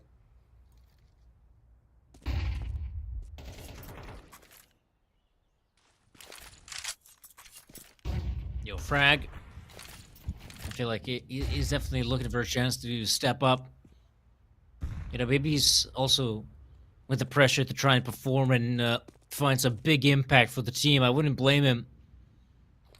Feels like UNiTY, if they just have that one player who could really step up with the CT side, maybe that would be enough to win them a big round. Again, we're seeing a more A-focused setup. Now they begin making waves. There's already a player in ticket booth, K1 Fida. I mean, he's in a very common position, but the molly comes in a bit too late, I feel like. It should have been deployed way earlier. And now there's still a good chance to move into the side. Darber using the smoke to his advantage. Somehow even gets the second guy. Nealon finally moving in from connector. The Pfizer, the smoke does not help Purdy. And with 30 seconds remaining, honestly, if they just book it towards B, yeah, I mean, this is exactly what Defizer is doing right now. He's so low in HP that he's got to just book it on the B side. Ooh, right now, Yeah, that's the problem. Nealon dies a bit too quick, I think. If Nealon were to survive just a little bit longer, I feel like the Pfizer might have a bigger chance. But now, the only chance he has is to actually get that bomb planted, but that's about it, really. 11 health points, guys. Okay. Info about the short. Trying to be behind the forest, but no, it's so easy for Boozy. I don't understand really. Nealon just in a con. Even that's gonna be B side anyway. He can still there as the lurker till the end, and there's gonna be more time for the Defizer still alive, or less time to defuse it for the team UNiTY, or even they can fake them and go for the A side at the last 1 second. And when Defizer trying to be the first one to open because he was red, and Nealon trying to end all dirty work for the team, but it's fine. Showed the replay of Darber's double. That was really nasty. Like, it's not a transfer, just so fast with his aim for a spray. And we have what? Booster for Deagle. Nealon with a pistol. Yeah, it's good that they have a bomb. And a lot of the kills in the previous one. So even with the half of buy for them, it's gonna be almost the same or just a bit better. The last one of the full main time. 4 keys with a nice flash. But Boozy's too close. That's the risky way to pick like that, but the party get the second one before the smoke pump. I told you, this UDK-47, you can give enough impact. Not without the up. That is hero the real. Careful, they can catch you. Okay, it's gonna be the bomb. It's 3 and 4. That is no nades. Tough for the T, but still real to end this right now. Yeah, there's that possibility, but like I said, I feel like it's a bit too tough for T-side. Buster swings out wide. Oh, what? It was so close and even killing the second, guys. That's insane from Buster, but the big problem is Pump believes there's no one in CT spawn anymore, and that's a big mistake. It's all up to Boozy now in the 1v2, and, well, he'll try to give us his best shot. Maybe try and go for the insta-defuse because he has so little time to work with. Oh, no. Oh, no. Pump is too far gone. No! He's dead! Oh! He said no time, but I feel like he might have had just enough, to be honest. So that would have been a very terrible way to lose that one. Well, I say terrible. To be honest, Novaq had no right to win a round like that. It's a 5v3, and they had 2 players on pistols and only 1 guy on the AK-47. So, to be fair, I talk about how Novaq is a team that is prone to making mistakes, yada yada. This time, I will admit, they played that one super well. That was a really well-played 3v5, and if anyone has got to be blamed for misplaying a round like that, it's obviously going to be UNiTY, and yeah, I guess no surprises here. Looking at the scoreboard, of course, Buster has been delivering. I mean, 28 frags. Like I said, some frags, you know, have been pretty clean. I'll give it that to Buster. Like, some frags have been feeling pretty clean. Some frags have also been impactful, which is key, and yeah, is Buster back? I don't know. I think we have to see a couple more games of Counter-Strike, but he's definitely looking a lot better than what we saw him playing the first officials for Novaq. Yeah, and I think the last one take for this round, guys. When the Neo frag, you play 5 and 3, you understand it can be like no lurker out of con. He just turn his back and get the free kill for the enemy on the city side. I just don't understand these move, but it is what it is anyway. In 15 minutes at the Galaxy with me and Sir Danny for sure. I put off my hat if I had one, but we go for the Inferno, we go maybe for the 2-0 or for the nuke, which is decided. Anyway, enjoy some music with no copyright, and we going right back for the next map.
So, ladies and gentlemen, get ready for the next map and the next best of 3 series, but not the last one for today. 2 more after this one, but we need to know who is going for the next stage in this group at the Galaxy phase number 3. Me and the Sardini, to your pleasure, boys. Novaq against Team UNiTY. Fight for the big W at the Mirage, but unfortunately for the Novaq and the boys, they cannot find the success on their own map pick. So right now, we watched the video one more time. We've seen how Team UNiTY's deal right now. There is somebody out of T-shirt because that is the hot. We understand. You can make it. It's not a problem. And then Novaq, just a bit of the smoke in the break. So we've seen it's going to be defense for Team UNiTY, which is strongest side T side on the Inferno. So maybe Novaq can bring them a lot on the first one and end this with enough at the defense. That is just in my mind, but I feel like we're here for the decider. I don't know why, just feeling like that.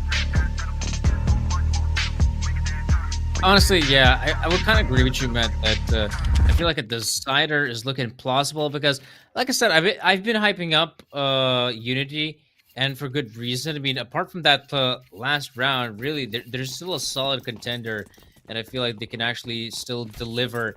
It's just we're gonna have to wait and see if they can actually prove themselves on Inferno. And honestly, I believe they can because I've seen them play on this map. They have some really cool protocols, some really cool approaches to the map. Of course, they will be tested in Banana, or shall I say K1 Fighter is, but he has been smoked off early on. It's really dissatisfying that they've already secured a spot on the side itself, and a 5v5 retake on B side. Yeah, those are usually almost impossible to get through. With no kills, you think it's real to retake this one? Only K1 Fida knows the answer. B with the pick, but then Pimp. That is the decoy. It's not a flash. You can use the decoy of the pistol round. That's gonna be good, but Booster for the first. Perdy with a double kill. Booster with once more. So 4 keys. You out at the dark side. And that's enough time to defuse the bomb. UNiTY, nice retake just with 1 kill and with no kills, as I said. But, oh yeah, it's enough. It's enough. That was close. And UNiTY for the first one. Good. Great pistol. Great dual breaths for the Woozy. I like this skin. I think that's a lot. One of my favorite because I don't know, just like the combine of the colors. Yeah, remind you guys, exclamation mark Galaxy into the chat, skin giveaway. If we are at the kick in less than 200 euros, you have a beautiful chance to be with something which is looking good or with the expensive one, but a lot of blue in the line as always, like in general in CS case opening, but sometimes we have something. So let's go. This time risky force for the Novaq being just with the 2 Marius, but somehow it's Inferno, guys. A lot of distance, I mean a lot of close and middle distance fight, you can use TAC, MAC, Nova, XM. No need to play with a K47 every time. So Forkis trying to get this boost like that to the window. That is something what I didn't see in the previous season of the Galaxy. Good one. But that's 10-3 with a strong crossfire at the mid side and with the parity with the MPs for the whole A house.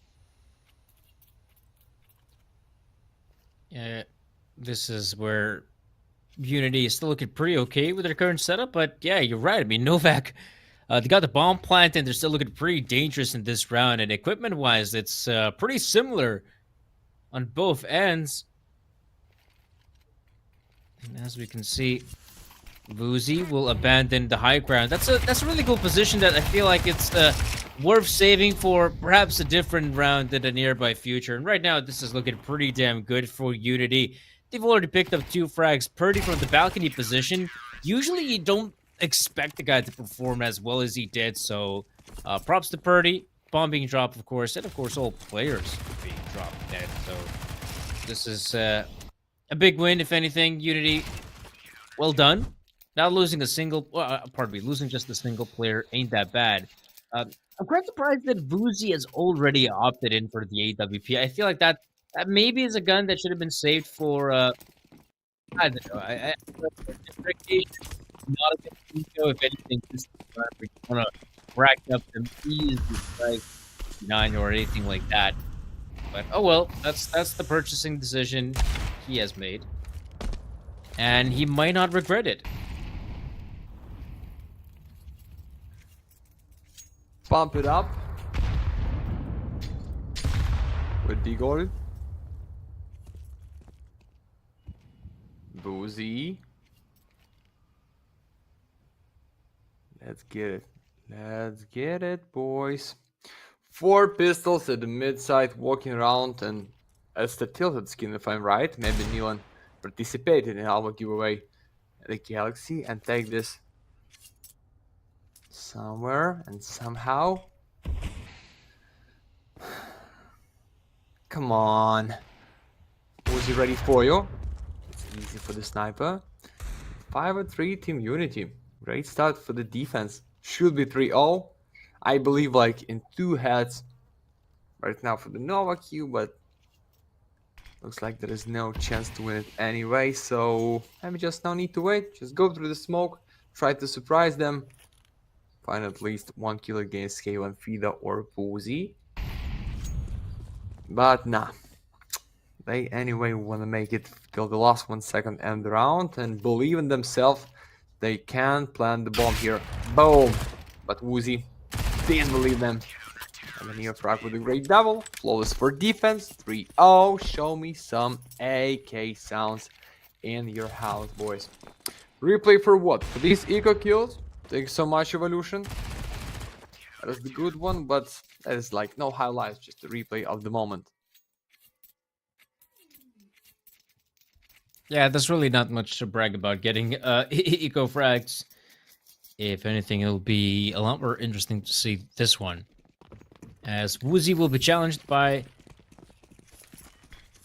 some real guns, mollies, and grenades coming through. Neofrag is playing a dangerous game, I feel like. Flash from his teammate. Realizes there's no one moving in top banana. However, he might have just stalled and wait for the exact moment to move in. Whereas, yeah, I feel like you're Neofrag, you know, with just the MP9, and I wonder if that's really a gunfight you want to have. I will admit, though, the one great thing we have already seen is look at the utility damage. I mean, Neil and Forgas have lost already a lot of HP, and they're yet to see a single CT player. But Neo, smoke on smoke. K1 Fida, I like the spot, but why are you just pushing it like this into the smoke? He's just the only one. He's at the reload. They going back because Lurker is still in the mid side, so Booster catch the Darber is good. But what about Big Sense? It's Perdi. Nice angle. That is MPs. Catch him and the hands in the nade. No. In the hands in the nade. With the nade in the hands. I'm losing my mind, guys, already after the previous best of 3. Sorry for this one. And then we have a Neil and the 4 keys. That's 2 gentlemen for the just half of the full health bar. That's for the 2 players. And that's had the Nilan waiting for the Lurk push. Not much time, guys. 15 seconds left to proceed because 4 of these timers gonna be for the bomb plant, and only it's gonna be a chance if you catch the Perdi and the big sands. Come on, Nilan. You need to go in. You need to go in. Nilan, no time. Nilan, no time. What are you running for? Uh-oh. Yeah, it's flawless, and he's trying to give up after timer 4 kiss. No way. 4-0, boys.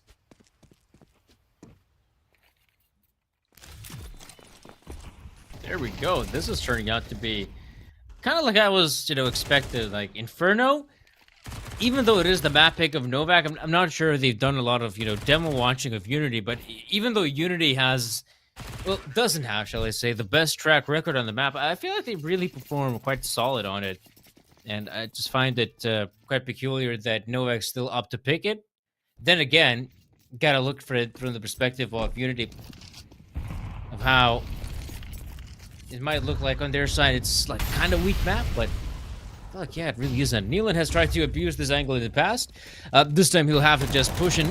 Neofrag is there, spraying the bullets, but he knows he does not want to overstay his welcome, because that's how the CTs tend to die, but luckily it's not happening this time around. Remember, they're up against an eco primarily.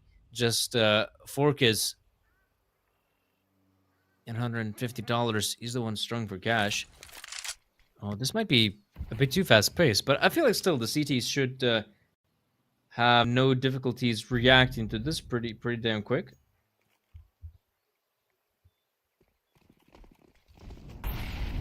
One. Good one. Second is 2. Neo practice there. Yeah, guys. No, absolutely nobody is going for the B default. Flawless for defense. And yeah, I told you, it can be just a flipper here for the decider, because 5-0 less than how many, 15 minutes. It's such a great result for the team UNiTY. And guys, don't forget, they left for themselves strongest side on the map. Just maybe like, for my opinion, like 53 for the 47, for the 48, sorry. Just so good with the simple math today. So what? The chance to get the first one. Good double nade. Oh, yes. K1 feeder behind the box. Somehow trying to save himself. Yeah, there's the teammates there because 2 players still on the B side. So maybe don't need to go immediately. Just find some space in A house. Booster is still waiting for somebody trying to push down the stairs in house. And who is going back? Don't tell me it's the coach. Maybe that's the manager. I mean, that's the cook. If they had the boot camp, somebody needs to prepare some breakfast for the young, talented team from Kazakhstan. Or I just dream about this for the boys, being with a nice. So K1, he's with an 8. Nia wanna open it up just after the smoke. Oh. What a nasty nade to the face of 4 keys. They stopped them with the molly, but looks like now it's only for the short side out of A house. Very nice flash to his face, but Darber with the setup. Teammate is in the default. No way. K1 Fiddle with one more. The Pfizer, you red, you done, you out, and that's the draw in the 6 rounds only. Beautiful. Yeah, that's a pretty cool way to end it all for UNiTY. I mean, it's quite insane when you think about it. Yeah, Purdy no longer has $12,000, but K1 Fido almost has 12K. I mean, they have been so successful at winning these rounds that Novaq hasn't really found much of a response, really. UNiTY seems to be running away with this. I guess after this sort of eco partial investment is over, then we would see a purchase coming out from the guys. And maybe a tactical pause. Ooh, Woozy doesn't even fire off the shot. Not that big of a deal, though. And, again, they're playing this one pretty safe. I'm surprised by the fortitude of UNiTY to not be that aggressive, and in fact, not even fight for any, apartments control or anything like that. Maybe this is a bit scarier in a round like this, though, because those pistols, if you give them a lot of breathing room, they might overwhelm the defenders quite quickly. Vuzi is able to find the first tries to flick on the second, doesn't want to go for the repeat. That's dangerous. Purdy, that is a must-win gunfight. He gets it, and now they can put all the focus on short, on long, and only drop a single player. So props to Purdy for winning that gunfight, because I feel like if he fails, then Vuzi becomes a liability, and then suddenly that whole defense just falls apart. Yes, boys. 7-0. 1 kill for Neon, 4 kills in the pump, 4 for the Divisor and Booster in total. Oh, I don't know, Novaq, why you picked that map if you just cannot build anything for the T, or just UNiTY is so mad for you for the first one map when they get almost win like 5-3 on the A side, and they understand there's gonna be no way they're going down in the 2 maps only. So what? Not so fast at B, just few nades. The Novaq with the flash and the smoke. Oh, good against Divisor. But the Woos is there with the boys. Give them no chance to push it out from the mid side with the flash of 4 keys. 1 more nade. Ah, no damage pump. Just a bit closer behind the smoke. Just add the banana. Neo with the molly. It's nice timing to throw some flash, and they immediately going back because they cannot go in just like that. Need to check the health spots. Novaq, lucky kill, but that is good. Into the smoke. Oh! We're trying to repeat 4 keys. Stay behind the box. The smoke is on it up once more time after the nade, but Neil under the smoke get the double. Oh god. 5-3 one more time for the dualities there. K1 feeder out of charge, and his 2 teammates so far away for the CD side to support him. It's the shadow. That is your shadow. They know about you, my friend. Pump. Good. There we go. Still the retake is on. 2v3. Neelan again hitting an insane shot, and a shot that practically wins his team the round. I feel like Vuzi, I'm not even sure whether he could actually back away with this left attack. No, Neelan will get himself the 4th. Yeah, I feel like of those 4 frags, I feel like maybe one of them was basically like, that was a skill shot, but what he found here, basically just some good timing as well. I think we'll have a chance to see his POV. Actually, no, we'll only see after he gets to this frag here. Yeah, I feel like that was the skill shot, but here you got a player who's just, right in front of you. Easy stuff, and you also got a lucky spam from the smoke. But yeah, that's good. That's good. Novaq is able to get at least 1 round on the board. But if I'm being honest, they definitely need a lot more. The 1 round is simply not enough. I feel like, ooh, that is ballsy. I was so sure if Woozy is going for that second mid peak, you're always expecting some sort of backup. And now look at how much ground 4Ks can cover. Like, this is scary for a guy like Purdy. The only way to survive this is by being aggressive, and right now he's making some really cool moves. Should get the frag on pump, but winning this round is still, I just don't see happening. You think so? But what after the skill at the CD side? And imagine Booster somehow going down with the bad timing for Purdy.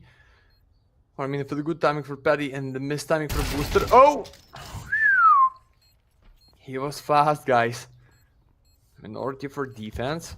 Novaq still behind the smoke, but that is 1 more to your face. So yeah, you can try to open it up and maybe kill somebody, but we understand there is just no time to defuse it, and even through the molly, Booster cannot find the once more for himself.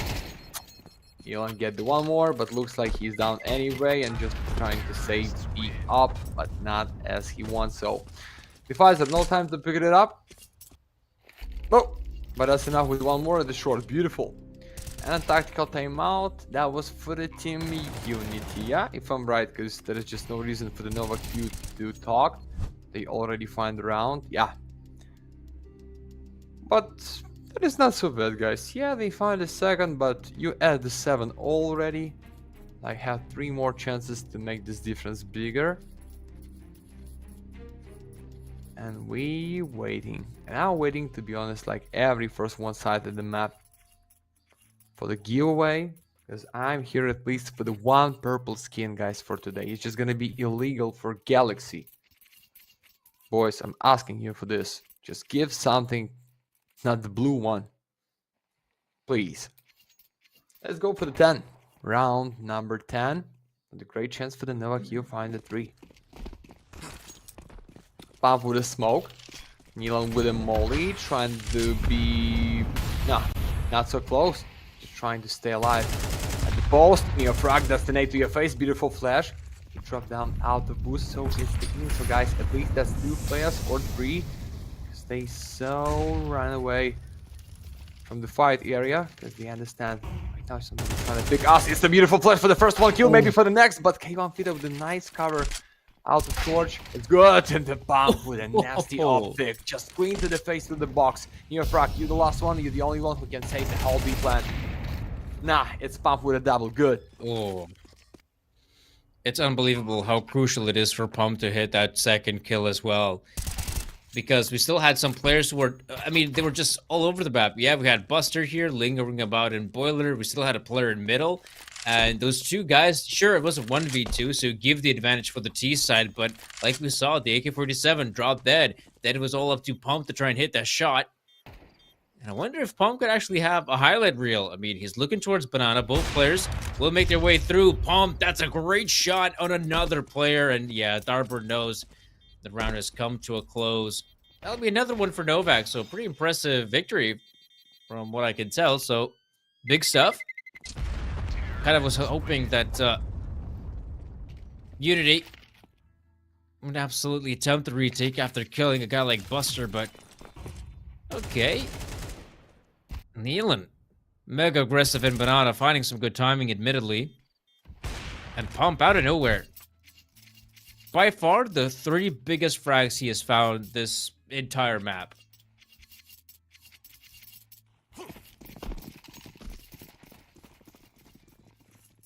Let's get it, boys. For the 1 MPs. That is not the still defense, but the Wooz is here with the up. It's the huge surprise for the booster, my friend. Oh, you missed the shot. He understands that it's not gonna be a reason to stay here solo with the op, and the family cannot support with the MPs. You need to go in just right now, right there for the A house. Darber behind the smoke, but what next? They can use the second mid with no victim. For the rifles there in the mid side, but Darber killed the sniper. It's number 7. Milan shoot to kill him. 4 and 2. Save some guns for the next, as I see no money in the pocket and no guns that you can use against the full buy out the T, but the Pfizer somehow going down. Wanna kill somebody, but he been killed and being nobody. In round number 11, but the Fork is trying to hunt and kill him because he feel like it's gonna be drop for Nilan to him. Pump can buy it for himself, but it's like a K-47 and first ammo. Not the op, not his favorite gun. He's still not playing so good with the op, but we remember this round at the B side for 2 kills for the main sniper of Team Novaq. So he's him. He's ready. Neil behind the car. I think you're trying to pick them, yeah? And the booster. Ay, ay, ay, ay, ay. Oh, yeah. K1 Fila just with 1 bullet. What's the angle? What is that spot? Oh! No time to kill the last 1 player, guys. 4 in a row for the Novaq. In the end of the side is looking good. Just find the 5, even find the 4 and win the second pistol round. So they fighting for the 2-0 somehow. And you've seen this by Farmers and 2 MPs. That is not what you need to stop the 4 AKs and the 1 op for the pump. But I hope somehow they gonna make this. FaZe Clan, Austin Major, Graffiti, and the T-Spawn. I think it's like respect for the Alexander Kostolev, which is looking good in this roster. But anyway, we're here not talking about the Austin, just about the end of the half on Inferno.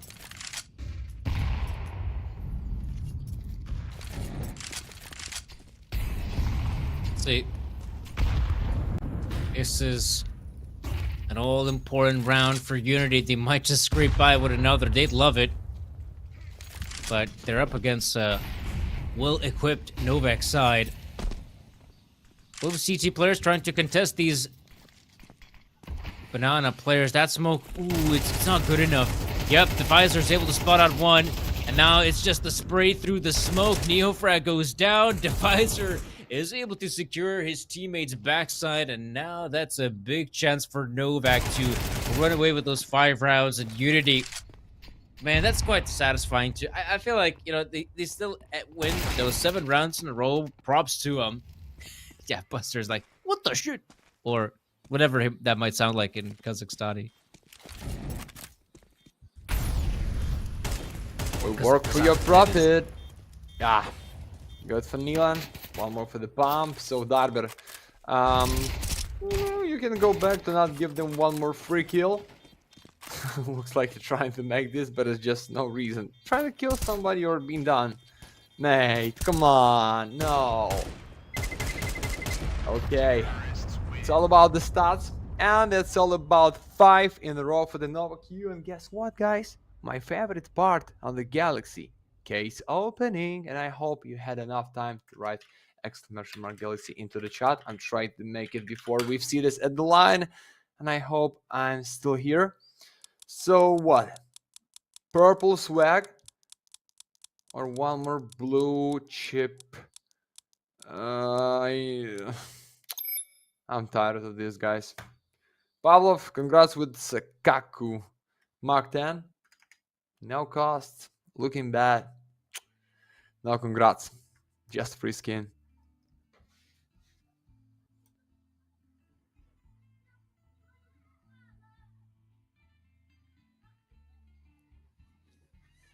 Okay, 7-5 is how we end the half. Again, this is like a typical scoreline for Inferno. Then again, it's not typical for a single team to have 7 rounds won in a row on Inferno. Now that is quite a rare occurrence, if I'm being honest.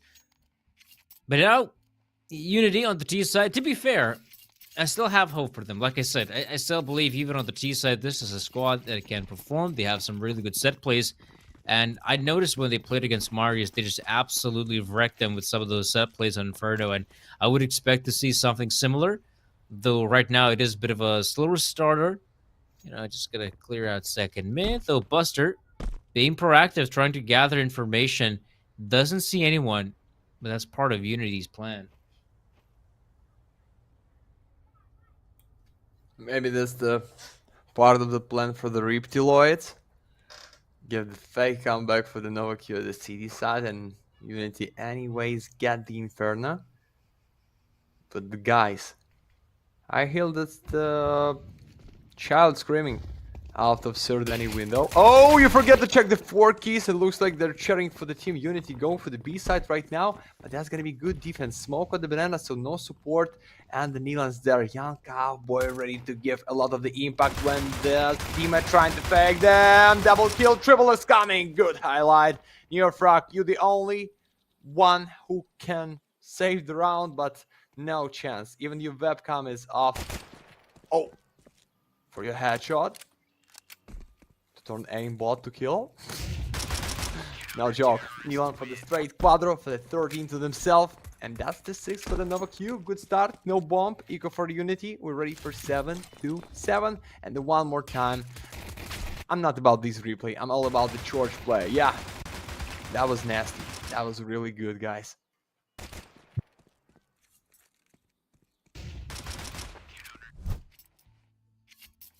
That's a big round for Novaq, you have to admit, because Novaq, again, this is a team that is prone to making mistakes, but admittedly, so far it's been okay in the mistake department. They haven't really messed up too bad, so I'll give them props for that.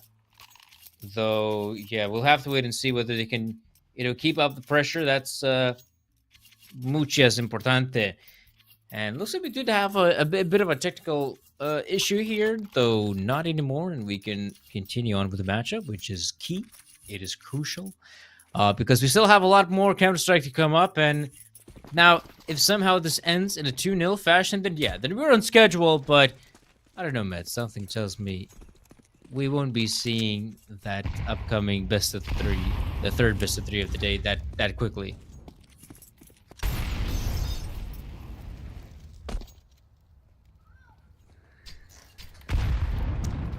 Kind of force who can give you a great chance to break the economy of your opponent, or being with the full eco for the next, so it's gonna be 8 for Novaq. Nice net against Darby and Perdi, but Pump is there for the nice spray control. Busted here to support, but guys, he's at the reload mode. Nice. He wants to be there anyway, get the kill. Number 1 is Defizer is still close to punish him. Defizer, let's go. 8 bullets, enough for the one more against Darby because he just put 1 bullet. But guys, number 2, show us B side, please. Thank you, Evolution. Eva for the Neon Spav. He's behind the triple box. Oi! Oi!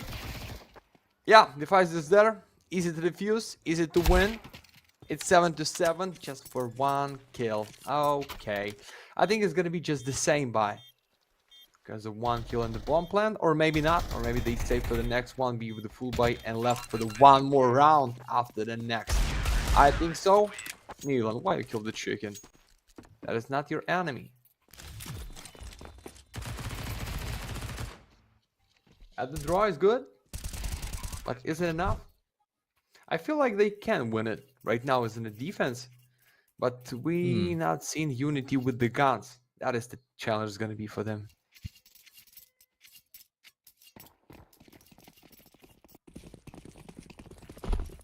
I do agree. The real challenge is, of course, seeing what's going to happen when those guns come out. Right now, we still have to contest with just a pistol. It's a bit dissatisfying, but it's all right.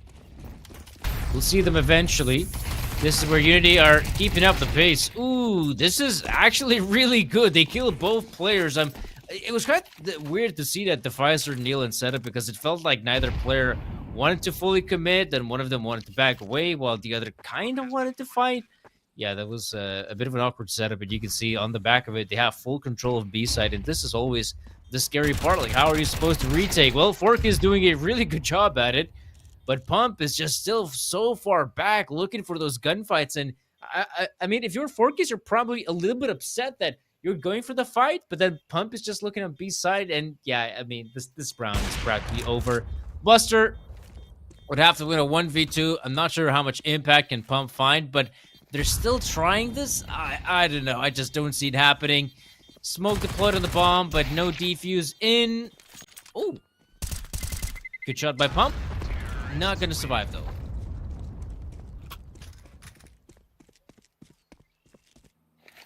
Yeah, baby. Round with nothing, just for the pistols, guys, and you lost this on the B side. You killed them all? Not enough. 7-8. The big flipper is coming right now for Team UNiTY. Yeah, they can deal with this by Pump with the Mac. Looks like he is going.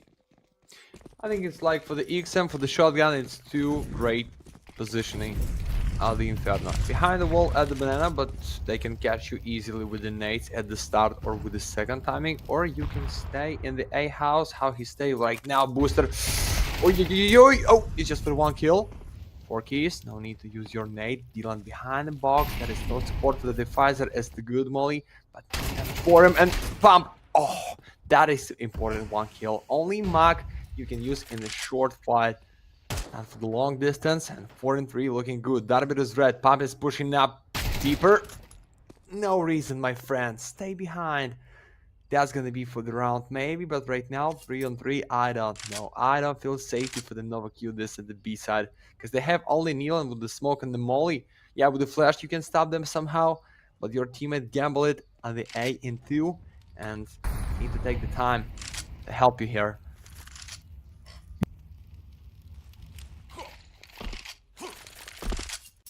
Okay.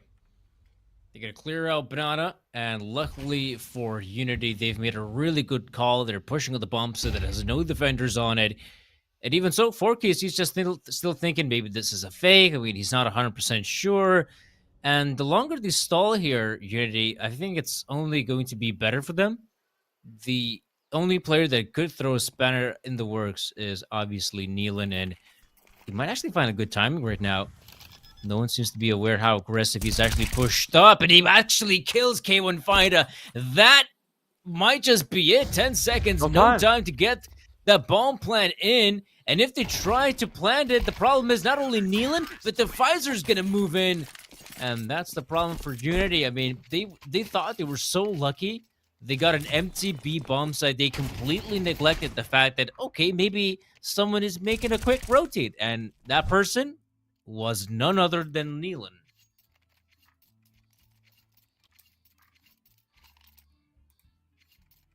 Good, good, good. But we've seen this before. Same by what they attack at the B for UNiTY.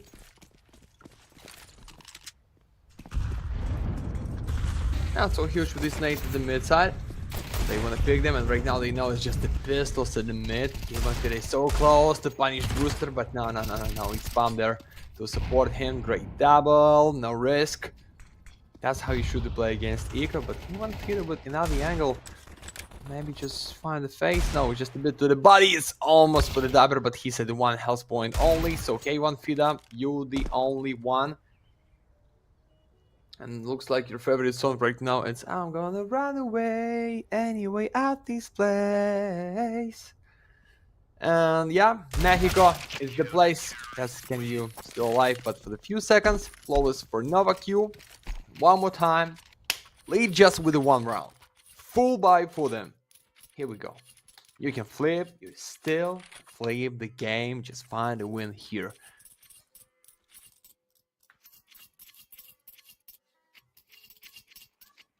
No op. Okay. Yeah, no WP on the side of T side. But then again, I just want to stress the great track record Novaq has had in Inferno, because all we have to remember is Scrolling was 7-0 in favor of UNiTY. Novaq had 0 rounds. Right now, they're 1 round ahead. It's not huge, but what is big is Neofrag's initial frag. Oh, look at Neelan! Oh, he has gone aggressive, flashes himself out. And I don't know if that was the correct play. Like, maybe go for something like that if you do have backup. But in this case, he was the only defender, dies, and that's it. Like, that's the round over. I guess I guess he didn't have the confidence that he could hold on the incoming onslaught of players. But then again, are you saying that he had the confidence to go for a peak like that? Well, that's a weird choice to make. And anyhow, we just know how it plays out. Inferno, you lose those 2 guys on B side, and now you can have guys like Darber on cleanup duty. UAK is not so bad for the city in the next, but only with a chance to save it for the next, because Perry is hunting for his teammate. Yeah? The way of the dead bodies and the stairs in a house. Buster without health behind the smoke. So careful with this. You want Twitter out the library. Perry wanna kill you through the smoke now. Okay, it's good, and can I tell you boys, that's gonna be the last one chance to find a big lead to somehow give you 100% chance to be at the 10, maybe then with the 11. Because without this round, with useless bonus, it's the straight way for the team UNiTY be at the 11. How you can play with the tech, you can surprise your enemy at the B side with a double nade, with a double molly, with a double smoke, and you going in immediately trying to plant the bomb, but you cannot play the same for the defense. You're just gonna sit so back behind the church and the city side, use your MPs to fight against AK. That is not so easy. Okay? So info for Woozy. He's there. So no need to pick. You need to feel alright to catch somebody at the short, but there's just deep seat for booster. And they gamble A side in the 4. It's good. What the number 4 have right now? Smoke in the flash with the op. Be behind the box in the church, okay, but that's the Neelan's nade to his body. Good. He needs to catch the trap. Nice flash. Neelan with the first one. Ready to close them up with a smoke. Good. That's the nice majority. No need to pick risky like it was in the previous one at the banana for Neelan. Why?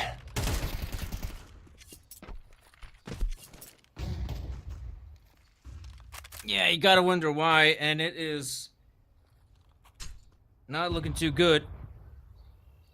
It is quite a difficult situation, if I'm being honest, and in a 4v4 like this, a lot of questions can be asked. Pump now. Gonna try to make this one work. Seeing the players, lots of players coming his way, and now, yeah. A 4v4 ensues. Oh my goodness, Forkis! I think he single-handedly just won the round for Novaq. That is such a great peak. And now he is left in a really difficult predicament. What's going to happen next? I'm not 100% sure, but K1 Fighter tries to play aggressive. But it is Novaq to get the better of him. And what a great showing from Forkis. Lovely stuff.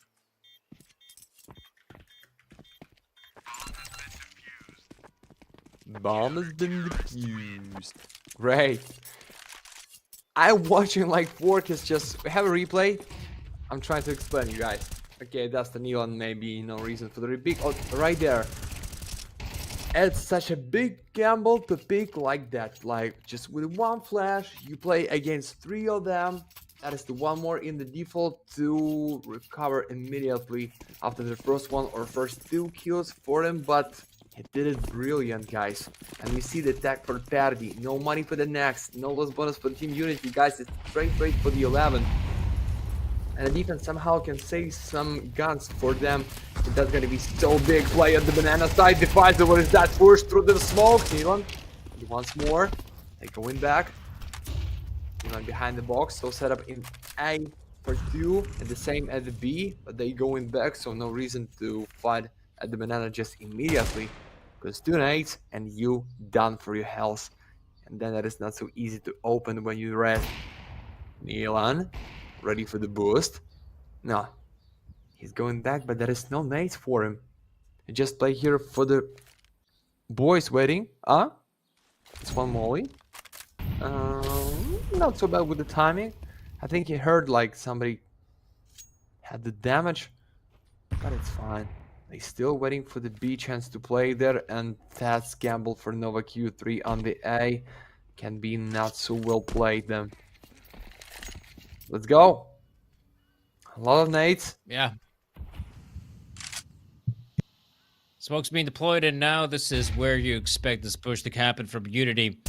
This time, no Forkis, but Nealon has been hitting his shots. Does go down quickly. This time, we have a very similar situation to what we saw in that Nealon denying the plant on site. It won't happen. They are keeping a close eye on coffins, and Forkis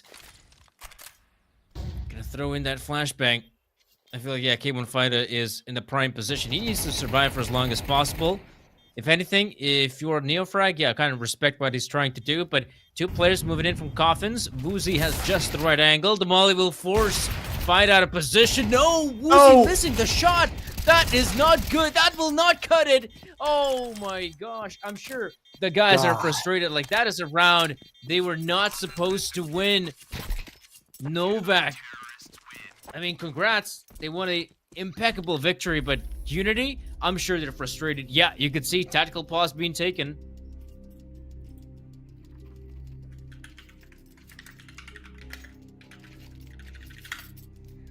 Great play. Such a good job for the Novaq, you guys. To be honest with you, when I watch this retake, I think, okay, that's the end. Sniper with the point. Yeah. Molly behind the triple box, not so well thrown against K1 Fida, so he had a space to stay alive, but oh yeah.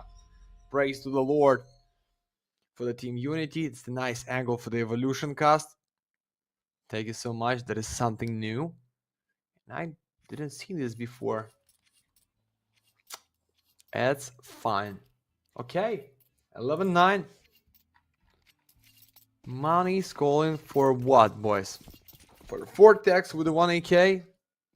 That's not what you want to get when your enemy is just at the 1 step from the match point. Let's go. Nice molly. You dodged this Neofrag. Want to be the first one, but it's so fast, but you're so loud. But you get these open against Nealon, and it's only the Pfizer who can save the whole spot. Flash, molly, smoke. The Forkis is going for the city side. It's the nice nade. It's nice nade, but they dodged it as well. The Pfizer, what is that? Such a kick. Uh-oh. Yeah. Back to your house. 3 and 4, but the Forkis, the same one. He did it with a highlight with a triple kill. He's gonna open the smoke and want to take it once more. Nah, it's the default. Dark side and a triple box. Unreal to retake. Yeah. Come on. Another retake is on the line. This time, UNiTY should not mess it up, and I think they won't. But Novaq will give it a try. Once again, 2 players from Coffins. This should be a better setup to counter it. Instead of giving them a chance to throw in any util, they'll have to get up close and personal. And so far, so good. He spins around. Come on, Purdy. Do it for the team. And he does it all right. UNiTY. Finally, they get a victory here in a post plant. And man, oh man, I mean, we've already seen so many close rounds happening time and time again. And finally, UNiTY will reap the benefits of their labor, because it is their opponents whose economy has been absolutely wrecked. And what do you do if you're Novaq? Yeah, you take that tactical pause, because this is a matter of concern.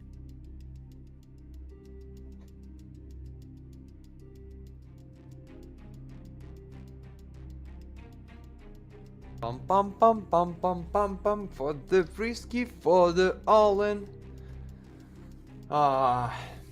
Yeah, they want to make the eco. Let them take 11 and be with the full buy for the next. But the problem is lost bonus, guys.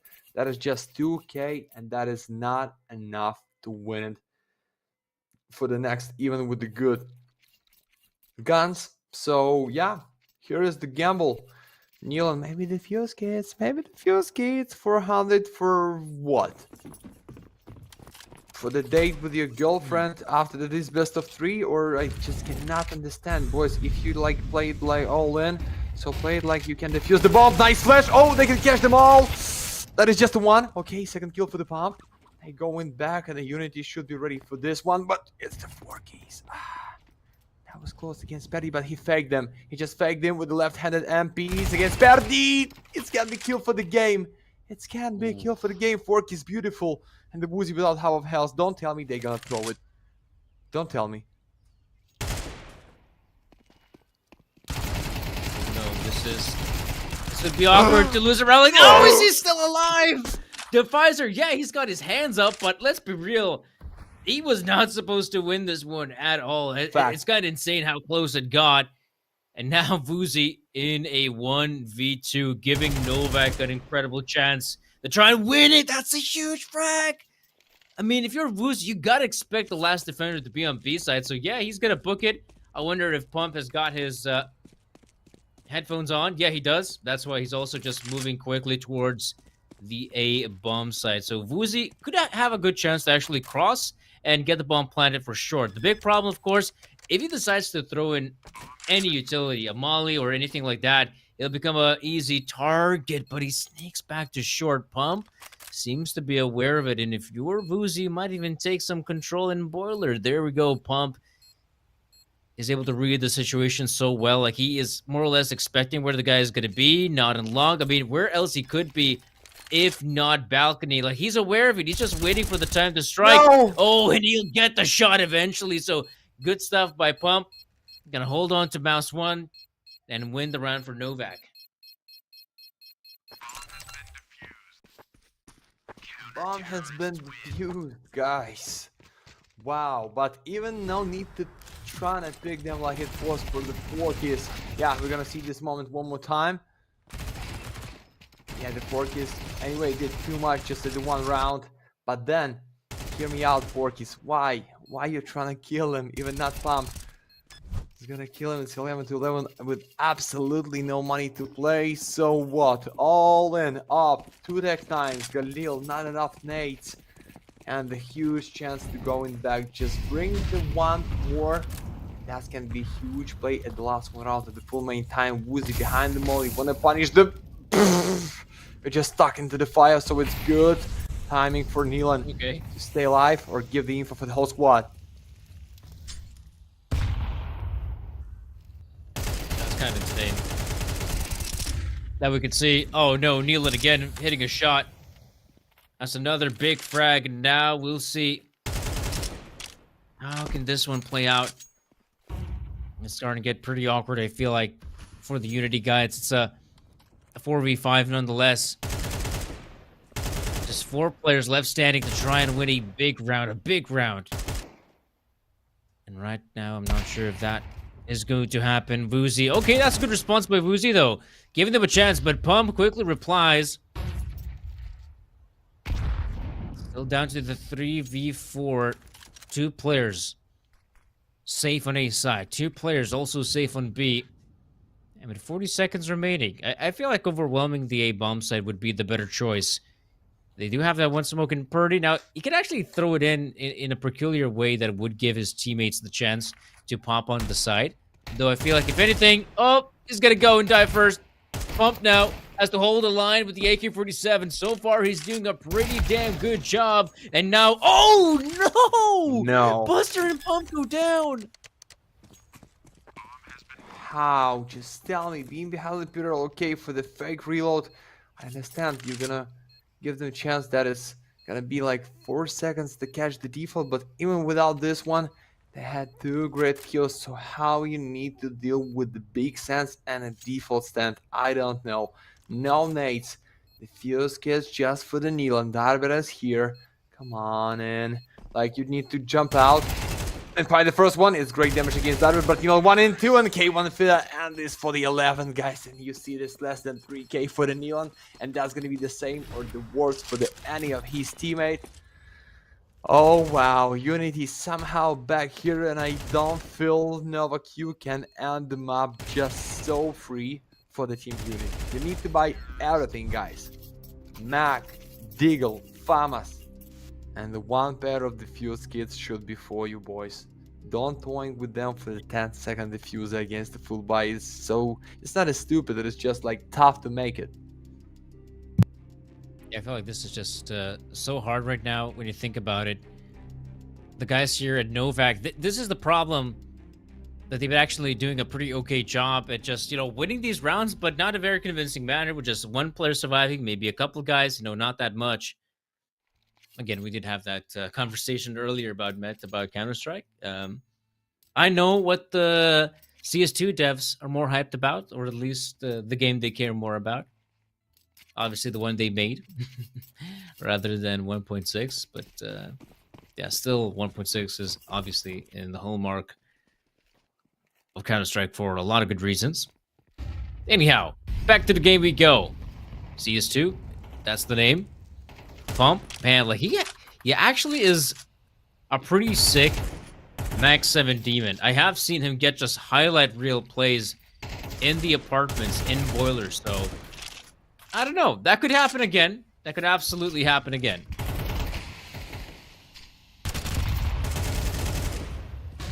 No way. No way, Oh. mate. What is that defense at the B? Just, you want to gamble, but stay at the post or at the right angle, not just in the middle of the banana. It is so easy for UNiTY to catch you. 3 and 4. I don't believe, guys. Sorry. Sometimes magic is happening, but not in this round. 4 kills just with 157. Okay, they know about you. It's the first 1 kill. It's a nice damage, but the booster with the nade can catch the 1 more. Yes. And they're good against 3 of them. No. That's an insane Don't nade. tell me. Oh my gosh, Buster. Don't tell me. No way. Oh, it's the Max 7. Oh, I said that Pump is a Max 7 demon, but yeah, he actually has to tap it 3 times to get the clutch for the squad. Oh man, 13-11.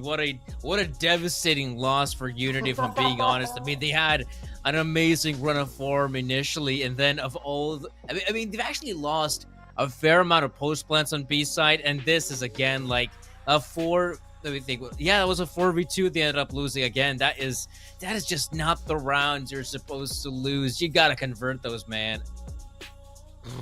Oh man, Neo frag for the most valuable for sure, but unfortunately for the whole squad, that's not enough for the win, guys. How Pump just out of bullets for his enemy. Last one duel, 1-1 was so nasty, but it's 2 map winner for the Novaq, and I'm just, to be honest, I'm losing my mind with this clutch. Such a close Inferno, but not going for the win, unfortunately, for the UNiTY.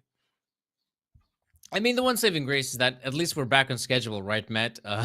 That's quite cool. Honestly, I did not expect to see the game turn out to be as close as it was. Honestly, I was kind of hoping UNiTY, like I said earlier, to get a pretty convincing victory. Sure, it ended up being somewhat close here at the tail end of Inferno, but yeah, I mean that the fact that the whole best of three ends on just you know, out of nowhere, pump, max 7, 3 times he had to click in order to kill the player. I don't know, that's just insane. Something to think about, and it's a bit dissatisfying that UNiTY are now in the 1-2 pool. But again, in my eyes, this is a team I could definitely see in the playoffs, perhaps even more so than Novaq. But that's going to be the end for this second best of three. Another best of three will come. It should actually happen in a couple minutes, but I'm sure production will at least give us a chance to actually no, it's not going to be us doing the casting. So up next will be another pair of casters to bring you the action. That's going to be Rebels versus, I have no idea how to say that Russian name, so I just won't say it. 33. Yeah, 33 is O- like a okay 33. okay thanks, Matt, for the info, but I'm glad that I won't have to say that name, nor will you. And in fact, we're gonna go for a break, guys, and see you all in the next best of three. Have a good one, folks. Keep on watching Galaxy Battle. Some more great Counter-Strike action coming right up.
Ladies and gentlemen, welcome back to Galaxy Battle Phase 3 for 2025. I am Pronogo, and soon I will be joined by fellow commentator Dutch Boy Cass. But before that, we've got ourselves a nice little match to preview here between 33, the Russian mix that is formerly known as Rush B, and of course Rebels, the Polish side that has been, well, they've been a bit topsy-turvy lately, if I'm honest, but I'm looking forward to seeing if they can't find a little bit more form. And what better way to do that here than in a best of 3 against a squad that is, well, currently orgless, but looking for more representation. Of course, we love to meme on the names, of course, that all of these orgless squads will sometimes go by. I'm not going to bother trying to pronounce that one. That is definitely not my territory, but I am told by good authority that it means 33. And with all that said, we do indeed have ourselves here. This is a good setup for this squad. I'm mostly looking forward to seeing how they bet in their new 5th, but this is a squad that was actually getting pretty high up there when it came to the rankings, and definitely something that I want to see if they can continue their show of good form, despite the fact that now they're going up against some pretty tough opposition for this level of the competition. So we're still in that Swiss stage, still figuring out who's going to make it to the playoffs. And it should be a good time indeed, especially now that we get to see our map Vito. Am I told that Dutch Boy is here? Are we here, Dutch Boy? Are we here? Yeah, we are here. We are here. Hello, hello. All right, all right. How are you, sir? Yeah, I'm doing great. I had some issues setting things up, but here we are. And map Vito, of course, that isn't the right one, unfortunately. But we got ourselves a fun match, like you mentioned. I got a hint of what you were saying. I'm looking forward to this Russian squad as well. Right? It's an orkless team at the same time, names that we all know and most of us also love. I think Speed 4K has always been a name I've been very interested in, making that name for himself at the Dream Eaters lineup that all of a sudden makes it major. So I'm looking forward to it. That was a pretty long time ago. That was still in Counter-Strike Go, but here we are, getting ourselves into it, Pronogo. Let's see what's going to happen. That's right, that's right. And it's going to be Rebels Untrained, yeah. Yeah. I'm really looking forward to the train because, in my opinion, this is the map that has the most variance between lower level Counter-Strike at the pro level and higher level ones, where the teams can really go onto a tear. And that's exactly what we see Rebels doing. They are already dueling on the A site. No surprises as to what was picked, but Zinni has opened things up here. Sobel hits the deck. Innocent going to go for the bomb plant, but he is not covered, not from the backside, and that should be an easy wipe for the CTs. 33 moving on in. And now in a 1-on-4, no chance for Flay. Speedak will take care of him. And we are on for the CT side pistol round win. Just as easy as you like. Yeah, pretty good start. And just briefly talking about the maps, all right? Train, Nuke are probably 2 maps you don't really want as an orkless team, most likely. So right, those being picked by Rebels as obviously first and foremost pick in terms of Train, and Nuke left as a decider. I think the Veto is definitely something Rebels is going to be more happy about, but they're not the ones starting things off strong. Most CT-sided map in the pool, so nothing to worry about for that, but the Russian squad with a pretty good opener, like we just saw. Yeah, we like to see that. I think also you were talking about Speedak being a guy who's been around for so long that is one of those players that you think about as there's some of those Russian players in the mix here that I think Executor also is a name that has been maybe not as storied back in the Go days, but has been playing for a good while. Kinky, of course, the 33-year-old legend talent. Everybody knows him. So big ups there. Love to see some early 30s representation in Counter-Strike. You know, I have no dog in the fight. It's not like I'm turning 31 in a couple months or anything. So, but good to see. Good to see. We gotta get that going. And Kinky has helped a lot of new players as well back in the day with that Rush B squad, right? Some of them making it to tier 2, maybe higher tier 3 opposition. So look forward to seeing what they can now bring to the table. Executor is forced to run away there with the P250 that he bought. Kira is going to try to help out, but won't be able to chime in. And there goes the Glocks and the P250s doing some pretty good damage. It's actually down to a 2 versus 2. Yeah, no weapons recovered for Rebels, but that is absolute calamity on the A site and in the long dog position. No! Speedak has just been found by Sobel at the very last moment, and that weapon will be recovered with the digits being punched in. Now, Kinky's still up against unarmored players. The HP doesn't matter too much. You can really mulch him down with the MP9. That SMG, very storied in its ability to just absolutely run through a hell of a lot of T's. But problem is right now he's been left out in the middle of everywhere, and there's no chance he just defuses, right? There's no chance he sticks it.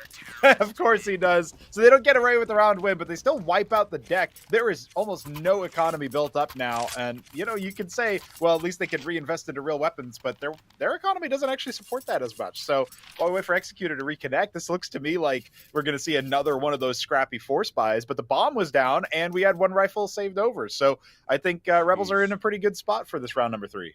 Yeah, sure, they're happy about it, but they would have loved to win that round, of course. And I think one of the main things there is the fact that Coloco, I think, was the one fighting it with a Glock. Usually you do not want to fight it with the M4 because obviously it does give the opportunity for an MP9 to go ham and leave you in a 1v1 with a Glock. But in this instance, Kinky took his chances, right? Fighting up against the Glock, he could just defuse with the Glock basically doing 115 hits or something on the body. So that's not gonna make too much of the cut. And Coloco there, not making it happen.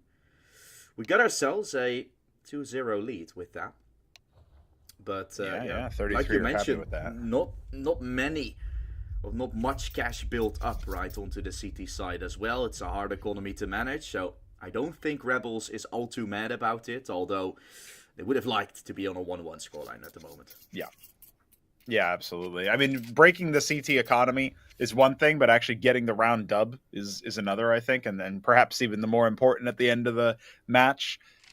We haven't seen, even back when they were under the Rush B banner, we haven't really seen this core play a lot of train games. It was a map that was maybe there, kind of in the middle of the map pool for them. So I'm definitely interested in seeing where they end up going with it. If they can show us a really solid CT side, they can at least get to, winning ways 7-5. Would still be a little bit unfortunate for the CTs on this map, but it would be more understandable given that it's not your map pick. I think, again, at this level of Counter-Strike, the T side can really dictate the pace in a way that you don't normally see at the most uppermost echelons. But looking over to that T side for 33, when the rounds switch over, I feel like the Russian squad is going to have a lot of a harder time. So they almost have to overperform on this defensive side, even above expectations for what trained CT usually looks like, in order to have a fighting chance when Rebels take to the defense. That's my take anyway. Yeah, and the same really goes for Nuke as well, right? I think yes, they're going to have a tough time either way, and I think on both sides they have to kind of overperform to our likings. I think they're coming in to this one as sort of the underdog. So I look forward to see what they're going to be able to bring. I don't know if this technical timeout really favors them, considering they were 2-0 up, right? You can always think about momentum potentially, but we'll have to see. Ancient, definitely a map that should favor them a lot. I love to see what Rush B did. The thing I really found with Rush B was as soon as things were not going all right anymore, they had a really decent start to their campaign as a team, right? Making it immediately into ESL Challenger League and stuff. But as soon as things were starting to fall apart a little bit, they didn't really have that plan B. Potentially some youngsters as well that could have to deal with some emotions from time to time, and then they started making changes and eventually just right as they did right now disbanded and are playing under a no org banner. So I'm still looking at, as soon as Rebels starts putting up some rounds on the board, how the momentum is doing and how the mental is doing, but you can see them laughing on their camps. So I think right now there's nothing to worry about. Yeah, I just want to point out that Kinky's got one of those really silly straws, the ones that have a roller coaster as part of the straw. I find that to be, there's something about that I can't tell if that's minus or plus aura points. So that's going to have to be the chat to tell me, because that could go either way. But, it is all smiles in their camp, that's for sure. And I mean, we could talk a little bit about the fact that Kinky clutched up there in a 1v2, obviously ended up going down, but that's the veteran default almost, is just, I'm going to stick this. I guess you'll just let me. I have the kit, and it worked out. So you know what? Maybe he can keep his silly straw. I hope so. And I also think, going back to the point that I was making about the mental, maybe because they're not playing under an orc anymore, there's not that much stress, so they're just more freely playing around, which can only benefit them a little bit.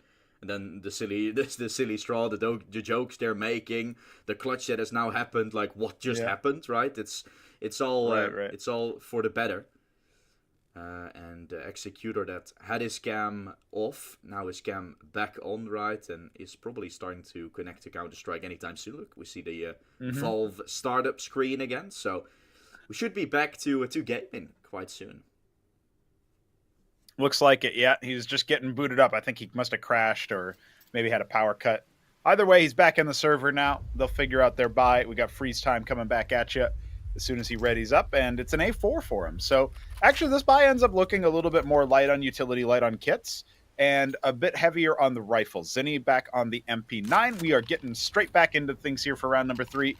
Most importantly, it looks like there was an MP9 scavenged over for Rebels. At one point, they did have 4 AKs. They decided to end up refunding one of the purchases and rocking with the CT SMG, which means that their economy is going to be padded a little bit. You can see some reserves cash for the terrorist side much higher than the defenders. So let's see what happens here as the default's going to come out. Looks like another A main push might be on the cards here for Kisarak. Yeah, and the reason why the Russian squad has themselves better of a buy was also because Executor bought only a P250 in that previous round. Of course, him getting taken away, but after that, getting traded by his CT companion. So with that, taking a lesser of a loss, making sure you got some economy build up in this round into lots of a better look right at this moment. Only one towards B, the sort of default setup at the same time. A rotator always in play as soon as A goes silent, right? You can see Kinky moving over, that Molotov though, getting him back up. Always love to see those minimap rotations coming in. Well, now Kinky is, has seen enough. Back at B, and Rebels taking their sweet time. Really holding for a push here, expecting 33 to have a couple members look to get aggressive, look to get active. But the momentum from the last round has been diffused by the lengthy technical timeout, I think. So now they're going to come in for that push, but maybe it was right to hold. Sobol ready for that, not flashed.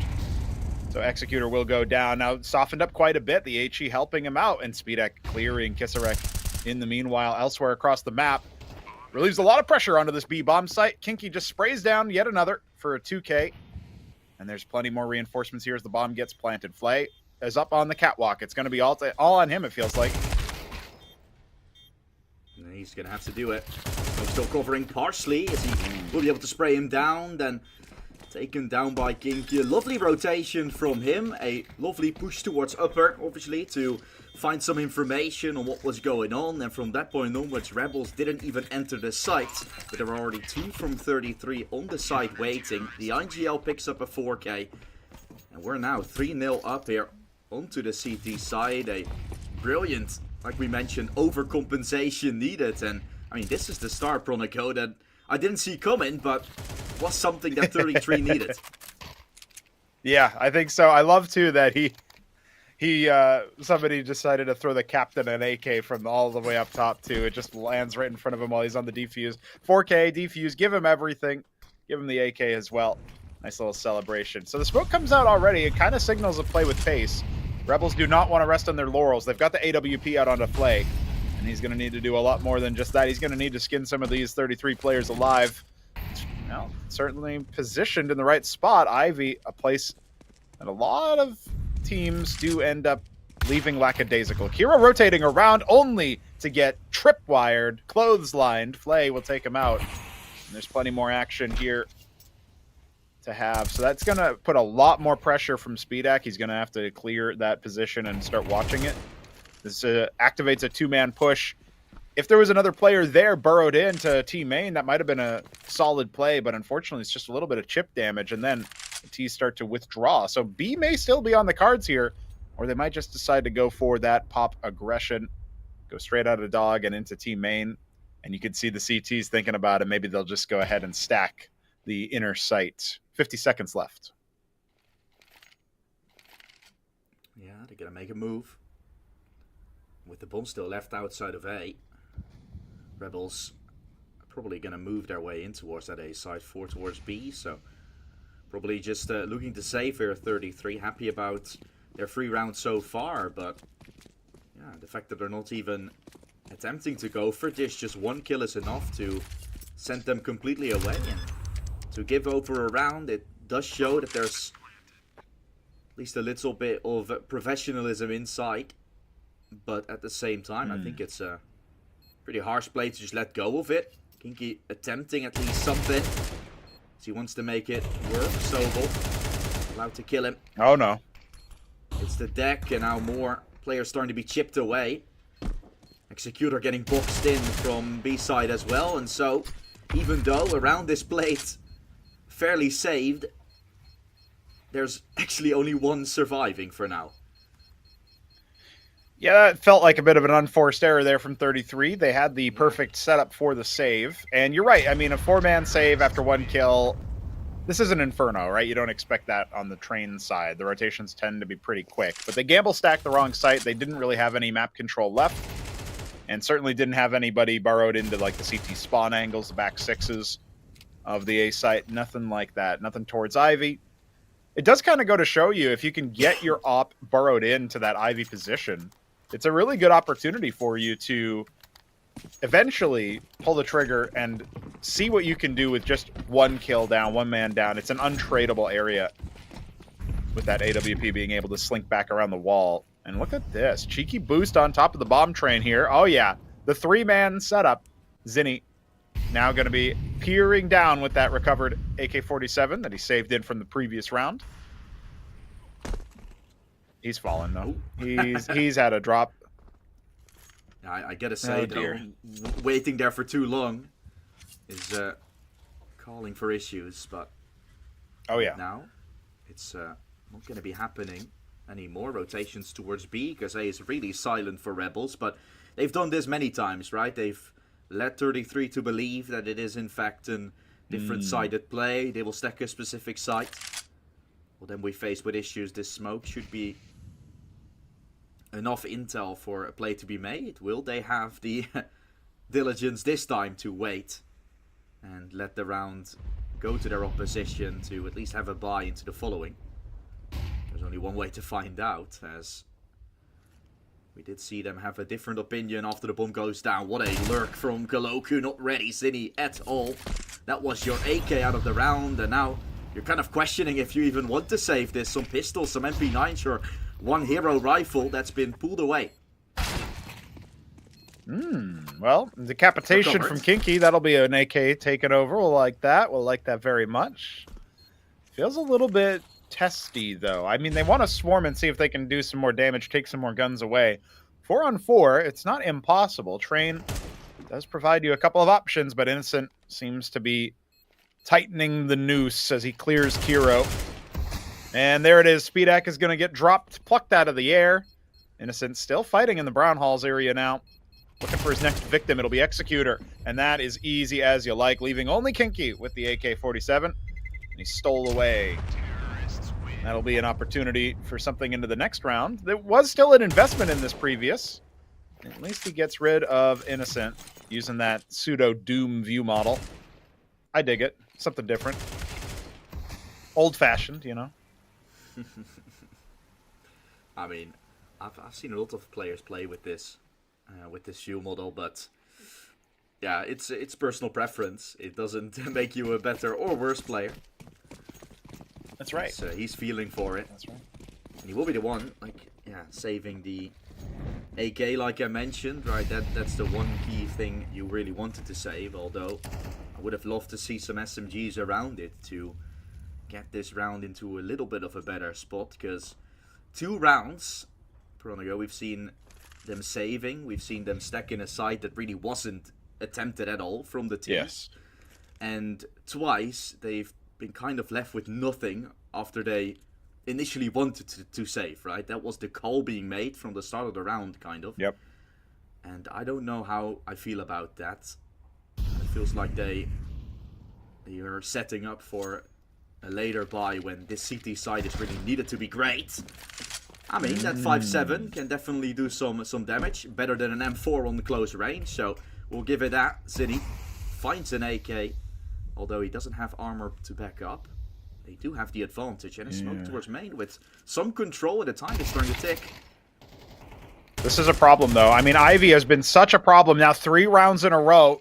And specifically this and the previous, Rebels just come in uncontested. They don't even have to work for it. They just push up. No utility, no gunfights, nothing. Bomb plant immediately afforded. Zinni now on the rotation. He's got Speedak with support, but it's just a pistol. That's a miss from Flay. Opportunity for 33, especially as the Opera goes down. Big flick from Speedak on a recovered AK. On to the defuse. Cloaku. He's got more to do. And he knows that he's not on that defuse now. Still an opportunity. That's going to be a full 10 seconds. If Zinni wants to clutch up, it has to be now. And there it is. Time afforded. That'll be a 4th round. And off the back of Brown Hall's aggression, 2 things that you got to keep in mind for future rounds. Watch out for Ivy and watch out for Brown Halls, but they mean different things to different teams. Wow, Zinni started with a 5.7 and no armor. Got that kill, upgraded to an AK. And then goes on to win this round out. Maybe a little bit too aggressive at times. Both players went and then still left with so much control. We have warned them for how easy train usually is for the retakes, how well known it is. 33 happy to have picked it up, but now we're gonna see what real full buys are made of. Nades do great damage. Speedak immediately finding Flay there. And a double up setup is being played as well from 33, which is historically quite well known on this map. One usually posting up towards the heaven side of B. Maybe Ivy and A, like we see in this situation. Hard to break. And with an entry now found, and Rebels still very little control over like A main or something. They're forced to go for a B play where there's now 2 players set up. This looks like a 33 round. Just looking at the minimap. It does, but they are entering the site with only riflers, so that might be an opportunity for them to clear the deck. It's going to be an A4 and an A1S.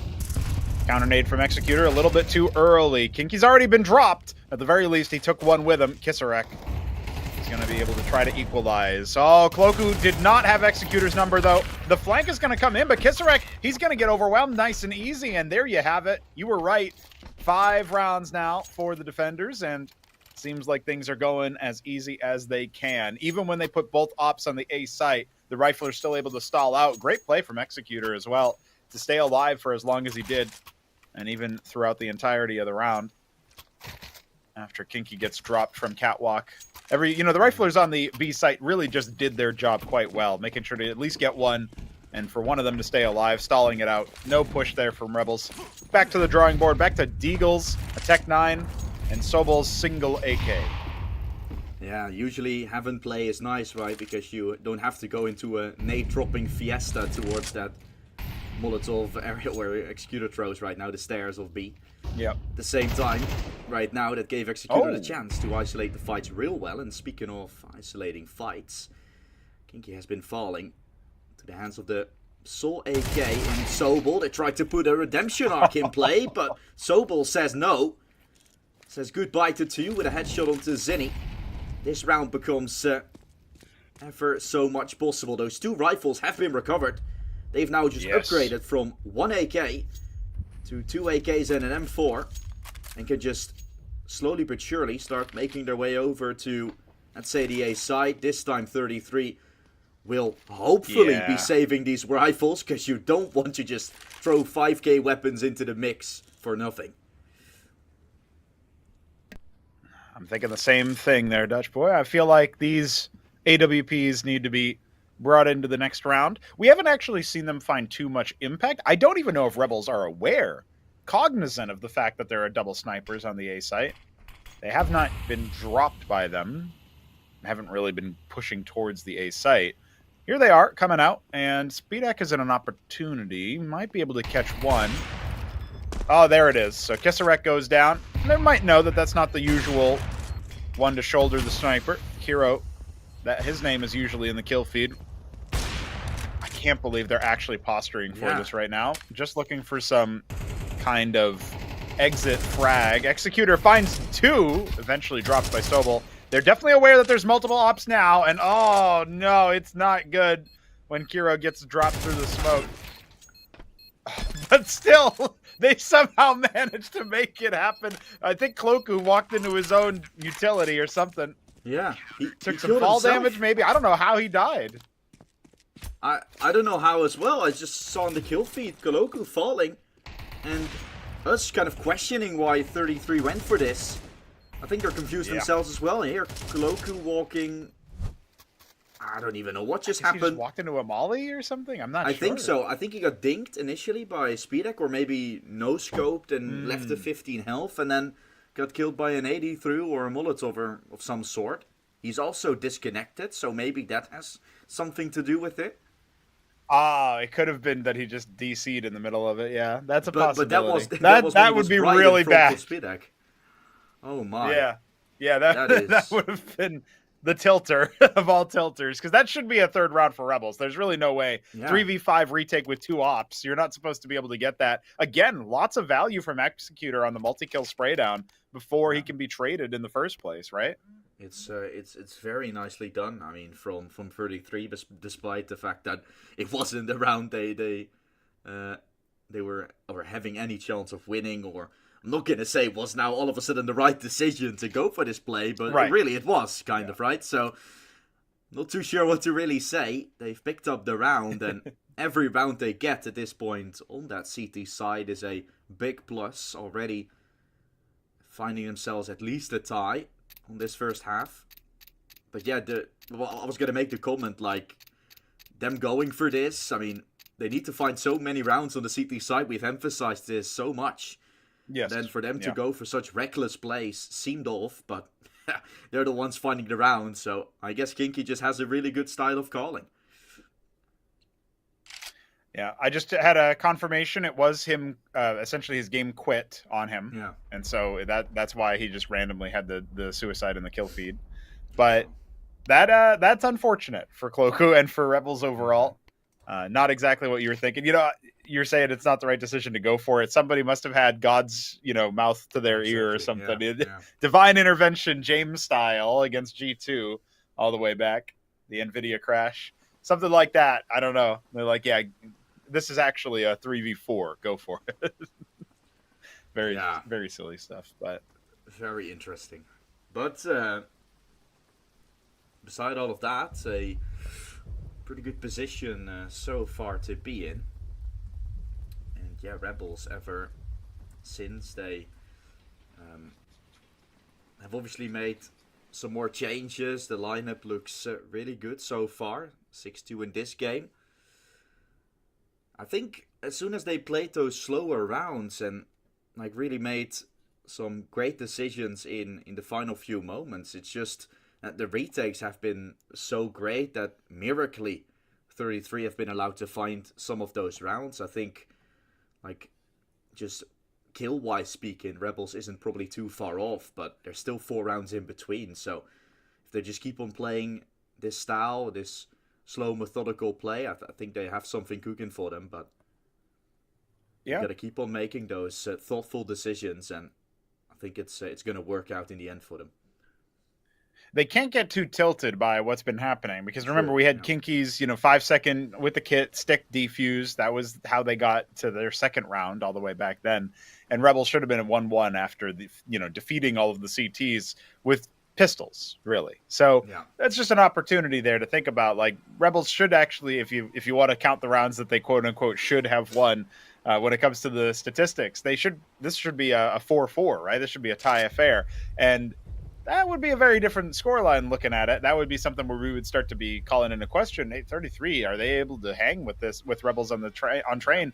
Because an even scoreline from CT side is actually a losing scoreline at that point. I mean, this is the map where you're expected to go 8-4 as a general matter of a law of averages. So for Rebels to just be able to be, in theory, tying it, but in reality not, down by a couple of rounds now, it does feel a little bit rough for the Polish side. But I do think that they have what it takes. You're right that they have these really nice methodical to this T side that I think will give them more advantages, more opportunities. And maybe they can still tie it up. Maybe they can go on a tear here 4 rounds in a row.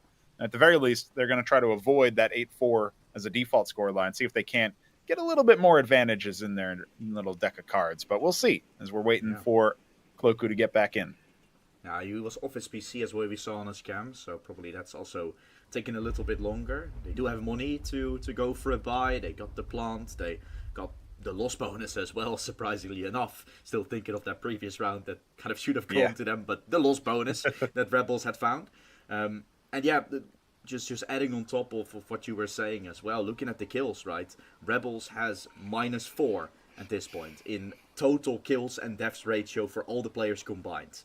They're 4 rounds behind, which means 4 rounds have been won with only one person surviving, hypothetically speaking, or it obviously isn't exactly that way, but the fact that they're having only 4 kills difference, but 4 rounds of a difference definitely shows that 33 have potentially just worked through the rounds a little bit easier, or have gotten a little bit lucky in finding those rounds, considering it isn't always that you're surviving with one person alive at every given time. So I think that's also a great thing I usually look at to see, like, okay, this team has won, but have they won fair and square, or has there been some different factors added on top to rounds that they should have won? But yeah, all things considered, though, I think we've spoken about this team with 4 players from Rush B, and one potentially the unknown factor, considering like HLTV, his jersey is different in SpeedAC. He's the one top fragging, so no questions about him. The 4 stack is looking pretty good, and they're 6-2 up. So what is there really to say about him so far? Not too much, I feel like. Yeah, it's really coming together very well, I would say, here for the former Rush B core plus SpeedAC. And he's got his AWP out as well.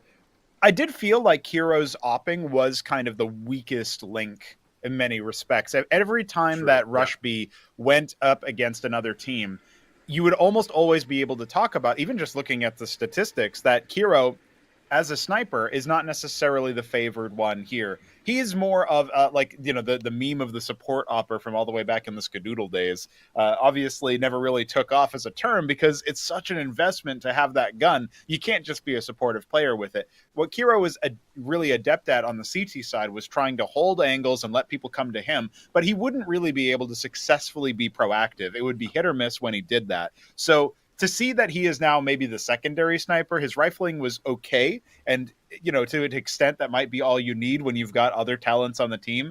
Executor, who sometimes takes up the calling mantle, being such a reliable fragger. We've seen Zinni do very well. Now, obviously, they have a new 5th, but if SpeedAC can be that opper that they really are requiring, that they're looking for when it comes to those head-to-head fights. And we haven't exactly seen like more straightforward op duels or even op v rifle duels. It's been very chaotic so far on Train, but that's another thing to watch as we get deeper into the series is how is the opping? How is it looking? Because 33 could absolutely take some surprising names. Rush B themselves were very surprising as a team, exploding onto the scene, it felt like. So for them to potentially get cut short in their journey because of org issues or money issues or what have you may have resulted in them no longer playing under that banner, that would feel bad. So I hope that instead we end up seeing a nice little a trough and then a resurgence as they get used to playing with a different 5th.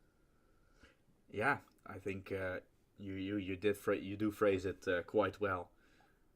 I look forward to seeing what they're going to be able to do, and hopefully they find the backing they need again to play for an org. It's still because of like the VRS points that they've been able to find, and only 4 players, right, that they're going to be able to play under that Rush B banner or under that roster banner, I should say.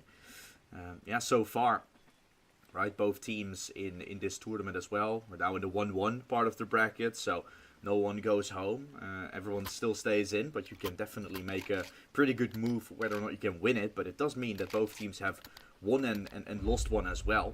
With, I think, the more surprising name than being that Rebels took down Ruby 2-1. Although I think that's also still a pretty new lineup. I do like Hasanator as a new addition to that team coming in. But you can definitely see that there's still some starting up issues here and there. Well, they lost against, for example, Nexus, but 33 got absolutely blown out by Favbet. So I gotta say, there are some ups and downs for both squads, but that Favbet loss, although I think they are definitely one of the strongest teams coming into this. Favbet, I've really been a big fan of the Ukrainian lineup.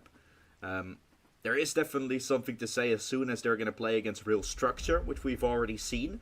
there is some miracles needed for them to win out rounds. So even more of a point added to what Rebels were doing earlier, right? Waiting till like the final few seconds of a round before going in and making a play.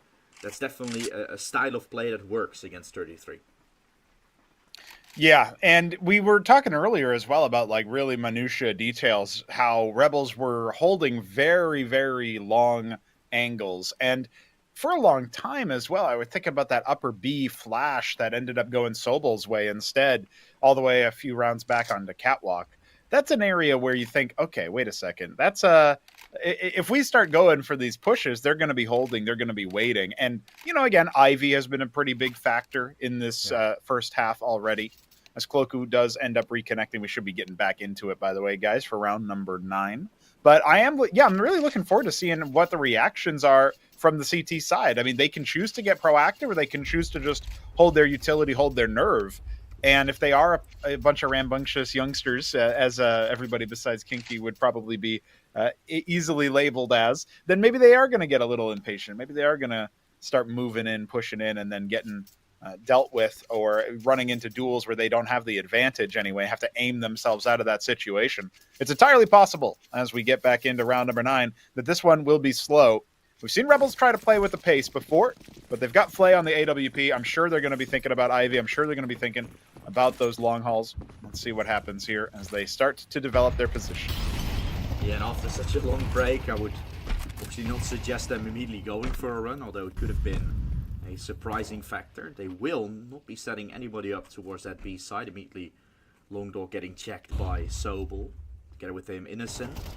They're making their way in and immediately going for a fight. Zinni finds success on that kill, and that's an immediate entry for 33 here at the start of the round. Oh, that looked like it might have been a lineup kill as well for Kisarek to try to even things out, but falling back from the train.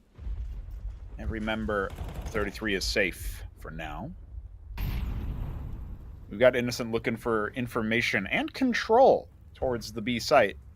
This is an area where B might be considered a little bit under strength, although Zinni has linked up with Executor, or at least is very easily rotated back over, kind of spamming inside Z right now.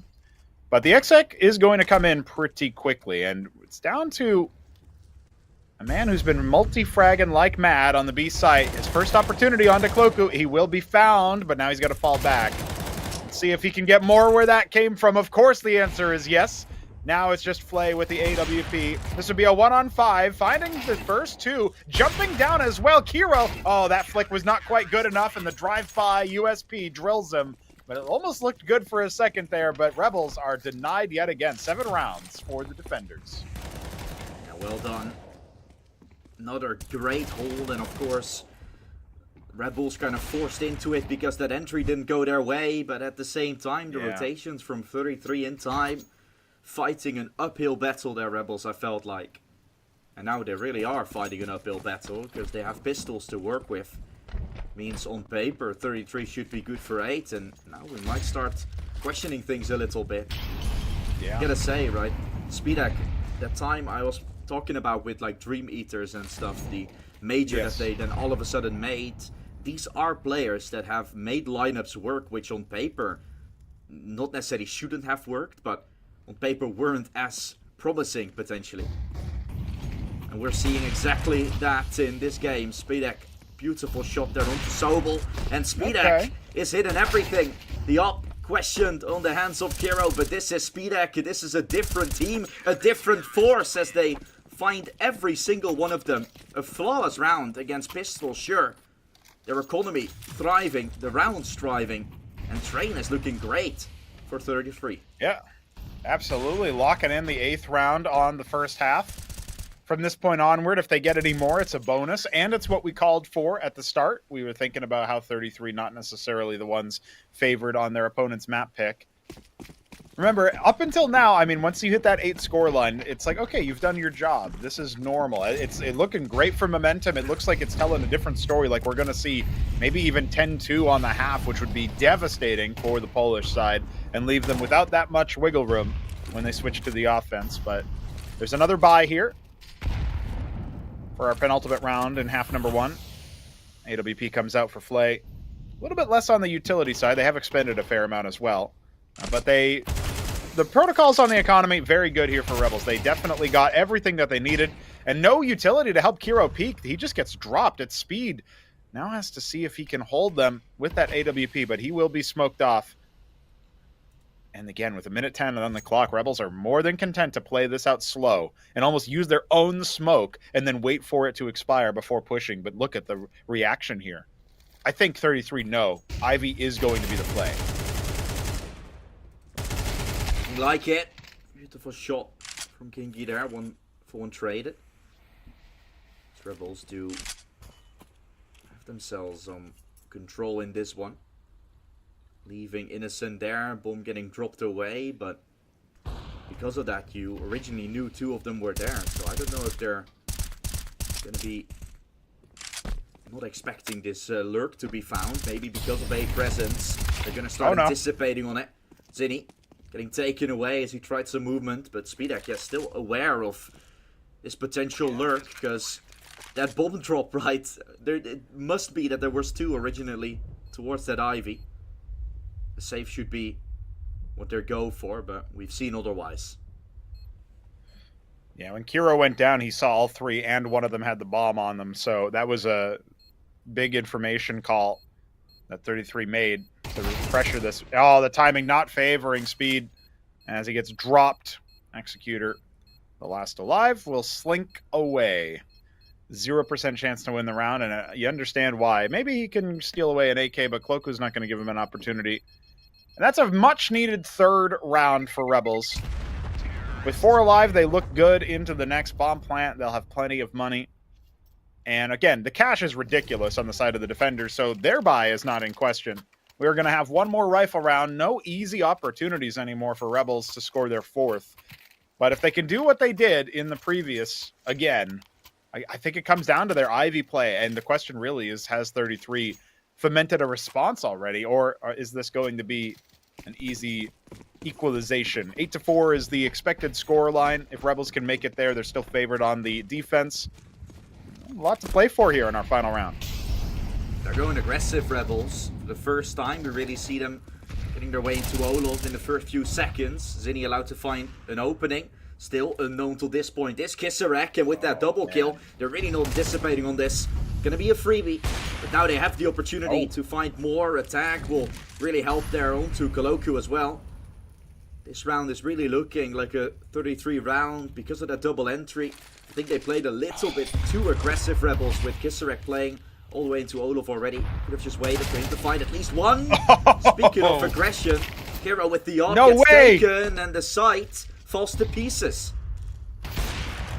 Yeah, well, Speed is here to maybe change our mind. Can Speedak get himself 2 more after that pick? That would be the opportunity here. Zinni already found himself 1. Cloaku, remember, so low from Kiro's wallbang earlier. Oh, and Zinni finding the timing on the high HP player. It's just the op in the 1v2 clutch. He finds the first. It's a duel, but no, the AK traded over instead for Speed. And that is a mistake to face the sniper that way. And Cloaku clutches up with the recovered op. This is an 8-4 scoreline. Rebels had to fight very hard just to get to themselves to this level, to this position where they're even on the score. And we swap over to that CT side. We need to see what they're made of, but we'll give a skin away first. Let's see what it is. Oh, so close, so close. That would have been very nice for whoever Corbycast is, but instead it's Hunter. WTF, you got yourself a duality. That would have been like the 5th knife I've been a part of on the giveaways. So I'm just saying, I am a bit of a good luck charm, but it wasn't to be today. I haven't given away a knife yet when I was casting here, so for me that would be been the first. That's why my reaction was that that big. Yeah. I mean, I'm not that big of a fan of the Novaq knife myself, but hey, a free knife is a free knife, I guess. Friend of mine, I prefer the big meaty ones. I like the Huntsman. I like the there's another one that I can't remember the name of, but it's like the gut knife, maybe something like that. Oh, you the mean. Bowie's a good one. Yeah, yeah. But yeah, no, Bowie is a long one. I don't like it, but if you're speaking of big, chompy things, Yes. Bowie is the biggest. I like there that. is. My preferred knife would be a machete. You know, if I had to have a Mm. knife in the game, that would be a machete. Okay. So I don't know. Yeah, they don't make those, so Bowie's probably the next step. I personally got myself a karambit and a Okay. what is the other one? A survival knife. So I got myself some fun knives to play with. I probably have every knife there probably is. So that's pretty good. We've seen them here as well in the game. We also see some shots from 33. That's right. I want to go. This is a That's right. magnificent start from the Russians. As with a pistol round, that 8-4 doesn't look so nice anymore for Rebels, I would say. Yeah, they were definitely expecting to pick up a pistol here. Remember that 33 have taken the CT pistol and the CT force buy afterwards, the conversion, because of Kinky's miraculous last-second defuse. So now in a 3-on-5, no kit. Rebels really have almost no chance here, but they might be able to speed things up and clear some angles. Lost out on some head-to-head duels, pushing in to where the T's were, and Kiro is just running through, now knife out, trying to chase down for whatever he can. They're just stalling for time, as there's no opportunity to defuse the bomb in another 5 seconds-ish. They can't clear all of these heads in time. No, they might as well just save the armor on Kisarek and the utility on Sobel. And with that, a P250 recovered. Sure, a little bit of extra something, but Zinni's actually on the hunt, funnily enough. This is like a deathmatch moment where you hear your opponent coming a mile away, but not going to happen. And that's pretty easy for 33, leaving us only the question, what is the complexion of the CT force buy? How are they going to respond to this? Some very nice shots from Kiro, and of course, in general, the two bangers. It was Executor and Kiro, I think, that took out those heads with the pistols. And long, you think about the push on Ivy, the push on Brown Halls. So Rebels maybe want to get aggro, but it didn't work out for them in the pistol round. Yeah, and now they're forcing. Like, that was the question we still had, whether or not they would actually do it. I don't know if this is the smart decision, but hey, we will... there's only two decisions you can really make. You can either just full eco, or you can force and hope for the best. I mean, if you lose this one, you're back to an eco. It means 33 will go to 11, so I would at this state argue against it, but I think Rebels at the same time feel like they kind of have to make a shout for it, have to make a play, or forced to do so. So definitely jinx to say, and with the Deagle put to work, that obviously is a start of a lifetime. Kill found. They're gonna try to re-aggress to potentially recover this weapon. There's a boost up close attempted. It's a wreck very close, and this means that smoke on main is necessary. Let's say Zinni pushes out. Means Kisarek is a sitting duck on top of a box towards the pop dog here. Time is also really ticking for 33, and this was the question I mainly had. How will they do under low time and when they're playing a default? Probably not so great, as they don't really know where to go. A is now being forced, but they only got 30 seconds.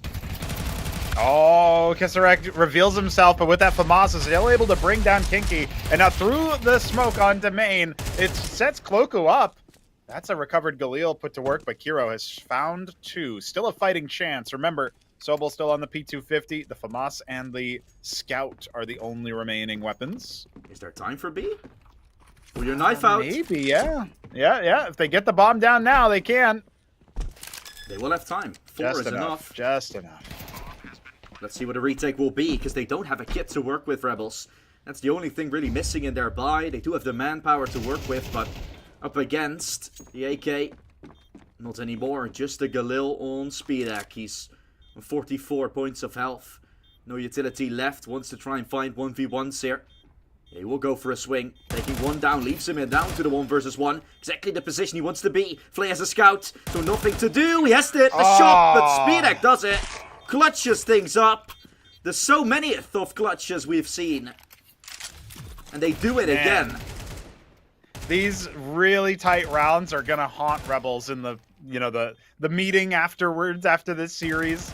If trade doesn't go their way, if they can't recover on Ancient afterwards to take us to Nuke. Even if they do win this series at the end of the day, maybe even if they win this map, they're still going to look at this VOD review and be like, what? How did we lose this?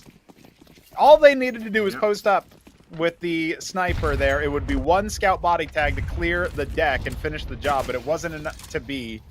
Certainly wasn't enough what they did do. Yeah, and that was off the back of a very well played force buy up until that point. They found a 1v1 trade. After that, it's a 2v1, but then both players going for 1v1s and the round falls flat. That's right.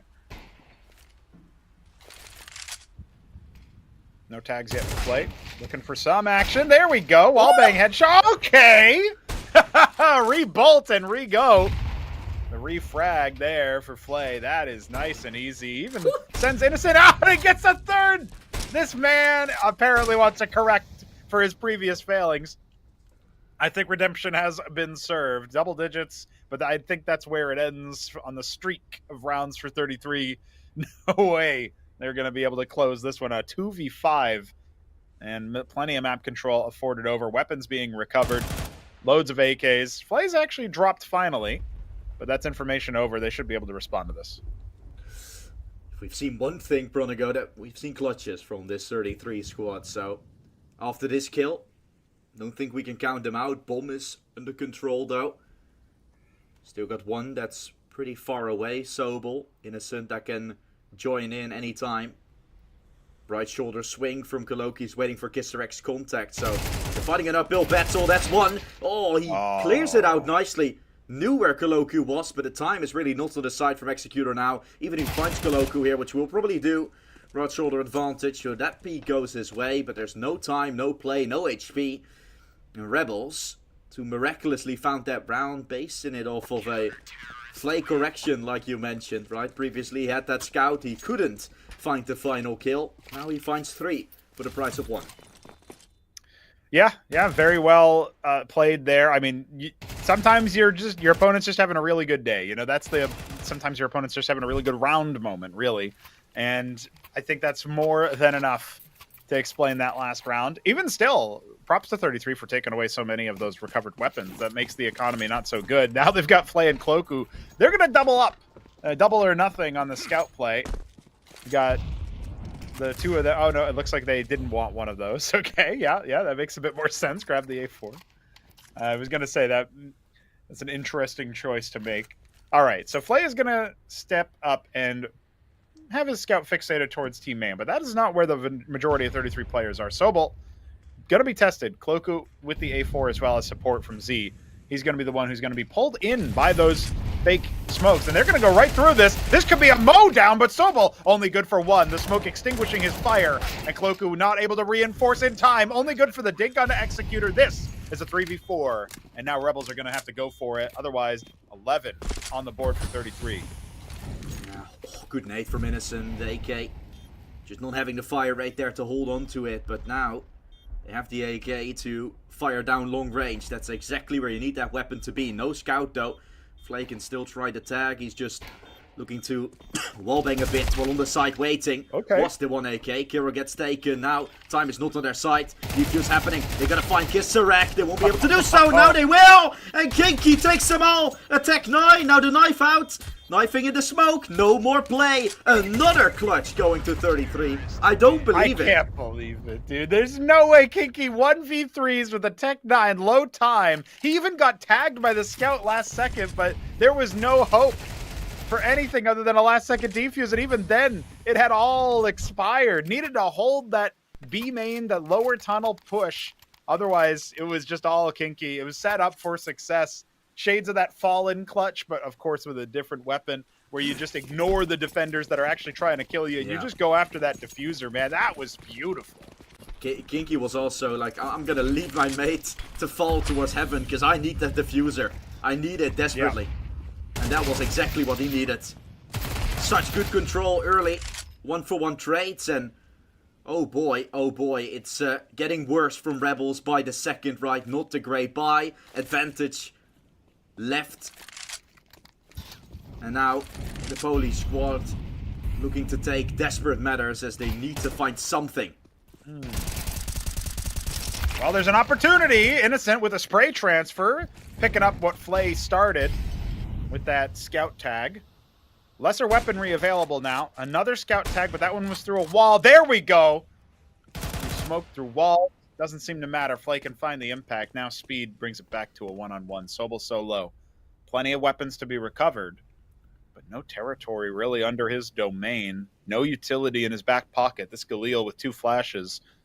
Speed should be good for it, but he's not aware, and he still has to get the bomb down. This is an angle advantage. Okay, Sobel doesn't end up choking it out. You have to worry about those sideways and backways headshots sometimes, but he works it out. The angles are okay. They extend play a little bit more. It will not be map point just yet for 33. Maybe a little bit too fixated there, Speedek, on what he was trying to do, but time was low as well, so do definitely get that. Another round that goes to the opposing side. Force wars continuing, and I mean, Flay has bought a scout in every single round. Imagine them having money from AWP, right? That would have been crazy. Yeah. But yeah, they haven't been able to get that just yet, but it's fearful. As soon as he gets to an AWP, this game is still on for Rebels, so as soon as they get that, I'm starting to think and believe a bit. For now, we have to wiggle our way through another round with pistol armor, which we've seen be successful for 33. Oh, well, there's Cloaku clearing close angles. Speedup gets dropped. It's all out of pop right now, and it feels like it's a little bit too easy for Rebels to hold that. Even spots Executor there. Kisarek should be able to drop Kiro from the back and knows that there's a player. Oh, I was going to say knows that there's a player in pop. Apparently, still good for the kill. Executor on the Deagle. Isn't going to be up for anything else, though. And that will be 4 alive here for Rebels as they continue things forward. And I want to point out, yeah, you're right. I mean, they after that 4K on the anti-eco from Cloaku, it's great for him, but Flay has been a huge impact player despite his scoreline. In some of these rounds where really it feels like Rebels were not supposed to win, you think about the 3K highlight on Ivy, through smokes, every kill. Yeah. You think about even his hold with multiple impact pushes. He tags a player that gets killed. He straight up kills Executor through a wall multiple times. You know, it took multiple tags. Exactly. There's opportunities here for this guy if he actually gets out the big sniper where he doesn't need to tag the players over and over again. But apparently, if you're good enough, you just hit the headshots, right? I guess that's the idea. Maybe he wants to continue with a scout. I don't know. He's a scout CS all of a sudden. Maybe if they stay alive with 5 now, there's enough money for that op into the next. Kinky already dying. The opportunity for 33 is to have a round or to have a kill at least. Doesn't look possible because Cloaku is having a field day. Ever since he played with that Permita lineup, I've really enjoyed this style of play, and he's on 21 kills right now, really proven himself. Yeah. As they try to find and wiggle their way through to another round, 8 would be on the board, and this game is not over. That AWP will potentially be put into the hands of Flay, I hope. You don't want to play for overtime, you want to have that scout ASAP just pulled away. What is Speed gonna do? Ooh. Oh, he's looking for Innocent. I don't think he's gonna find him. Yeah, a little bit too much to deal with there. He might have been doing some window rearrangement in his head, but not gonna work out as Innocent takes him. I think he wanted to wait for some sound to be made towards A to try and wallbang. I've been wallbanged through that thing before as well on train. Which is really, really bad. If you get wallbanged through that, you feel so bad. But yeah, the wallbang kills can be really deadly, right? You're thinking to yourself, man, there's like, how am I supposed to even fight back against that? Exactly. Hello? Yeah. It's impossible almost.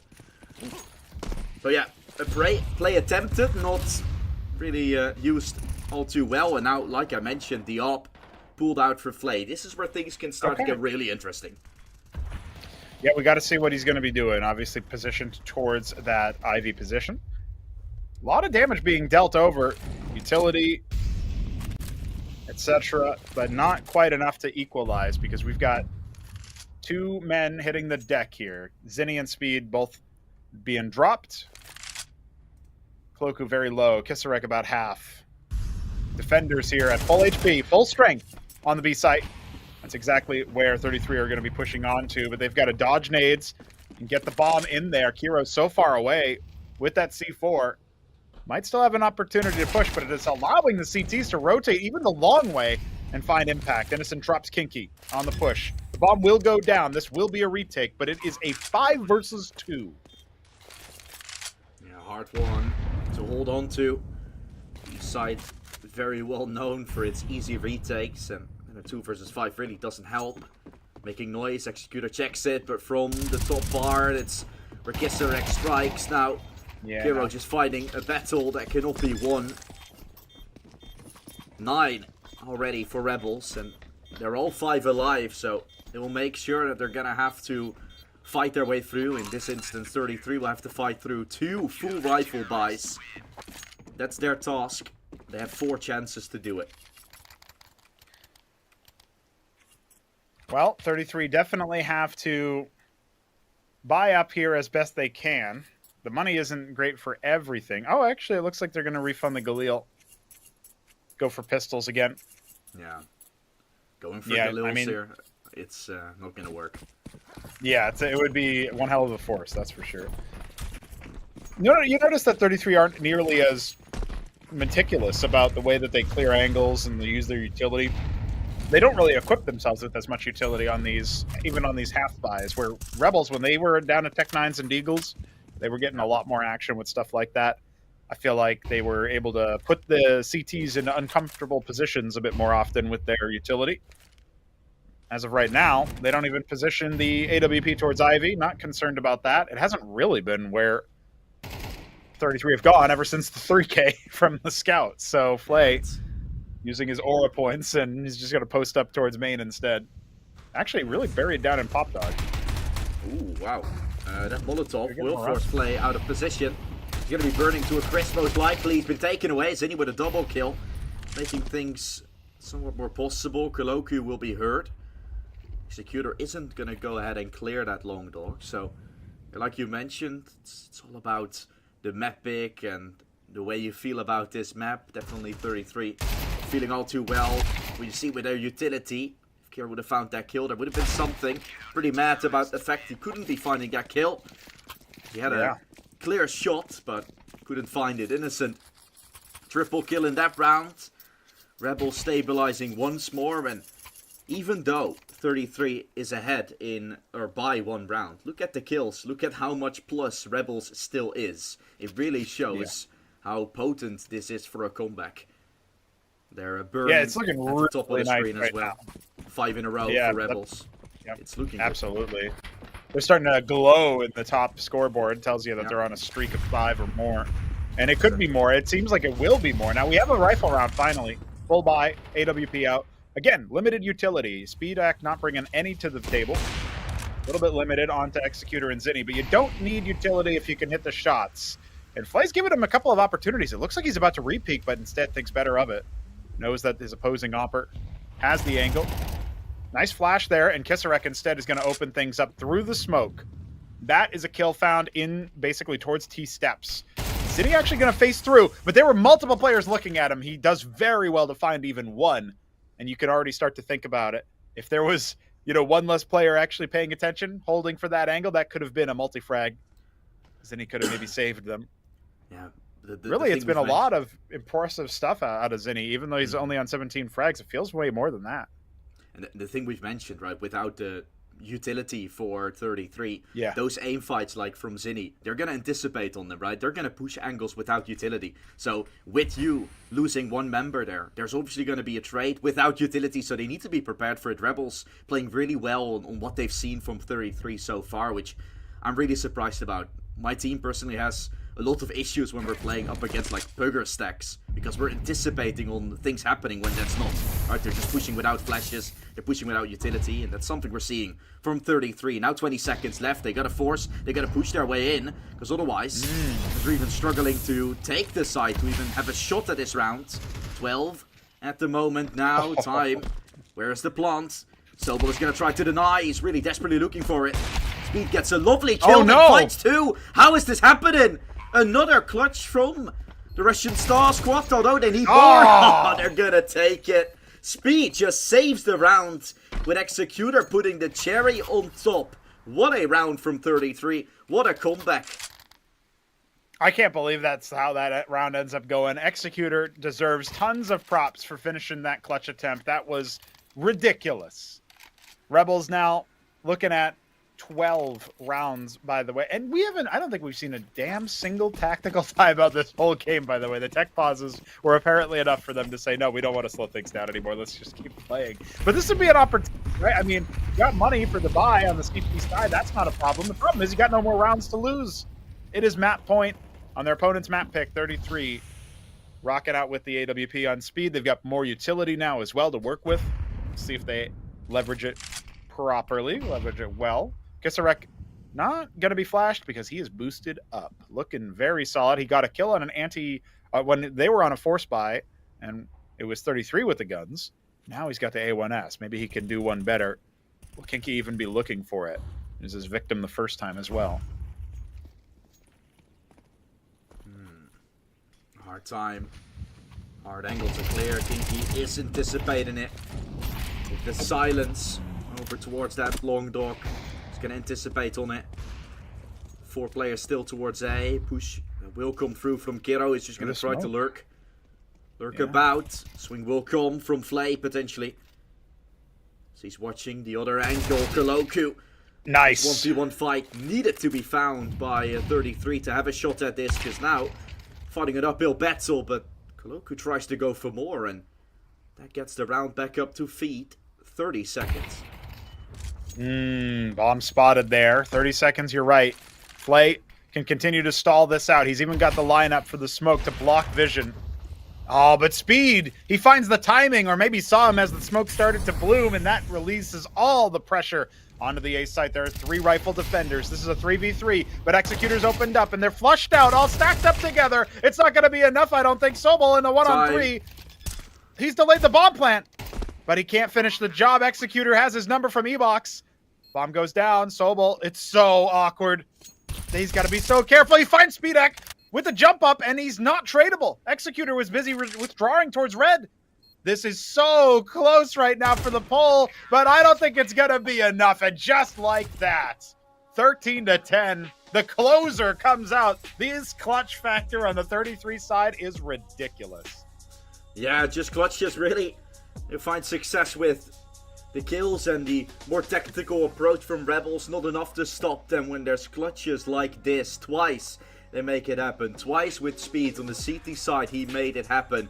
Give him that MVP. Sure, the star player with the ADR goes to Koloku on that one, but it really is Speed, I think, that has pulled through all the way with his impact on both the T and the CT side with the AWP. You think the AWP is not a shotgun, he uses it as one.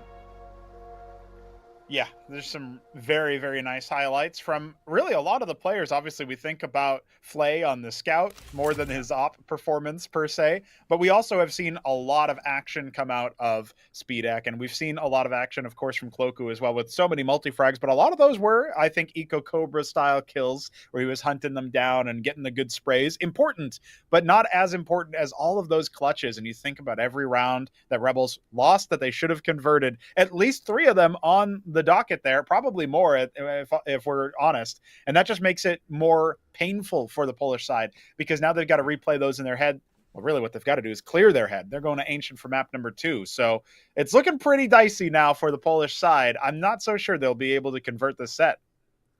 I think as long as they're able to find those clutches this time, or at least just keep their heads cool, they're still gonna have a very good shot at Ancient. But yeah, it is the map pick coming in from 33. They're gonna have a game plan going into it when they really didn't have all too much planned, looking at their utility buys from time to time here at Train. So I'm looking forward to see what they can do. We'll drop it into a short break, and when we return, we're gonna have ourselves a lovely time on a DE Ancient and see if 33 have what it takes to take the 2-0.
Ladies and gentlemen, welcome back. It is just about time to get into Ancient between 33 and Rebels. Now, I know what you're thinking. Train, it was our starter, so Rebels probably took it easy.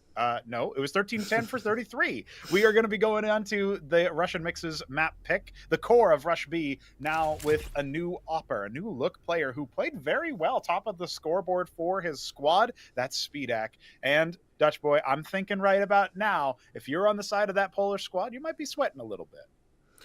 Yeah, I mean, I think they should be keeping their calm, but I don't think they can keep their calm at this moment. The amount of clutches, the amount of insane shots that particularly Speed has been able to find with the AWP to make his way in. Unfortunately, Mapvito still wrong on our side. We've got ourselves Ancient and Nuke as the decider, so Nuke decider is right, but Ancient, which will go to right here, right now. It's the map pick from 33, or the way you can pronounce this name properly in Russian. We'll have to see. CT side for Rebels. They did play a lot better on the CT side if they didn't lose that pistol round on Train, the follow-up and the third right, the way we saw it. So I will say that there might be some stability to be had, and Polish sides have always been, Polish teams have always been great when it comes to the map of Ancient. I'm looking back at the Permita side, which I've mentioned briefly, but also Anonymo, which have been great on it. So let's see what they can do in this instance. Rebels. Side has been taken, try to take some control. Zinni up close with a double kill, help out from Kiro. And now the retake is not all too great anymore. Only 3 alive for Rebels. They're going to need to push with some pace here with no kit, except for Sobol, who could get clotheslined immediately, and it does happen that way with Speed and Executor clearing them out. Easy round win. That is, by the way, 3 for 3 on pistol rounds for Rush B. Old Core now playing under the Orgless banner of 33. It is impressive. So, I don't know, man. I think maybe if you're dropping each pistol, this is not the best of starts. Rebels really wanted to come into Ancient with some momentum to course correct from how Train closed out. They had chained together 6 rounds in a row on their CT side, which might be expected for a team that picked Train, but what was not expected was how they ended up dropping some of those rifle rounds, and that was the big ticket item for 33 to clear things out and get themselves a nice dub. Now with a little bit of default cave control, they're going to try to uproot Cloaku. The CT force buy needs to find something here. Otherwise, there's just going to be nothing resisting in the next round. There's 3 members here that I don't think that 33 are expecting the stack. But at least they've heard Sobol clearing things out. Maybe now Rebels starting to challenge themselves, or at least question themselves a little bit.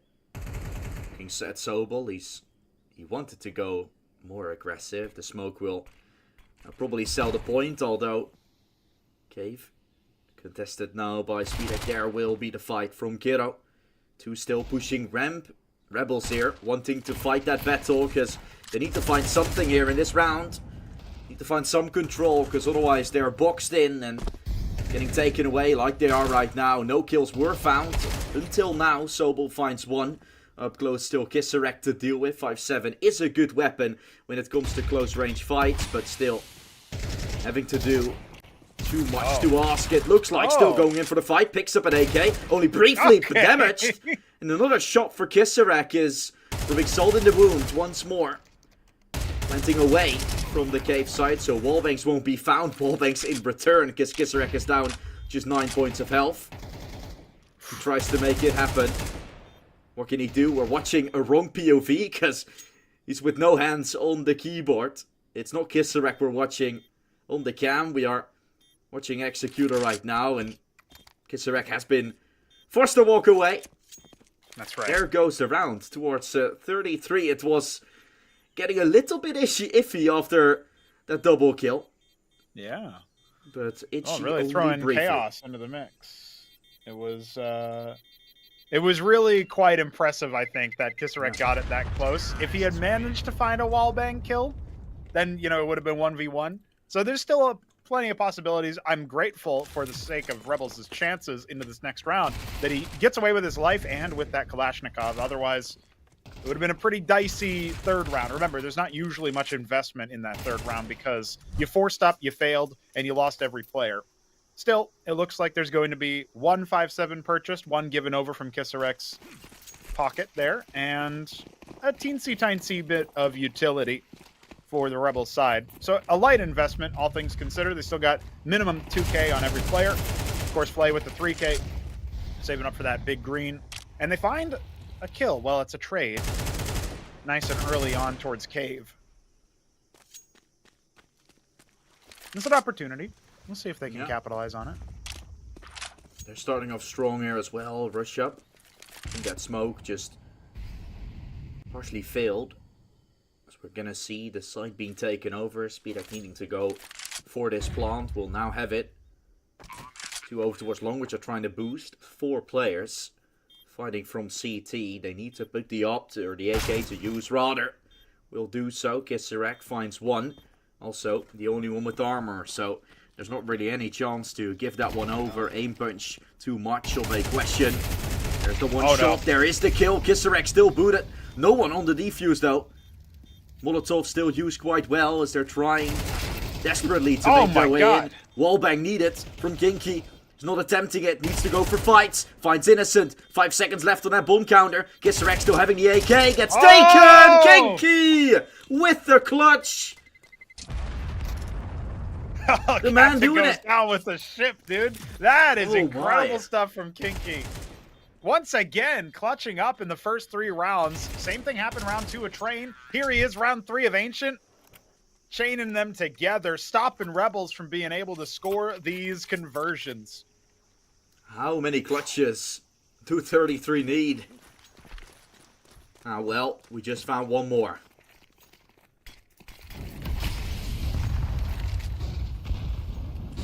Wild scenes on Ancient so far, and it's not slowing down. Because Kissarak opens things up with his own sacrifice. Moving towards mid.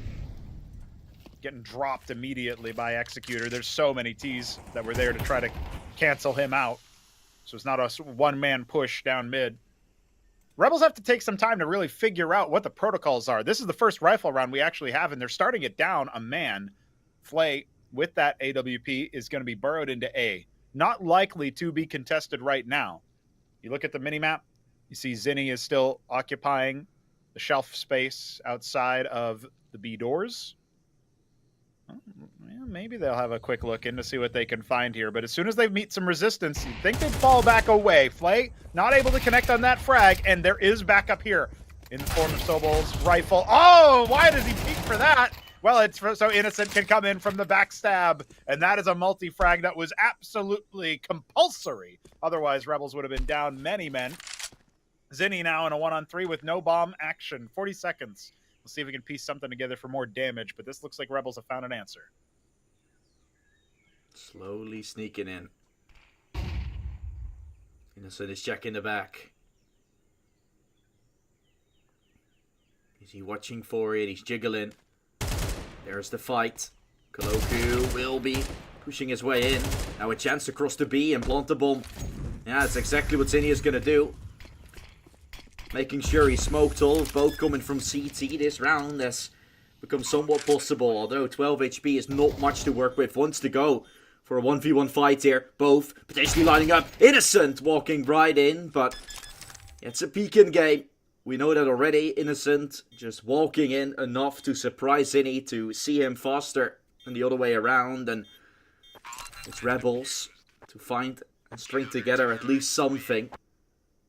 We'll say though, an explosive start into that round as well with the entry. I really felt like this would have already been like kind of Rebels down to the ground and just losing things out. That's what it sort of felt like. But they have found redemption.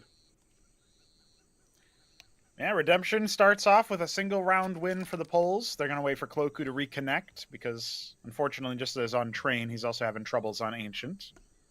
Some of the more demanding maps, maybe look into a PC upgrade. You never know what you need here to compete at the higher levels. We were talking about this before we came back for map number 2, that Rebels came in through the open qualifier.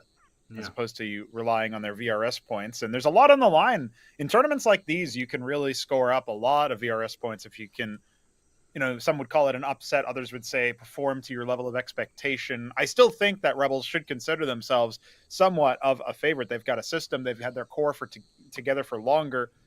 But so far, it's really been the sheer firepower as opposed to strategy or, tactical usage of utility from 33 for them to secure their train. And of course, the very impressive clutch factor that we've already seen on display. Yep. 3 rounds in from Kinky. We go into round number 5 now, and well, it looks like they're considering a save based on what they've got. They got a single Deagle onto Executor. We'll see if they invest anything else as their purchases are all reset as Cloaku gets reconnected. And it looks like we are getting ready to get back into the swing of things here.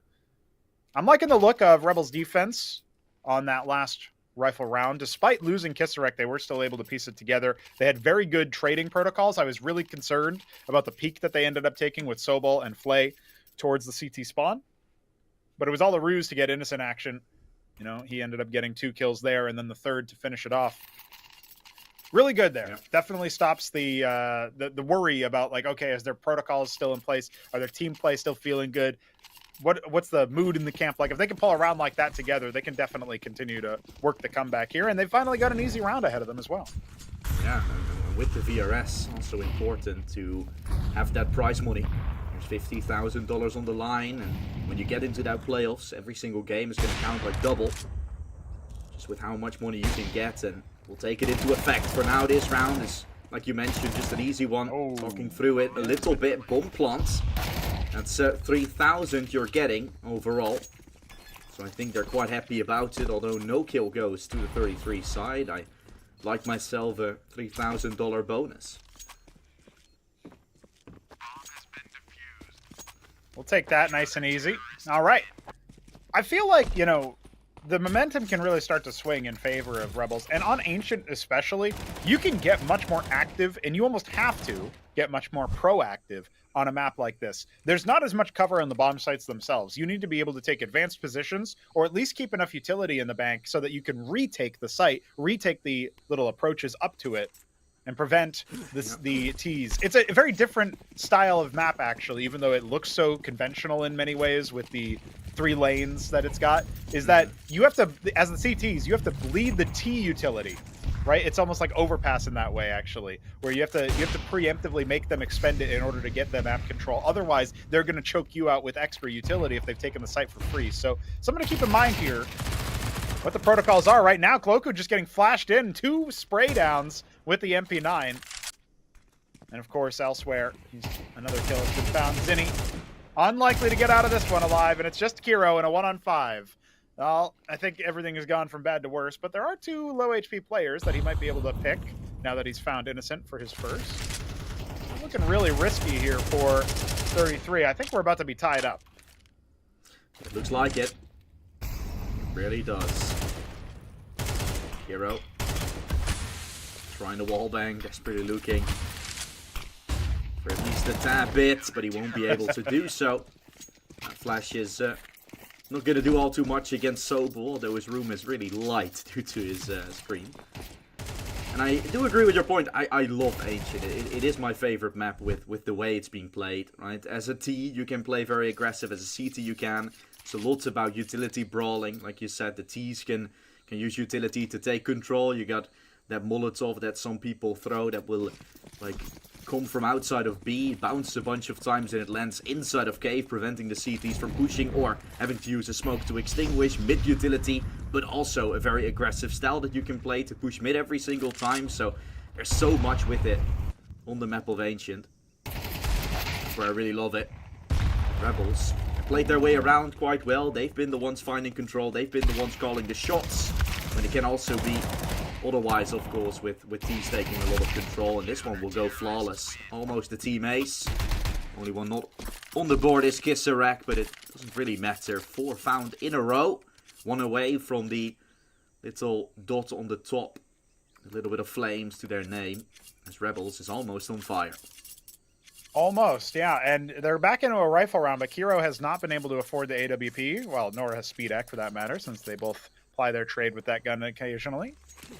We'll say that overall, 33 have looked like they were held at an arm's length in the previous rifle round. That was after Kisarek going down early towards mid, and he's going to try his hand again. Not going to repeat the same, though. Executor instead is the victim. Previously, he was the victor. And look at this. You add in the HE, you add in the spray damage. Cloku and Kisarek combine for another piece him up. Flay has found Kinky with the AWP. That's another kill going towards mid. Rebels just cannot be uprooted right now. They are going to be on fire. 2v5. Maybe Kiro can go for some damage. Not even that. It's only Speedak to be on the board, and he has the bomb. He's been sighted, full HP, and will move towards a one-on-one against Sobel. He's on top. Ooh, he was ready. Great shot from Speed, that was. He had to adjust his crosshair over top. Flay. Jiggles. Forced out of position, now tapping because he expects him to be CT. That's not the case. Could have planted away, now not anymore because the Molotov will stop that. And from main, there's also a player lurking in. There goes the fight as Kaloku will find him. Now they're on fire as Rebels finds 5 straight. And the early round is needing some work for 33, losing too much in too little of a time. We'll call in. Hey, I'm a fan of the way that Rebels played that, though. That Yeah. was really well contained on the mid push, and on top of that, you know, Flay did not overstep when it was the 1-on-5, or you know, that just ended up going with a couple of openers, right? And the fact that, you know, you think about Speed, he's able to get on the board. That's good. It's good for him to be able to get a couple of frags, get a little bit of damage. But this is 5 rounds in a row, and you know, 2 rounds. I think they end up with 5 alive. This time around, it's 3 alive. Majority alive is what matters for your economy. You can develop your eco very, very nicely that way. And so you can see, I mean, there's Innocent is on 11K, Flay on 9. There's plenty of money to throw around here. They're basically Huel from Breaking Bad, just laying on the pile of money. Flay will open things up, but he is traded very quickly on this A-bomb side. This gives an AWP over to Zinni. Things can get very bad very quickly on this site. We've seen that before. Well, what are Rebels retake protocols like? Cash Kinky taken by Kisarek, who holds on to Donut for a little bit longer. Kiro's going to be crossing, but you need room to plant. You have the flashes coming in, which makes it... You make it very hard to get this bomb down. There goes the fight. Kisarek found, but they're running in. Looking to just bat Kiro away, making it impossible for him to stay alive. There goes the round for Rebels. Yeah, no bomb plant. That was denied. Due to the constant aggression that Rebels were putting up, they're playing a beautiful style on the CT side. And yeah, as soon as 33 don't get opportunities to clutch, it looks to be an all Polish game. This is where things need to change. I'm glad to see Speedak, after some consideration, pulls out the big green, because this is 6 in a row now for the Polish side. Rebels on a tear, doubling their opponent's score line. There's 3 rounds left for play here in the first half. AWP for Speedak needs to find some significant impact. And right now, he's mostly posted up passively towards A, thinking that there's going to be some kind of really heavy A main push. It's not coming. Nobody's even over there right now. Instead, there's the push. Flay clears Zinni out. Another man advantage for the Poles. They'll try to boost to find even more. Rubbing salt in the wound, that's what they're trying! Oh no! Executor! Seeing some question marks on the map. Kinky not being taken, and so... Trouble's on the horizon. Flay can stop it. There's one man for this job. It would be him. The smoke will be extinguished. Oh, not gonna hit the shot. He missed it briefly. That would have been the bomb taken away. Innocent is lurking from the temple. They're trying to go for fights. Bomb plant's now been found. Koloku just tries to take matters into his own hands. Innocent will. She trades out Speedak. Keeps it down to a 2 versus 2. On the side they are. Kiro doesn't want to give over a 1v1, which is the best play to make. Kinky, though, is left out with that smoke towards Donut, so they're playing 1v1s here, which could be troublesome. Ooh, through the smoke, though, he times it, figures it out. I don't know if Kiro's going to be spotted. Looks like he is, but Flay's still rocking with the sniper. Wrong tool for the job. 4th round for 33. Finally, sating their hunger. They end the drought on Ancient. They're able to clear things up, and that is really important. You got to break the streak, but there's so many more rifle rounds to be played, man. The money is so flush right now on the Rebel side. Even if they lose all 5 here, they can still buy up pretty decently with Cloaku dropping a couple rifles to the rest of the crews. So they might not have an op in the next round if they get full wiped, but the decider of the half will still be very, very solid indeed. And Yeah. 33 have a lot more work to do. Executor, they're getting a double as everything in that previous round. You don't really expect Rebels to go all too aggressive, but they did. They boost, they get taken. Here's the 1v1 to start this round off. As 33 man, he's going for it. Play really aggressive play, having a reaction. This reaction is being taken away by Kiro. Needing more. Sobel and Koloku taking matters into their own hands. You fight fire with fire. Aggression from 33 to all angles, and Rebels answer back with a shot on their own. Knowing one is long, he's made steps. And Sobel is there fighting for survival. Now knows where Ziggy comes from. Sobel single-handedly wins that round.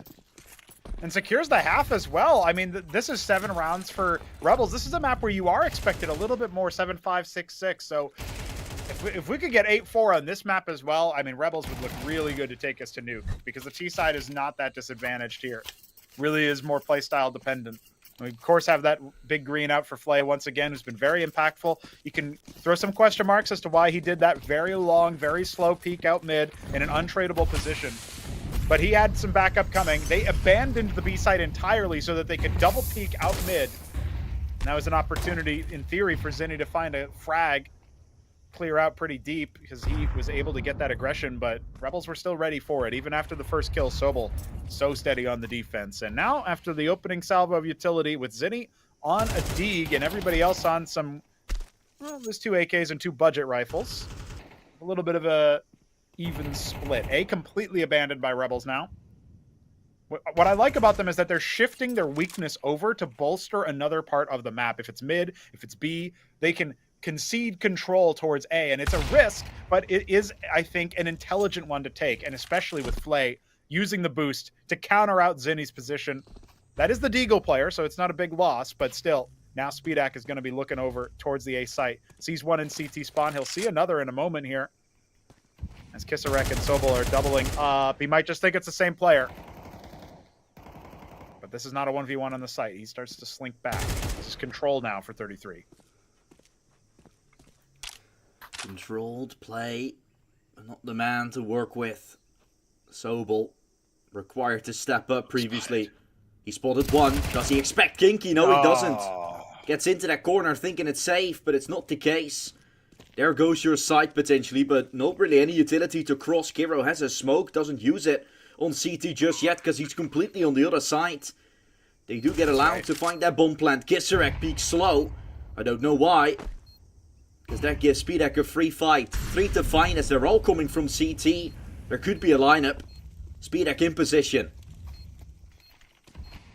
Yeah, we'll call it pole position here to try to stop this push out. The defuse is tapped, but it's not held. And I think maybe they figured that one out now. They are getting a little bit desperate. Kiro sent in to see what he can do, but it doesn't matter. The sprays through the smoke find the 5th.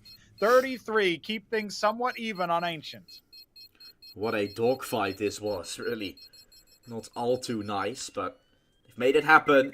7-5, I don't think 33 is all too mad about it, and I don't think the winner of this giveaway is going to be all too mad. Let's see what's going to be. We're rolling it. And Something good, something good. Nightwish, that's pretty good, actually. A covert skin. Hatchback, congratulations for it. Like I said, not too bad about this. Not too mad about this half. I think Speedak going towards the CT side is definitely going to have his AWP out, and will have a lot of opportunity to get proactive, to get some resources, to get some impact. So I think you're going to be okay. Although 3 rounds at the start, which was the pistol round, the follow-up. Let's say that doesn't go your way for one of the first times in this game, really.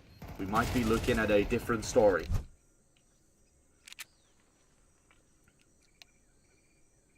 We'll have to see how this one goes as we start off our second half with a bit of a technical timeout. Waiting for somebody's bathroom break, I suppose. Never know when you might need that. Just had to reset. Easy. Yeah, I'm interested because remember, 33 have won every single pistol, so we get back into this territory. A little bit of momentum at the tail end of the first half for the Russian mix. We're going to see what they can make happen here against Rebels now that they are on the defense. And also, I mean, we saw really, really nice play strategically, tactically out of Rebels' T side. And that's despite the fact that they only end up scoring 4 rounds. There was a couple that they had won, but just forgot to win, basically. A little bit unfortunate. But sometimes when you have those kinds of rounds, it also pays to be able to finish them off. And that's exactly what 33 did with the clutch factor on their side. That seems to have disappeared a little bit towards the tail end here. And Pronigo, if we're going to nuke, there's probably no clutches. So they got to do it on this map, I kind of feel like. Yeah, fair enough. If we go to the decider, it feels like it's a Rebel series all day long. Now, the first kill has already been found.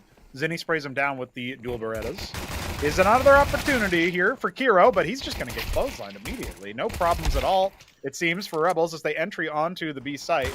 Still Speedak here on the defense. A little bit of peppering from the other side there as Zinni takes out Kisarek. This kind of puts it all onto play. A very awkward 1v3 pistol clutch required. He's going to take out one, and through the fire, Zinni just pushes on in, takes him down with the dual Berettas. 3 kills for him, and that is 4th pistol. 4 for 4 for the Russian side. 33 just on one. Yeah, 4 for 4. It's the impact of the pistol rounds, the things we've mentioned, and then like retakes and stuff, miracle clutches. It all works out for 33 at this point. And like I said, right, going into Nuke, that is really not a map very much known for their retakes. Train and Ancient really is. So if we're talking about the clutch factor, the last map we're looking at is Inferno, but the second last is Nuke. Fighting for survival here. Not in the series, or not in the tournament, but in the series is Rebels as they forced their way up. Kaloku does manage to find an entry now, wants to walk through the smoke bomb. The rest comes from Rem. There comes Kaloku out. And the teams are finding some success. Speaking of a clutch factor, it's needed now. See if they got it. It's Zinni and Executor, the latter of which has already found the first in this 2-on-4. Upgrading over to the A1S. Sometimes the captain, other times the secondary caller. Executor has been fragging out massively, and he'll even clear out Sobel. That equalizes things. 2v2 now. Low HP on Kisarek makes this more than just a possibility. It almost feels like a likelihood. It's buried into cave. Zinni will have his hands full trying to clear him. Expecting the swing, and it will come at some point, because the bomb was tapped, but it was not held. No kit, so they got to get on it, and they got to stick it. Flay, his opportunity to clutch up here is to get through Zinni and get through Executor, but it's not going to happen. He fails the first hurdle, and that is a last-second defuse for the 7th round for the Russians. Are we even surprised? Not really. The clutches have really been going their way. Yeah, clutch factor needed, and yeah, after this kill, it felt possible again. And usually it is a round for the taking. Deagle on Ram, close range. He had to hit the headshot. Not going to be. And because of the plans and only 2 players surviving, I expected Rebels to buy, which they will. Again, only 1.4 that the opposing side is getting. The drill, we kind of know. But at the same time, losing things out now for Rebels means they will have to eco at some point. And then things can really start falling out of control again. You lose the pistol, you lose the follow-up, you lose the third. Things are snowballing out of control, but an opening will really help for the T's as Sobel finds success there to the mid side. 3 over towards Red Room. With a player crossing over to CT, now going back in for a swing. Kinky wanted, but won't be able to be answered. Hero can, but only for 1. And B side is left completely open. Desperation as Zinni switches to the Deagle and an M4 to use, but no bullets left in the clip. And a force buy that looks to work out wonderfully as it's all down to Speedak with an M4. Yeah, Rebels reclaiming the advantage here. And it doesn't look like Speed is going to be able to get anything done. He won't even be able to save the A1S in mid. Cleared out and offered up. I kind of want to talk about that round 2 rounds ago now. That we just saw that clutch factor 2v4 come in. And I feel like Sobel had a little bit to prove as he gets that blinding entry in Donut in the previous round, because he was the one who was caught through the spam after multiple MP9 clips get sent out through that smoke and that in that elbow smoke there from Executor. And so then when he upgrades over to the A1S, it continues to spam and you still get dropped. I think there might have even been an A1S reload at that point. I think at that point you're starting to think maybe I just stay put. Maybe I just let him empty out all of his bullets, because no reason to start moving, no reason to get active. You've got coverage on other spots on the map. You have cave covered, you've got B main covered. You just wait for them to start making noise and moving through. And for some reason he felt antsy, and so I feel like that was probably the giveaway there for that clutch. If you're looking for maybe more of a reason why that clutch went the way of 33. But now they're just on to pistols. They've got 2 upgrades, a 5.7 and a deagle, but they're not looking for this very dirty lurk from Flay. Super passive, and he will be able to clear Executor out as well. So pretty early diffusal of any possibility from 33. Kiro's deagle will at least be enough to combine with Kinky's weapon, his USPS. So that's a kill, but not a recoverable rifle, and Cloaku was already wrapped around, so it's just Speedak with the USP. I don't think he's going to be able to do much other than recover a 5.7. No, it might have already been stolen away instead in favor of a Glock. So that's it. A 9th round for Rebels. Definitely a decisive advantage now for the Polar side to take us to nuke here. Yeah, pretty good to look onto the Rebel side. Finding some success with that force buy. Now we're gonna see how the rifle rounds will really do. That's where usually Rebels shine, but they didn't shine bright enough on train to pick it up.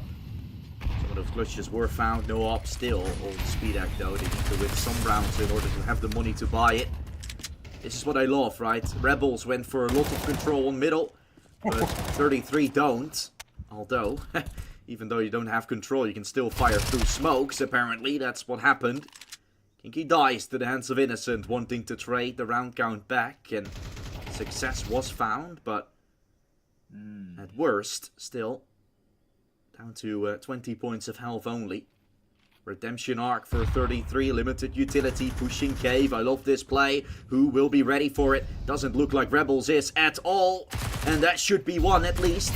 Flay wants to redemption, but he does have the bomb with him. Way. Now, getting isolated. Flay goes for a fight with a bomb in his hands, and Executor can now lurk through the smoke to go for another flank.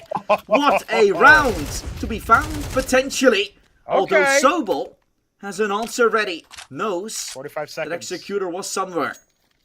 He didn't find a kill. Easy run straight to A. This is easy run straight to A, but he won't do it. He doesn't know where Executor is. Noise. Oh, that bomb, or the kill that Executor found wasn't towards A. Beautifully played. Sobel, super well played done. there. Yeah, super well played there from Sobel. You love that, because the obvious move is to just make a beeline straight for the A site. Instead, he burrows into cave and he makes Executor think twice about it. Easy kill at the end there. Clean up on the B side. And this is after a really big play from Kiro. It has to be said, this should have been a round 1 for 33 now. The clutch factor had to come out differently. 2-man spray down towards that long position, the B long or B short, however you like to call it. And that's double digits for Rebels. Yeah, Sobel there. He doesn't know where Executor is, because the kill that he found was through that mid smoke in the early round. So calls are being made like, where did he kill you? Because he found the kill, and then they will say towards middle. So Sobel is just waiting. Doesn't overcompensate things, doesn't immediately run to A like you expected. Well played for Sobel. This round already on. Round 18, 30 seconds in. A 4 versus 3 Kinky getting taken to the hands of Gisarek, who... Kinky now with an AK. Might have a shot at this retake. Clutch factor for the Russians needed, but doesn't look to be. Rebels should be allowed to find 11. Sobel should be able to clear Temple. Nice and easy. It's just Kinky with the AK. He's going to save that for the next. This is 11 for Rebels, as you said. Looking very dominant. Very possible for a nuke. They only need 2 more rounds now. And they're keeping the majority of their players alive with rifles in hand, with cash in back pocket. very contested train, and again, the clutch factor separating 33 from losing their opponent's map pick. Instead, they steal it away. But theirs is slipping away a lot more decidedly. And it feels like this is what we were talking about when we said Rebels should consider themselves the favorites, especially when it comes to a strategic layer. They definitely have a better set of protocols, having had their lineup together for a bit longer, shall we say, than the last-minute change-up for Speedak. Making way for him on the lineup. And well, there's still opportunity, but it's not looking too good for our Russians. We'll see if they can find an answer to the tactics of the Poles. Yeah, and Rebels had found 5 more kills in train than 33 did, but they still weren't the ones winning it out. So, like we said, they shouldn't be feared all too much. They should just keep their calm, and that's exactly what they're doing. 11-7 up, looking really good on Ancient to pick this one up. Looking at the kill count, nobody from the 33 side is anywhere close to a 1 KD scoreline. 3 kills is definitely not close, I feel like. So we're gonna see Rebels look ever so slightly hitching their way forward, with them just looking unstoppable by the looks of things now. There is a miracle needed, and that miracle might be Speed going aggressive with his op. Watches the cross, not anymore, causing Sobel to be in position to go B, because the sound is not really made. There is a triple setup there, but it does look like Rebels can break this, and Koloku will do a nice hint towards that. Yeah, Kinky still has the ability to sight some more players, but he pushes way too fast, and Kissarak is able to take him down. Even with all the spams through the smoke, it still is a Rebels plant. And well, that's very good from Executor to pluck another. Now it brings it into a 3-man setup on both sides, but look at the smoke, look at the utility.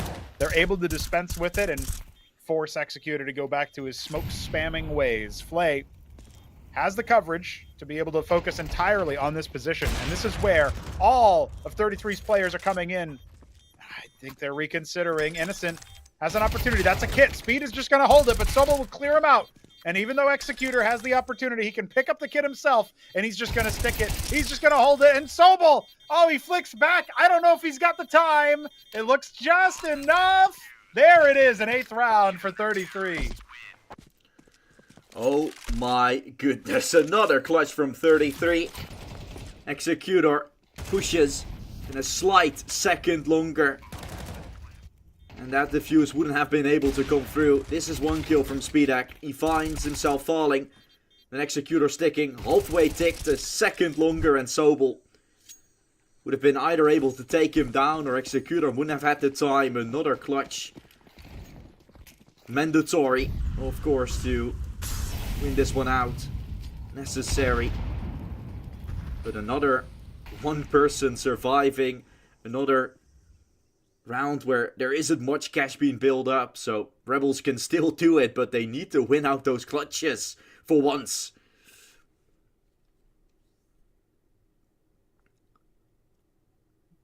Feels like they need to, or they need to win so dominantly on the early fights that they're actually able to shut them out completely. Still a 3-round game between these two.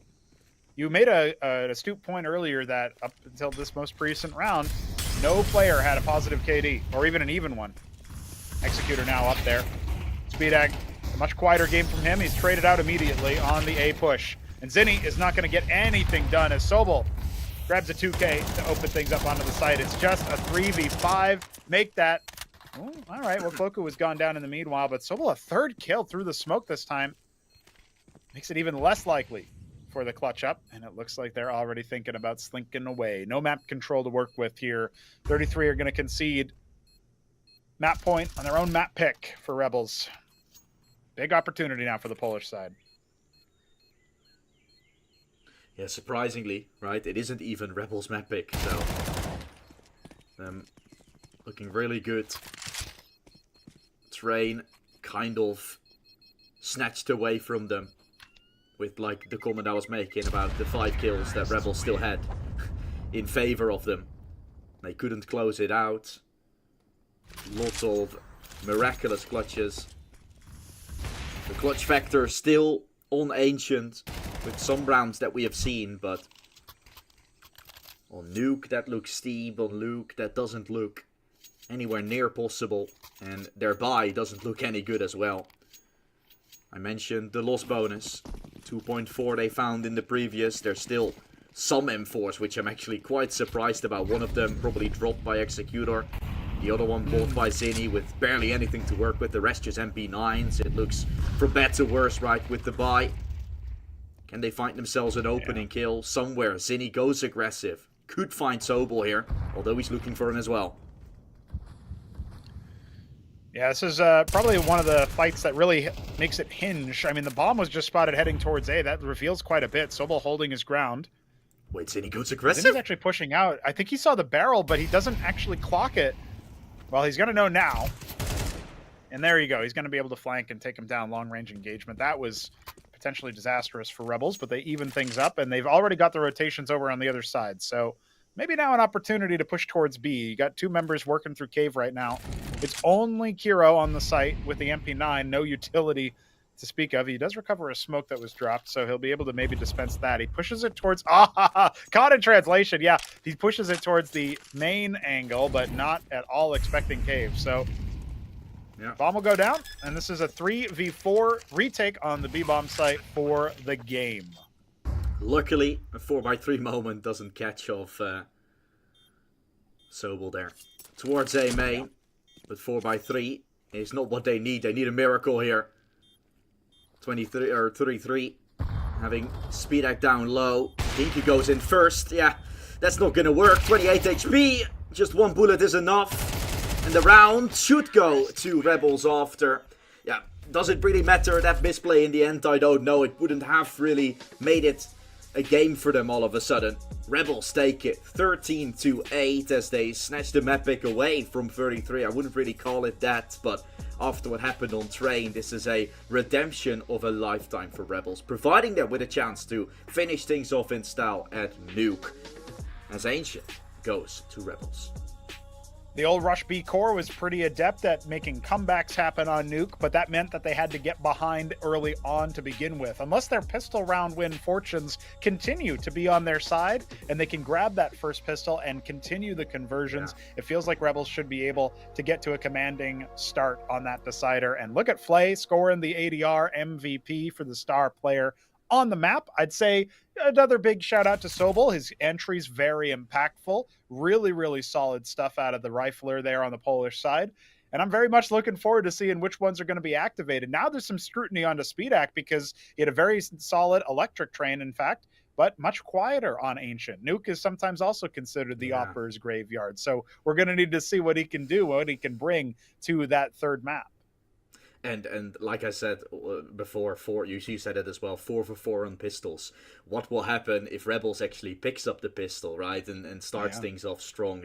That would really make a whole lot of work to be cut out for them here for 33. Nuke not being a map that is easily found with a more of a stack approach, right? More of a stack team, not an orc with them, maybe not as stable with this core yet. Nuke is definitely a hard map for that. Yeah, Nuke is going to be a difficult one, it feels like, because the strategy will be on the side of Rebels. Well, at the same time, it's a knife round to decide which side they start on. So maybe if fortune smiles upon them some more, and not just in the pistols, but also in the knife round, 33 might be able to pick their litter here and figure out what they want to start off on. Will it be offense or defense? We're going to have to find out after a short break.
Ladies and gentlemen, we are getting back into the swing of things here because another map is required for what is now our final best of 3 for the day, as modeame have forfeited to Marius for that 4th series. So we will be closing on Nuke between Rebels, who are now hot off the presses, taking out Ancient 13-8, against 33, the Russian mix formerly known as Rush B, with a new Opper and Speedak, who have, at the very least, been able to claim their opponent's map pick of Train 1310. We're now coming into that decider, and it feels like a lot of that momentum is switched over to the Polish side. What do you think, Dustin? Yeah, really. I mean, Rebels, hypothetically speaking, are looking like the better team on paper, but of course VRS suggesting otherwise, so 33 really having big shoes to fill going into it. And they picked up Train. Yeah, was it really fair and square? I'm not too sure, right? Looking at the kills as well going into the favor of Rebels. But sure, they picked it up. They had their chance to do it on Ancient, but they're also showing up with some questionable rounds, considering they picked up both of the pistol rounds. They found 5 rounds on top of that. We're going to Nuke. Yep. For the first time, the map veto is right for today, for this series, with Nuke being played, a knife to the side. I don't know if we get to see that knife round actually, or if we're just gonna go straight into it with the pistol. The music will stop, and then we'll know. No, we're gonna see the knife round, like you mentioned as well, Bronigo. Right. Something we can really look into. CT side start could be beneficial, could make 33 feel a whole lot better, so I'm hoping for them that it's going to go their way. Otherwise, starting on the T side is another bit of pressure put on top of them. It doesn't look great though. Rebels in great position. Executor takes one now. Will he clutch up? It becomes doable. Will he clutch both up? Are one hit, but they will be playing it nicely together. Yeah, very, very close there to the knife clutch, because of course everything has to look like a clutch for the former Rush B squad. 33 rocking out on the T side now. We're going to have to see what they've got, because the tactics have not impressed. It's really been that clutch factor. And you were talking about it was trained fair and square. Remember, there was that 3v5 where one of the players disconnected right as an enemy faced him. There was a couple of divine interventions, a little bit of acts of God to give them that map. It felt like the defuse at the last second on round number 2, obviously winning every pistol in the whole series so far. We'll see if that luck changes, if maybe the deities up there have decided to look the other way for at least one pistol round here and give Rebels an option. As right now, it's going to be a T default to the outer yard. There's plenty of experience on this squad when it comes to playing Nuke, but Innocent, talk about experience, he's going to be taken out of the picture immediately. Flay at least trades it back. This is a lot more awkward than you might expect. Yeah, pistol rounds more 50-50 in this game, not really. Everything going to the 33 side because of that. Executor in pretty nice position here to trade things out on top of Sobel. Flay is the one to find the kill, but he had only one, still has only 1 point of health remaining. Anything will blow him away. A shot to the face, he will phase. Kisarek bound to clutch, but doesn't look like he's gonna have the opportunity for it, and that would mean 33. Another round still sneaking up. We'll get a 1v1 here towards Heaven, but that's just me trying to find a way for him to win this. Okay, trigger discipline. Executor doesn't check for it. Now there's a chance. Ziddy has 1 point of health, and both are low. Oh, Kisarek, if he would have found Kinky there was actually a chance. Bomb goes B. Kisarek. Oh, missed the shot. They're playing with fire here, Pronigo. Yeah, no kidding. And Kisarek now in a 1-on-2 with low HP players. He's found the first in his 1v3 already. This would be his opportunity to show Rushby have some clutch factor to them. Takes the head of Kinky. Zinni now knows. And behind the door, is he ever going to check for this close angle? He opens Squeak and then goes back to... Oh, right out of Hut. This equalizes it. It's only one bullet from either side, but the head is taken. And Kisarek comes down with the guillotine. The Polish side are going to be on for a pistol round, and it took a clutch to do it. What a clutch from Kisarek. A 1 versus 3 goes his way. But are now 1 out of 5, so we take those. not the odds still in their favor, but right when they kind of needed to be the case, CT side of Nuke, the side that's supposedly easier as well for them, they can start off strong now with a potential for a 3-round if they do manage to find yet another. What a clutch as well, and he could have done it earlier. He was also left down low, so there's also something to say about 33 there, doubling up towards the door side, potentially finding some success, but he makes it happen.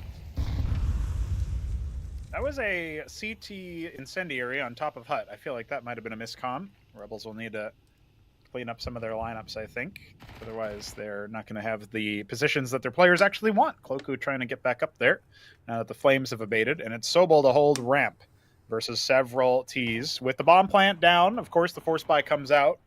The attacking side trying to reset. Sometimes if you win the pistol but lose the conversion afterwards, it's just as bad, maybe even worse than losing the pistol, force buying yourself. Executor, oh, he could shave off one player right here and now. Takes out 90 points of health. That's a haircut. Now dropped down quite low on multiple players as Flay has already taken 70. Elsewhere on the map, he's going to be pushing back with the A4. Playing a bit more conservatively. Doesn't want to give over the gun to a lesser weaponed, lesser equipped player, but it looks like it'll be an upper hit. Just needs to figure out the exact complexion as they're mostly posturing outside of Squeaky. They could try to go down ramp instead. Cloaku, the first point of contact, but it's Kisarek spraying down, continuing the good show of form he had in the pistol round. He gets 2 kills. What is this dance outside? Oh my goodness. Play trying to face Zinni down, and finally Kisarek will be dealt with courtesy of the scout. Dutch Boy, this is the most bizarre upper hit I have seen in recent history. It's tough, and still, it could very much be a retake. Innocent, what a sneak through. Sobol's going down the vent at this point. Now Russia's secret, where we got a Speedek waiting. What is going on in this round? Speedek hears him.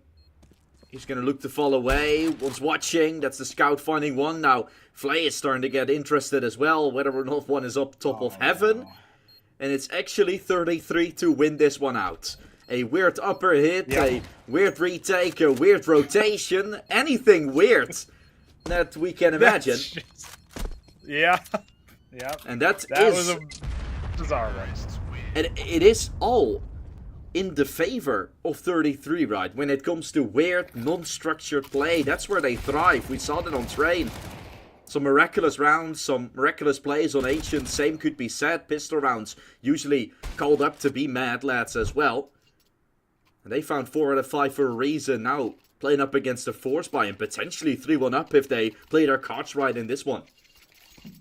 Yeah, it feels a bit uncomfortable for the side of Rebels, and I was really expecting them to think of Nuke more as home territory. Obviously, as mentioned previously, Rush B, when the squad was under the banner of Rush B, completed many a comeback, many an overtime was required to decide their fate on a map like Nuke. Back in Tipsport Conquest of Prague, they were able to clear out Gun 5 in an overtime showing in the Swiss stage there. As one such example, they're no strangers to long, drawn-out bouts on Nuke, but as you can see already, tactics are not necessarily where they ply their trade. They go for the chaos. They go for the broken rounds, the ones that you can't prep for, you can't plan for. When it comes down to fundamentals and communication, we'll see if Rebels are able to hold them at the pass, or if the Barbarians will continue breaking down the gates and running amok in the city, because that's the vibe that the former Rush B squad of 33 plus Speedek are going to be leveraging. You mentioned a force buy earlier. There's an A4 on display still. Of course, he saved that from previous, but it's MP9s and Deagles. Rebels do end up losing their only rifle in a non-recoverable position, no less, outside. This is looking very bad now for the Polish squad. It should be a second round nice and easy for this 33 side. Ready, though, is Kisarek. What can he do with an MP9 up close? Not a lot. Wow. A dink on Genki, but should have been allowed to find a bit more advantageous spots, as we call it right now. Koloku! What a double kill from him. The MP9 ringing all around the rosies, but Kiro helping. That would have been the site under control, but doesn't look like it's Rebels round. That double kill made it interesting. But Kiro saying no. always about the importance of kills, right? We mentioned him not being on the up anymore. He doesn't look so flashy as the others, but he gets the job done when needed to. And this was a double kill like that. Doesn't look clean, but it's mandatory, it's needed. And he's there to strike for success. 2 rounds for 33. The only one that will have a weapon going forward will be ENCE as he saves the A4. So this is looking like a pretty decent game so far for 33, even though it's messy at all times, which they like. Yeah. And you mentioned earlier this should be a 3-1 start for them if they win this anti-force, and indeed it does go their way. And I'm with you. 2K is the minimum you need at this level of loss bonus to be able to afford to buy into the next round. And that's all that 4 players have on the side of Rebels. So you'll see a couple upgrades. You'll see 2 Deagles be purchased down. Looks like Cloaku had a little bit of extra reserve, so he'll grab himself an HE grenade to blow open NET smokes and be giving himself an opportunity. It's been Flay to hold ramp, but as well as Sobol when the SMG or the rifle is out. But instead, ENCE with the only A4 is going to position himself outside main. This is an opportunity for him to maybe grab a couple of frags, but Cloaku has already been dropped. That was one of the 2 Deagles. Theoretically recoverable here, but Kisarek under a lot of pressure. Molly spreading over. He is barely alive. Sobol has found Kiro with that Deagle. It looks like it was recoverable after all, but with Flay going down, it feels like there's really not much of an opportunity here. ENCE dropped down to 20 points of health, or actually less than that. And this 2v4 not looking too good. Kisarek knows that Kinky is lurking inside that mini position. Not able to get a good look at his head. Maybe now? No. Can't adjust in time. Hard shot to hit when the enemy's moving up like that. And it looks like it'll be another A4 save as the bomb is going to be planted upper. Yeah, he played it as an eco with that one upgraded rifle. As a hero play. ENCE will be pushed by Speedak here. He's going to clear that angle. Clears the boost first and foremost. I mean, ENCE didn't get a kill yet, so it would have been a position to put the M4 on. Right. Wasn't there. Getting himself a frag and now an AK recovered. They're gonna want to take him down. Making sure there's not much cash on the Rebel side. And Kinky is pretty clean on that one. So, I love to see it. 33. Looking better and better by the second. But the full buys are where they need to strike for good. And that former Rush B lineup really did struggle to get leads on Nuke. It was more often than not their opponents would stretch ahead out of them. You know, the first halves would not be very kind, and they'd have to mount their comebacks on the turnaround. But their T side has looked pretty good so far, and conversely, it feels like Rebels' protocols just aren't equipped for this style of chaos. We're finally getting the rifle rounds out, although there is a single concession with Kisarek's FAMAS. Sobol, though, with the A1S, he can do even better than he did before. Spraying down Holden ramp and plays there with the backup. The A4 only good for the 1 kill, and the trades come in very thick and fast. Speedak with the 2K.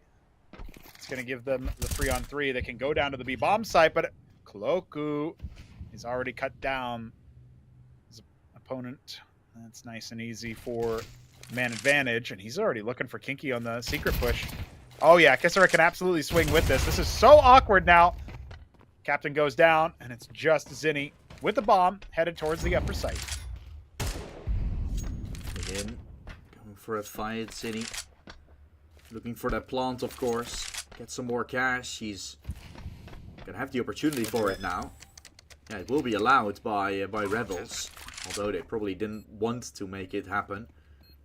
They have no choice but to allow it. Cloaku spots Zinni. 2 towards heaven that have been heard. Boosting up from vent and just squeezed in. No way of staying alive there, Rebels. Taking matters into their own hands. A round that was needed. First full buy in a while. And goes to their way. The Rebels we know and love. We'll take that for sure. That's a second round. And now finally, for the first time in the whole series, Dutch Boy, a tactical timeout. This time called for 33. I honestly forgot that was a feature in the game. That's how long it's been since we've had one. But they'll talk over their options now with their... A lot of the times at this level of Counter-Strike, you'll see teams talk over what they actually want to purchase. This doesn't really seem like one of those times. The money is pretty straightforward. You can grab yourself some Kalashnikovs and some utility if you want the 5 rifle push. But they're more so talking strategy. Where do we want to go? What do we want to do? How many utility expenditures do we need to make? How many smokes do we need to send off in order to get there? Is it going to be outside? That's when a lot of the chaos has really favored 33, is these outside plays where you can actually get into these really dirty angles, these confusing little labyrinthine pockets of the map. Rebels are not yet finding a response to that, but it also hasn't been leveraged in a few rounds, and that's how they've gotten themselves to. Yeah. And I like that tactical pass, like you mentioned as well. It's important, but it also shows that with 33 right now, it shows how important these T rounds are to them, how important these full buys are. Let's say you go into that second half with a leading position, you have the CT side all to play for, and then it doesn't become a Rebels game all of a sudden anymore. Opening fight towards outside, this looks good for 33. Got to deal with Koloku, who's been great, but misses the shots briefly now. Sobel helps and shuts them down. Entry found, but nothing more. That's all they get. That's all she wrote. Well, maybe not. Kinky taps Kisarek away, not looking at the angle from Mini. No respect. Puts him on his name. 2v3 now, after that first kill is found by Kinky. Unlikely to be able to push anything else, especially with bomb control in favor of the CTs. But Executors caught Flay. So this gets a little bit more awkward and obviously a lot more expensive. Money was a factor in these preceding rounds, so Rebels not likely to be able to invest into this. They're going to link up. Deep secret. Another smoke. 30 seconds left on the clock. That's going to shave off at least 10 before they start to phase through it. They're going to set up their molly. See if they can't push on through. HE to blow open a little bit of it. Give him a nice little window, but it's not being looked. Sobel with the 2-man spray down. They had to know that was coming. They had to know that was a possibility, but that's how they tie things up. 4 kills onto Sobel. Very impactful on Ancient. For my money, the map star player, the map MVP. It went the way of Flay with the ADR instead, but just the way that he entried out onto that Ancient T side. Good to see that he's also starting to activate here on Nuke. Tying things up. But that was also a very pricey round. Yeah, and 2 players down in B. Rebels already rotating, anticipating on the fact that it was a full outside push where there was really only 1 kill going towards 33. They make some decisions, but they're played quite well. Zinni, he's run all the way through, or Kinky has. Up close, fighting against Sobel, who's stuck in the corner, but allowed to fight his way out of there. Left ramp open, but the rotations are called. Rebels are kind of setting up with 2 automatically at B. They're playing this map like it's just another DE Mirage. 2 on B. Not the meta, but they make it happen. Zinni, down to 10. Has found himself the kill to open up the round. Now has to close it as well. No closure. Rebels to find success. Koloku with a triple. Sobel again. Getting important frags. And the duo that's been on B for the past 2 rounds has gotten 5 kills on both occasions. It's a little bit fortuitous for Rebels that they're able to get all of these kills on the right players so that they can keep dropping when they're only keeping 2 alive. That's 2 rounds in a row where the majority is lost for the CT side. So even though they scored the advantage, well played by Sobel, of course. Koloku also holding that B site. We're starting to see maybe why Rebels are deciding to push onto that spot. I'm sure they ended up downloading some Rush B demos on the Nuke side, and Flay will even find an opening frag. Nobody expects it towards Squeak. For the first time it's being used, it's usually outside first to announce itself, but not this time. And with Kisarek clearing Zinni as well, HE to find more information. This is clearly an upper push. He'll now start to respect Mini, and he'll clear Kinky out immediately. Great play from Flay. It's an opportunity for a commanding 5th round. This would be a 2-on-5 to get any damage, any value for the side of 33. So we'll have to see. Speed trying his utmost to find at least something through the door. Fight up against the AWPer. Tag onto him. So I think Flay's quite happy about that fight, that battle. Definitely being won by Rebels. Smoke towards door. Hut fully held. But both Innocent and Kisarek having a potential for a Molotov still. But I don't think that one will be thrown. Just jiggling. Kisarek ready for the Molotov now as He's seen Speedek. Molotov won't do much. This round is a uphill battle. A big mountain to climb, big shoes to fill. Now both down to 8. Another kill that is easily traded. Damage-wise, a brilliant round. Speedek wants to drop. First has to find the bomb. He doesn't find it. So goes back in and tries to save. Yeah, no time now. Yeah. He Blessing in disguise almost that he didn't find the bomb. Yeah. Yeah. He would have just been spammed immediately. That was really well timed there by Kisarek. And recovering the AWP is important. Upgrading to a couple of AKs. Okay, so Rebels are staying pretty fluid on the defense. That's one thing that we can take from this is that, 2 rounds in a row, they end up going for heavy B lean. Not this time around. Not this time around. Much more on the A and outside. That's obviously after one of the rounds went where they had gone for the Deagle kills, where Zinni opened up, cleared Flay out from that garage. Things are going to be a little bit different now with Speedax saved AK. And 4 Tech 9s, a little bit of utility here. They're going to be able to blow open Squeak and see what else they can find. Door no longer a portal. No longer an obstacle. And we've got a bit of a ramp lean here, but there's plenty of utility on the Rebel side. So it's going to be a little bit of time before we see where exactly 33 want to go here. Yeah, they need to find a little bit of a piece, but that is towards ramp that they're at least attempting. Sobel will help. Flay. No way. Fighting his way out. Still not checking the box. Now they are, but Flay No way! is taking them all down. Usually towards outside. Now towards ramp. He's finding every single one. 4 kills from Flay, shutting down the push. And if you didn't think 33 was in a bad spot, well, now they are.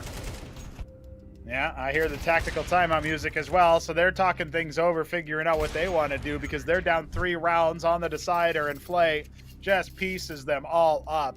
Great support from the rifler, but also doesn't overextend, just keeps kind of keeping them interested. The bait, and they fall for it. I don't know how Flay stays alive there either. He has to face multiple players recovering that gun, that AK, and he still ends up coming out of it. That should have been a position where he gets run down, but the coverage, the counter, the crossfire that was being set up there, that was way too much. And now with Rebels up to 5 in a row, back on fire, there's an opportunity for them to get a very dominant CT start. And we already know, Dutch Boy, that their tactics are on another level. Their T-sides will be a lot more about feeling out what the defensive lines are like and getting onto the sites no matter whether you want them there or not. That's an opportunity in a big way for the Polish side. It looks like they are going to confidently be able to take more and more of an advantage. And there's limited options now for 33. 3 rounds left to see if they can do something to salvage this T-half. Yeah, they don't find a singular piece, 9-3 like on paper. You find the pistol, you're still okay, but you want a bit more. You know how important it is. Here we go. Some kills are found, a presence, but also shot down briefly. With the advantage, I think Rebels is happy to let the bomb be planted. Koloku takes control over lobby. And that's where things could get worse. Now you're not going to allow a bomb to go down. You're going to fight. The flash is great. Speedek is seeing the sky. Is seeing heaven. And now also inside as he gets taken away for surviving. Fires on for Rebels. As this hold is just great. It's fantastic. And they also deny the bomb plant. There is no buy into this next one. Look at the money. They've got to make some significant concessions back on rifles for Kiro maybe, and pistols for everybody else. Yeah, just looking at it, he's not even going to bother with it. They're going to they have the max loss, so they can go down to about 1K and still be able to afford things. Maybe Speedak can afford the sniper into the next as well, depending on how this one goes. They're looking for minimum a bomb plant, and that's just a fight for a 4th round, because this one does not look likely. Already damage Delta Executor, and especially to Speedak, the weaponry, a humongous advantage for Rebels. In a great position as well outside, default looking. We've got Flay's op holding from garage. Any outside plays are going to get cut down immediately, or at least scouted out. It's in a safe angle as well. It would take a crazy pre-fire. Instead, it's Kisarek to make first contact, but the fire holds Kinky back and cuts him down to half health as well. So HP really a humongous factor right now in favor of Rebels. Switch towards ramp to clear things out. And Many times the advantage called that they're on. Pushing will make it even worse. Koloku is having a field day. That's a triple kill right there. Innocent shutting down the presence of Kiro, and the round falling completely out of control. This game is being an 8-3 final round, being a bye for 33, but with 6 unanswered, Rebels is looking unstoppable. That was their 7th round in a row, and we will not have a sniper in this final round of the half for 33. It's all going to be down to Flay, an Opper's playground, as opposed to the graveyard we thought maybe we would see. And once again, Speedek having a bit of a quiet game. Great performance on Train, very impactful, might have even been an MVP candidate, but now we come into this, and after a disappointing Ancient, he's having yet another showing like that on Nuke, on the decider. He's going to need to turn that around in the second half, and really it would be wonderful if he started right here, right now, in the last round of the first. Yeah, I think disappointed might be the wrong wording, but he's invisible in terms of what his first game was. Underwhelming for him, he's in control. What a fight was outside. They're just getting cut down before they even have a chance. Dutch Boy, they're down to a 1v5. It would be Executor. If he wants to get anything done, he's got no bomb. He's got a minute 10 on the clock. That's an asset at the very least. 1 Molotov, just an AK and a Dream. I really don't think he's going to be able to do much of anything here. There's just the protocols are way too solid. Way too good here. He's not able to silently move up to Marshmallow, but whether it's heard or not, Rebels are on fire, on a heater, and Flay will finish the job. 9-3 on the half.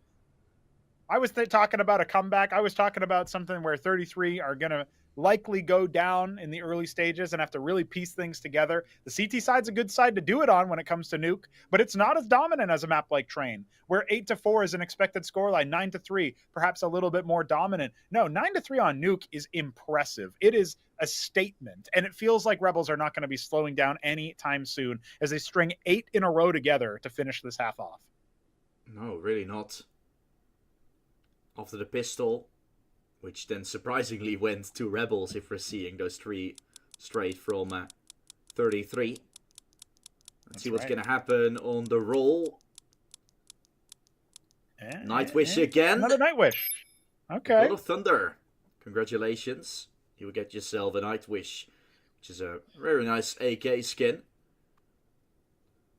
Yeah, 3 Now, if there was a skin called Amon Amarth and it was won by a guy named God of Thunder, now I'd start to think like, okay, the gods are saying something here. We got that Viking blood in us, but it's Nightwish instead. Different metal band. Oh, well, maybe that's right. There's an opportunity. The reference into the game about Thunder. Maybe God is striking us with an overtime. Yeah. That's right. Hey, we'll take it if it comes. It will be certainly the result of a very hype comeback on the side of 33 that have switched over to the defense, and it's a play with pace to the upper site. Sobel opening up with multiple frags, taking out Kinky and Executor. Is this going to be yet another pistol for Rebels? Did they save their pistol strats for the decider? Apparently. Not retake heavy, as we mentioned, Nuke. So going from heaven with 3 doesn't really seem to be anywhere close to an easy execution. No kit to work with as well. They're dropping. Speed still allowed to find that kill. He's dropped down, now taken. Final one is in heaven, and 14 health is all that Kiro has. Second pistol for Rebels. Saving the best for last, exactly when they need to. They're striking. And now, for 33 as well, a sigh on Kiro.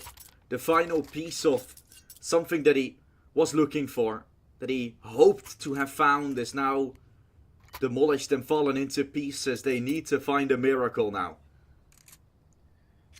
If we could maybe get a quick cut to the camera shots at the end of this round, this coming round 14, that would be very instructive, because I want to see how deflated 33 look right now on the cams. It feels like Rebels just running over them, especially with that second pistol round of the whole series going their way. Polish side get 2 for 6, but they're the 2 most impactful ones. They're the ones on the decider. Winning Ancient in a very dominant fashion when you factor in that both pistols were won by 33. 13-8 is a scoreline you wouldn't expect.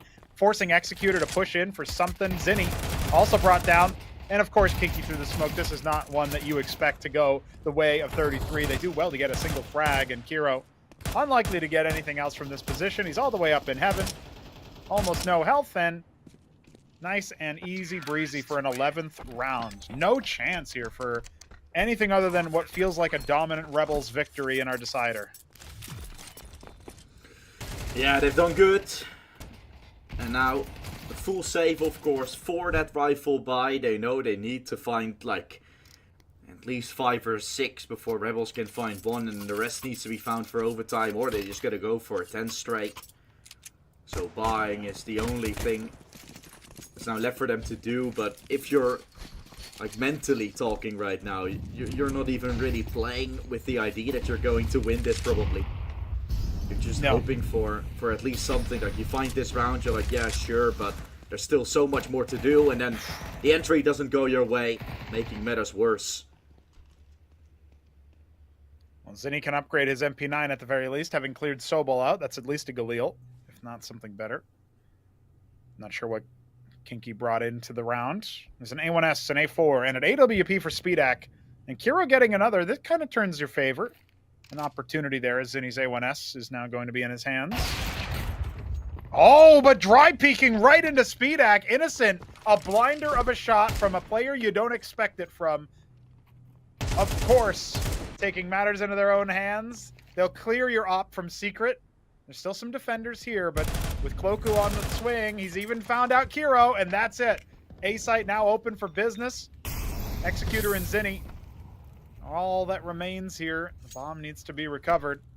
And yes, Innocent has been left in a 1-on-2. The kills, surprising. They come on in through for 33. This could be series point if Innocent pulls off this 1v2.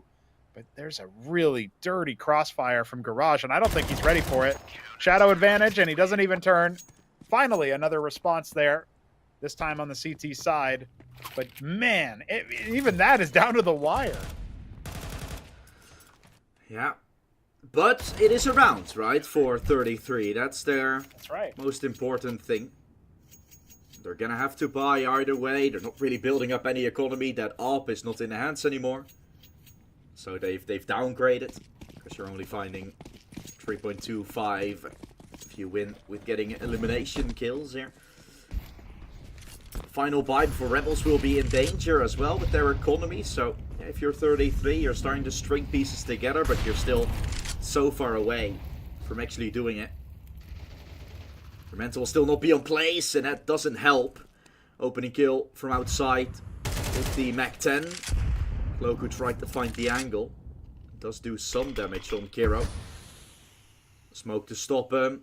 Kissarak might be pushed by King here towards outside. We don't really see that fight. I expected them to be much closer, but the X-ray, of course, a sort of different ID to what it really is. Up close.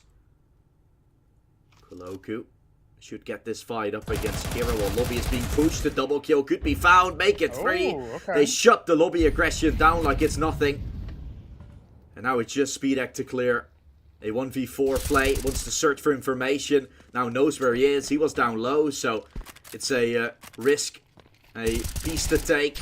Doesn't really matter. Although Speedak wanted to string more on top. It won't be happening. Even that doesn't go the way of 33. Match point, series point for Rebels. Yeah, and the clutch factor needed to be there in a big way. This was a Speedak 1v4 required of him, and he does well to find the first 2. If he wins the heads-up duel against Innocent, then you can start to talk about it. Then you know where the bomb is. The last player just has a Mac-10 and needs to spend time upgrading. Would be a completely different story. But no, it is not to be. And is it going to be 13-4 to finish us off? The buy is broken. MP9s, a FAMAS, 257s, and they go straight into the vents. This is not a play that they were predicting. Innocent, I think he's blind, or who knows what happened there, but he's out. It doesn't matter as the Marauders on the side of Rebels, they just run through, annihilating outside plays, aggression like nothing. Lobby in the last round, outside this round. They know that 33 are getting uncomfortable, that they need to push the issue. And now in a 3v4, whoo-hoo, that's a shot from Executor. And it looks like Heroes actually slipped the net through the smoke. So that bracket control, Sobel still able to find him from the backstab. It seems like it's all coming up Rebels' ways. And just like that, 13-4, Rebels will secure the series. The favorites well, maybe not on paper, maybe not according to VRS, but in our hearts and what we knew tactically, this 33 lineup is going to have to struggle some more in the Swiss stage. 36 points of VRS added to Rebels as they're ready to climb their way back up from the open qualifiers to now a 2-1 position in this bracket. So greatly done. Sobel getting himself the MVP due to the ADR. Koloku having an insane game, always so impactful with the 21 in 9. But yeah, in that last round, and particularly in and over the course of this whole map, I think we were both kind of commentating to like hoping 33 were finding something, right? In that last round, you're like, yeah, Speedek, unfortunately, but he was having to clutch a 1 versus 4, right? It was going to be hard no matter what. And then even if he found that clutch, it would have still been like them having to find 7 or 8 straight after that to even get close to potentially still closing things out. You're already saying how I am commentating this even when the game is done and out. Rebels, what a game from them. After Train, which they kind of already needed to win, I feel like, right? In our hearts, 5 kills more than the 33 side, and you still lose it. On Ancient, you had so much more. On Nuke, you had so much more. A deserved win for Rebels. Yeah, for sure. This feels like a map where it was a best of 3 that Rebels won all 3 maps on. But that's just the way that Train went, is the clutch factor and maybe a little bit of divine intervention to clear out Cloaku in the middle of the retake. There's opportunities there to think about, but still a lot of those can genuinely be points of improvement for this Polish side. And that's kind of another scary thing, is we've seen more sample size from them now, and we see how scary they are on Nuke, on Ancient, even especially on Ancient without dropping any pistols. You saw then what happens when they win both pistols, 13-4, easy. But now we think about that Train a little bit more. We think about what could have been if they had just secured it there. It would have been a much more dominant looking 2-0 at the end of the day, had they picked up the rounds that they were really supposed to be, that they were favored to be. Statistically, that's like a 90%, 80% chance to win. Some of those, retakes just ended up being really powerful for 33. The clutch factor, obviously, on their side. Yeah. If you've already got the clutch factor, you need to work on the tactics. That's what we can say about 33's level of improvement. But Rebels, if they just tactically tile it a little bit, they figure out what they're doing in those late game, late round situations so that they don't end up dropping those easy gimmies, it feels like it's going to be a really potent force for them.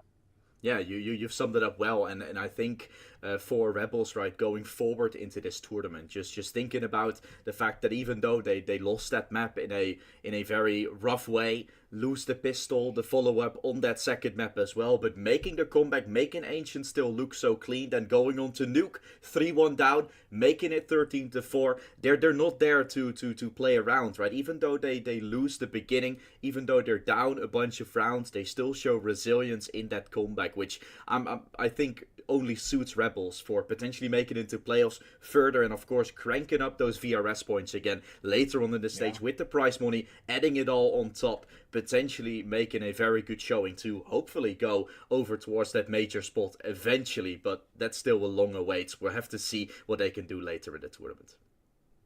That's right. We'll have to see what they can do later. And later is going to come tomorrow because we do not have a 4th series off the back of that forfeit. So we will sign off now and say sayonara. Thank you for joining us for this day of Galaxy Battle Phase 3 2025. We'll be back tomorrow for some more games. See you then.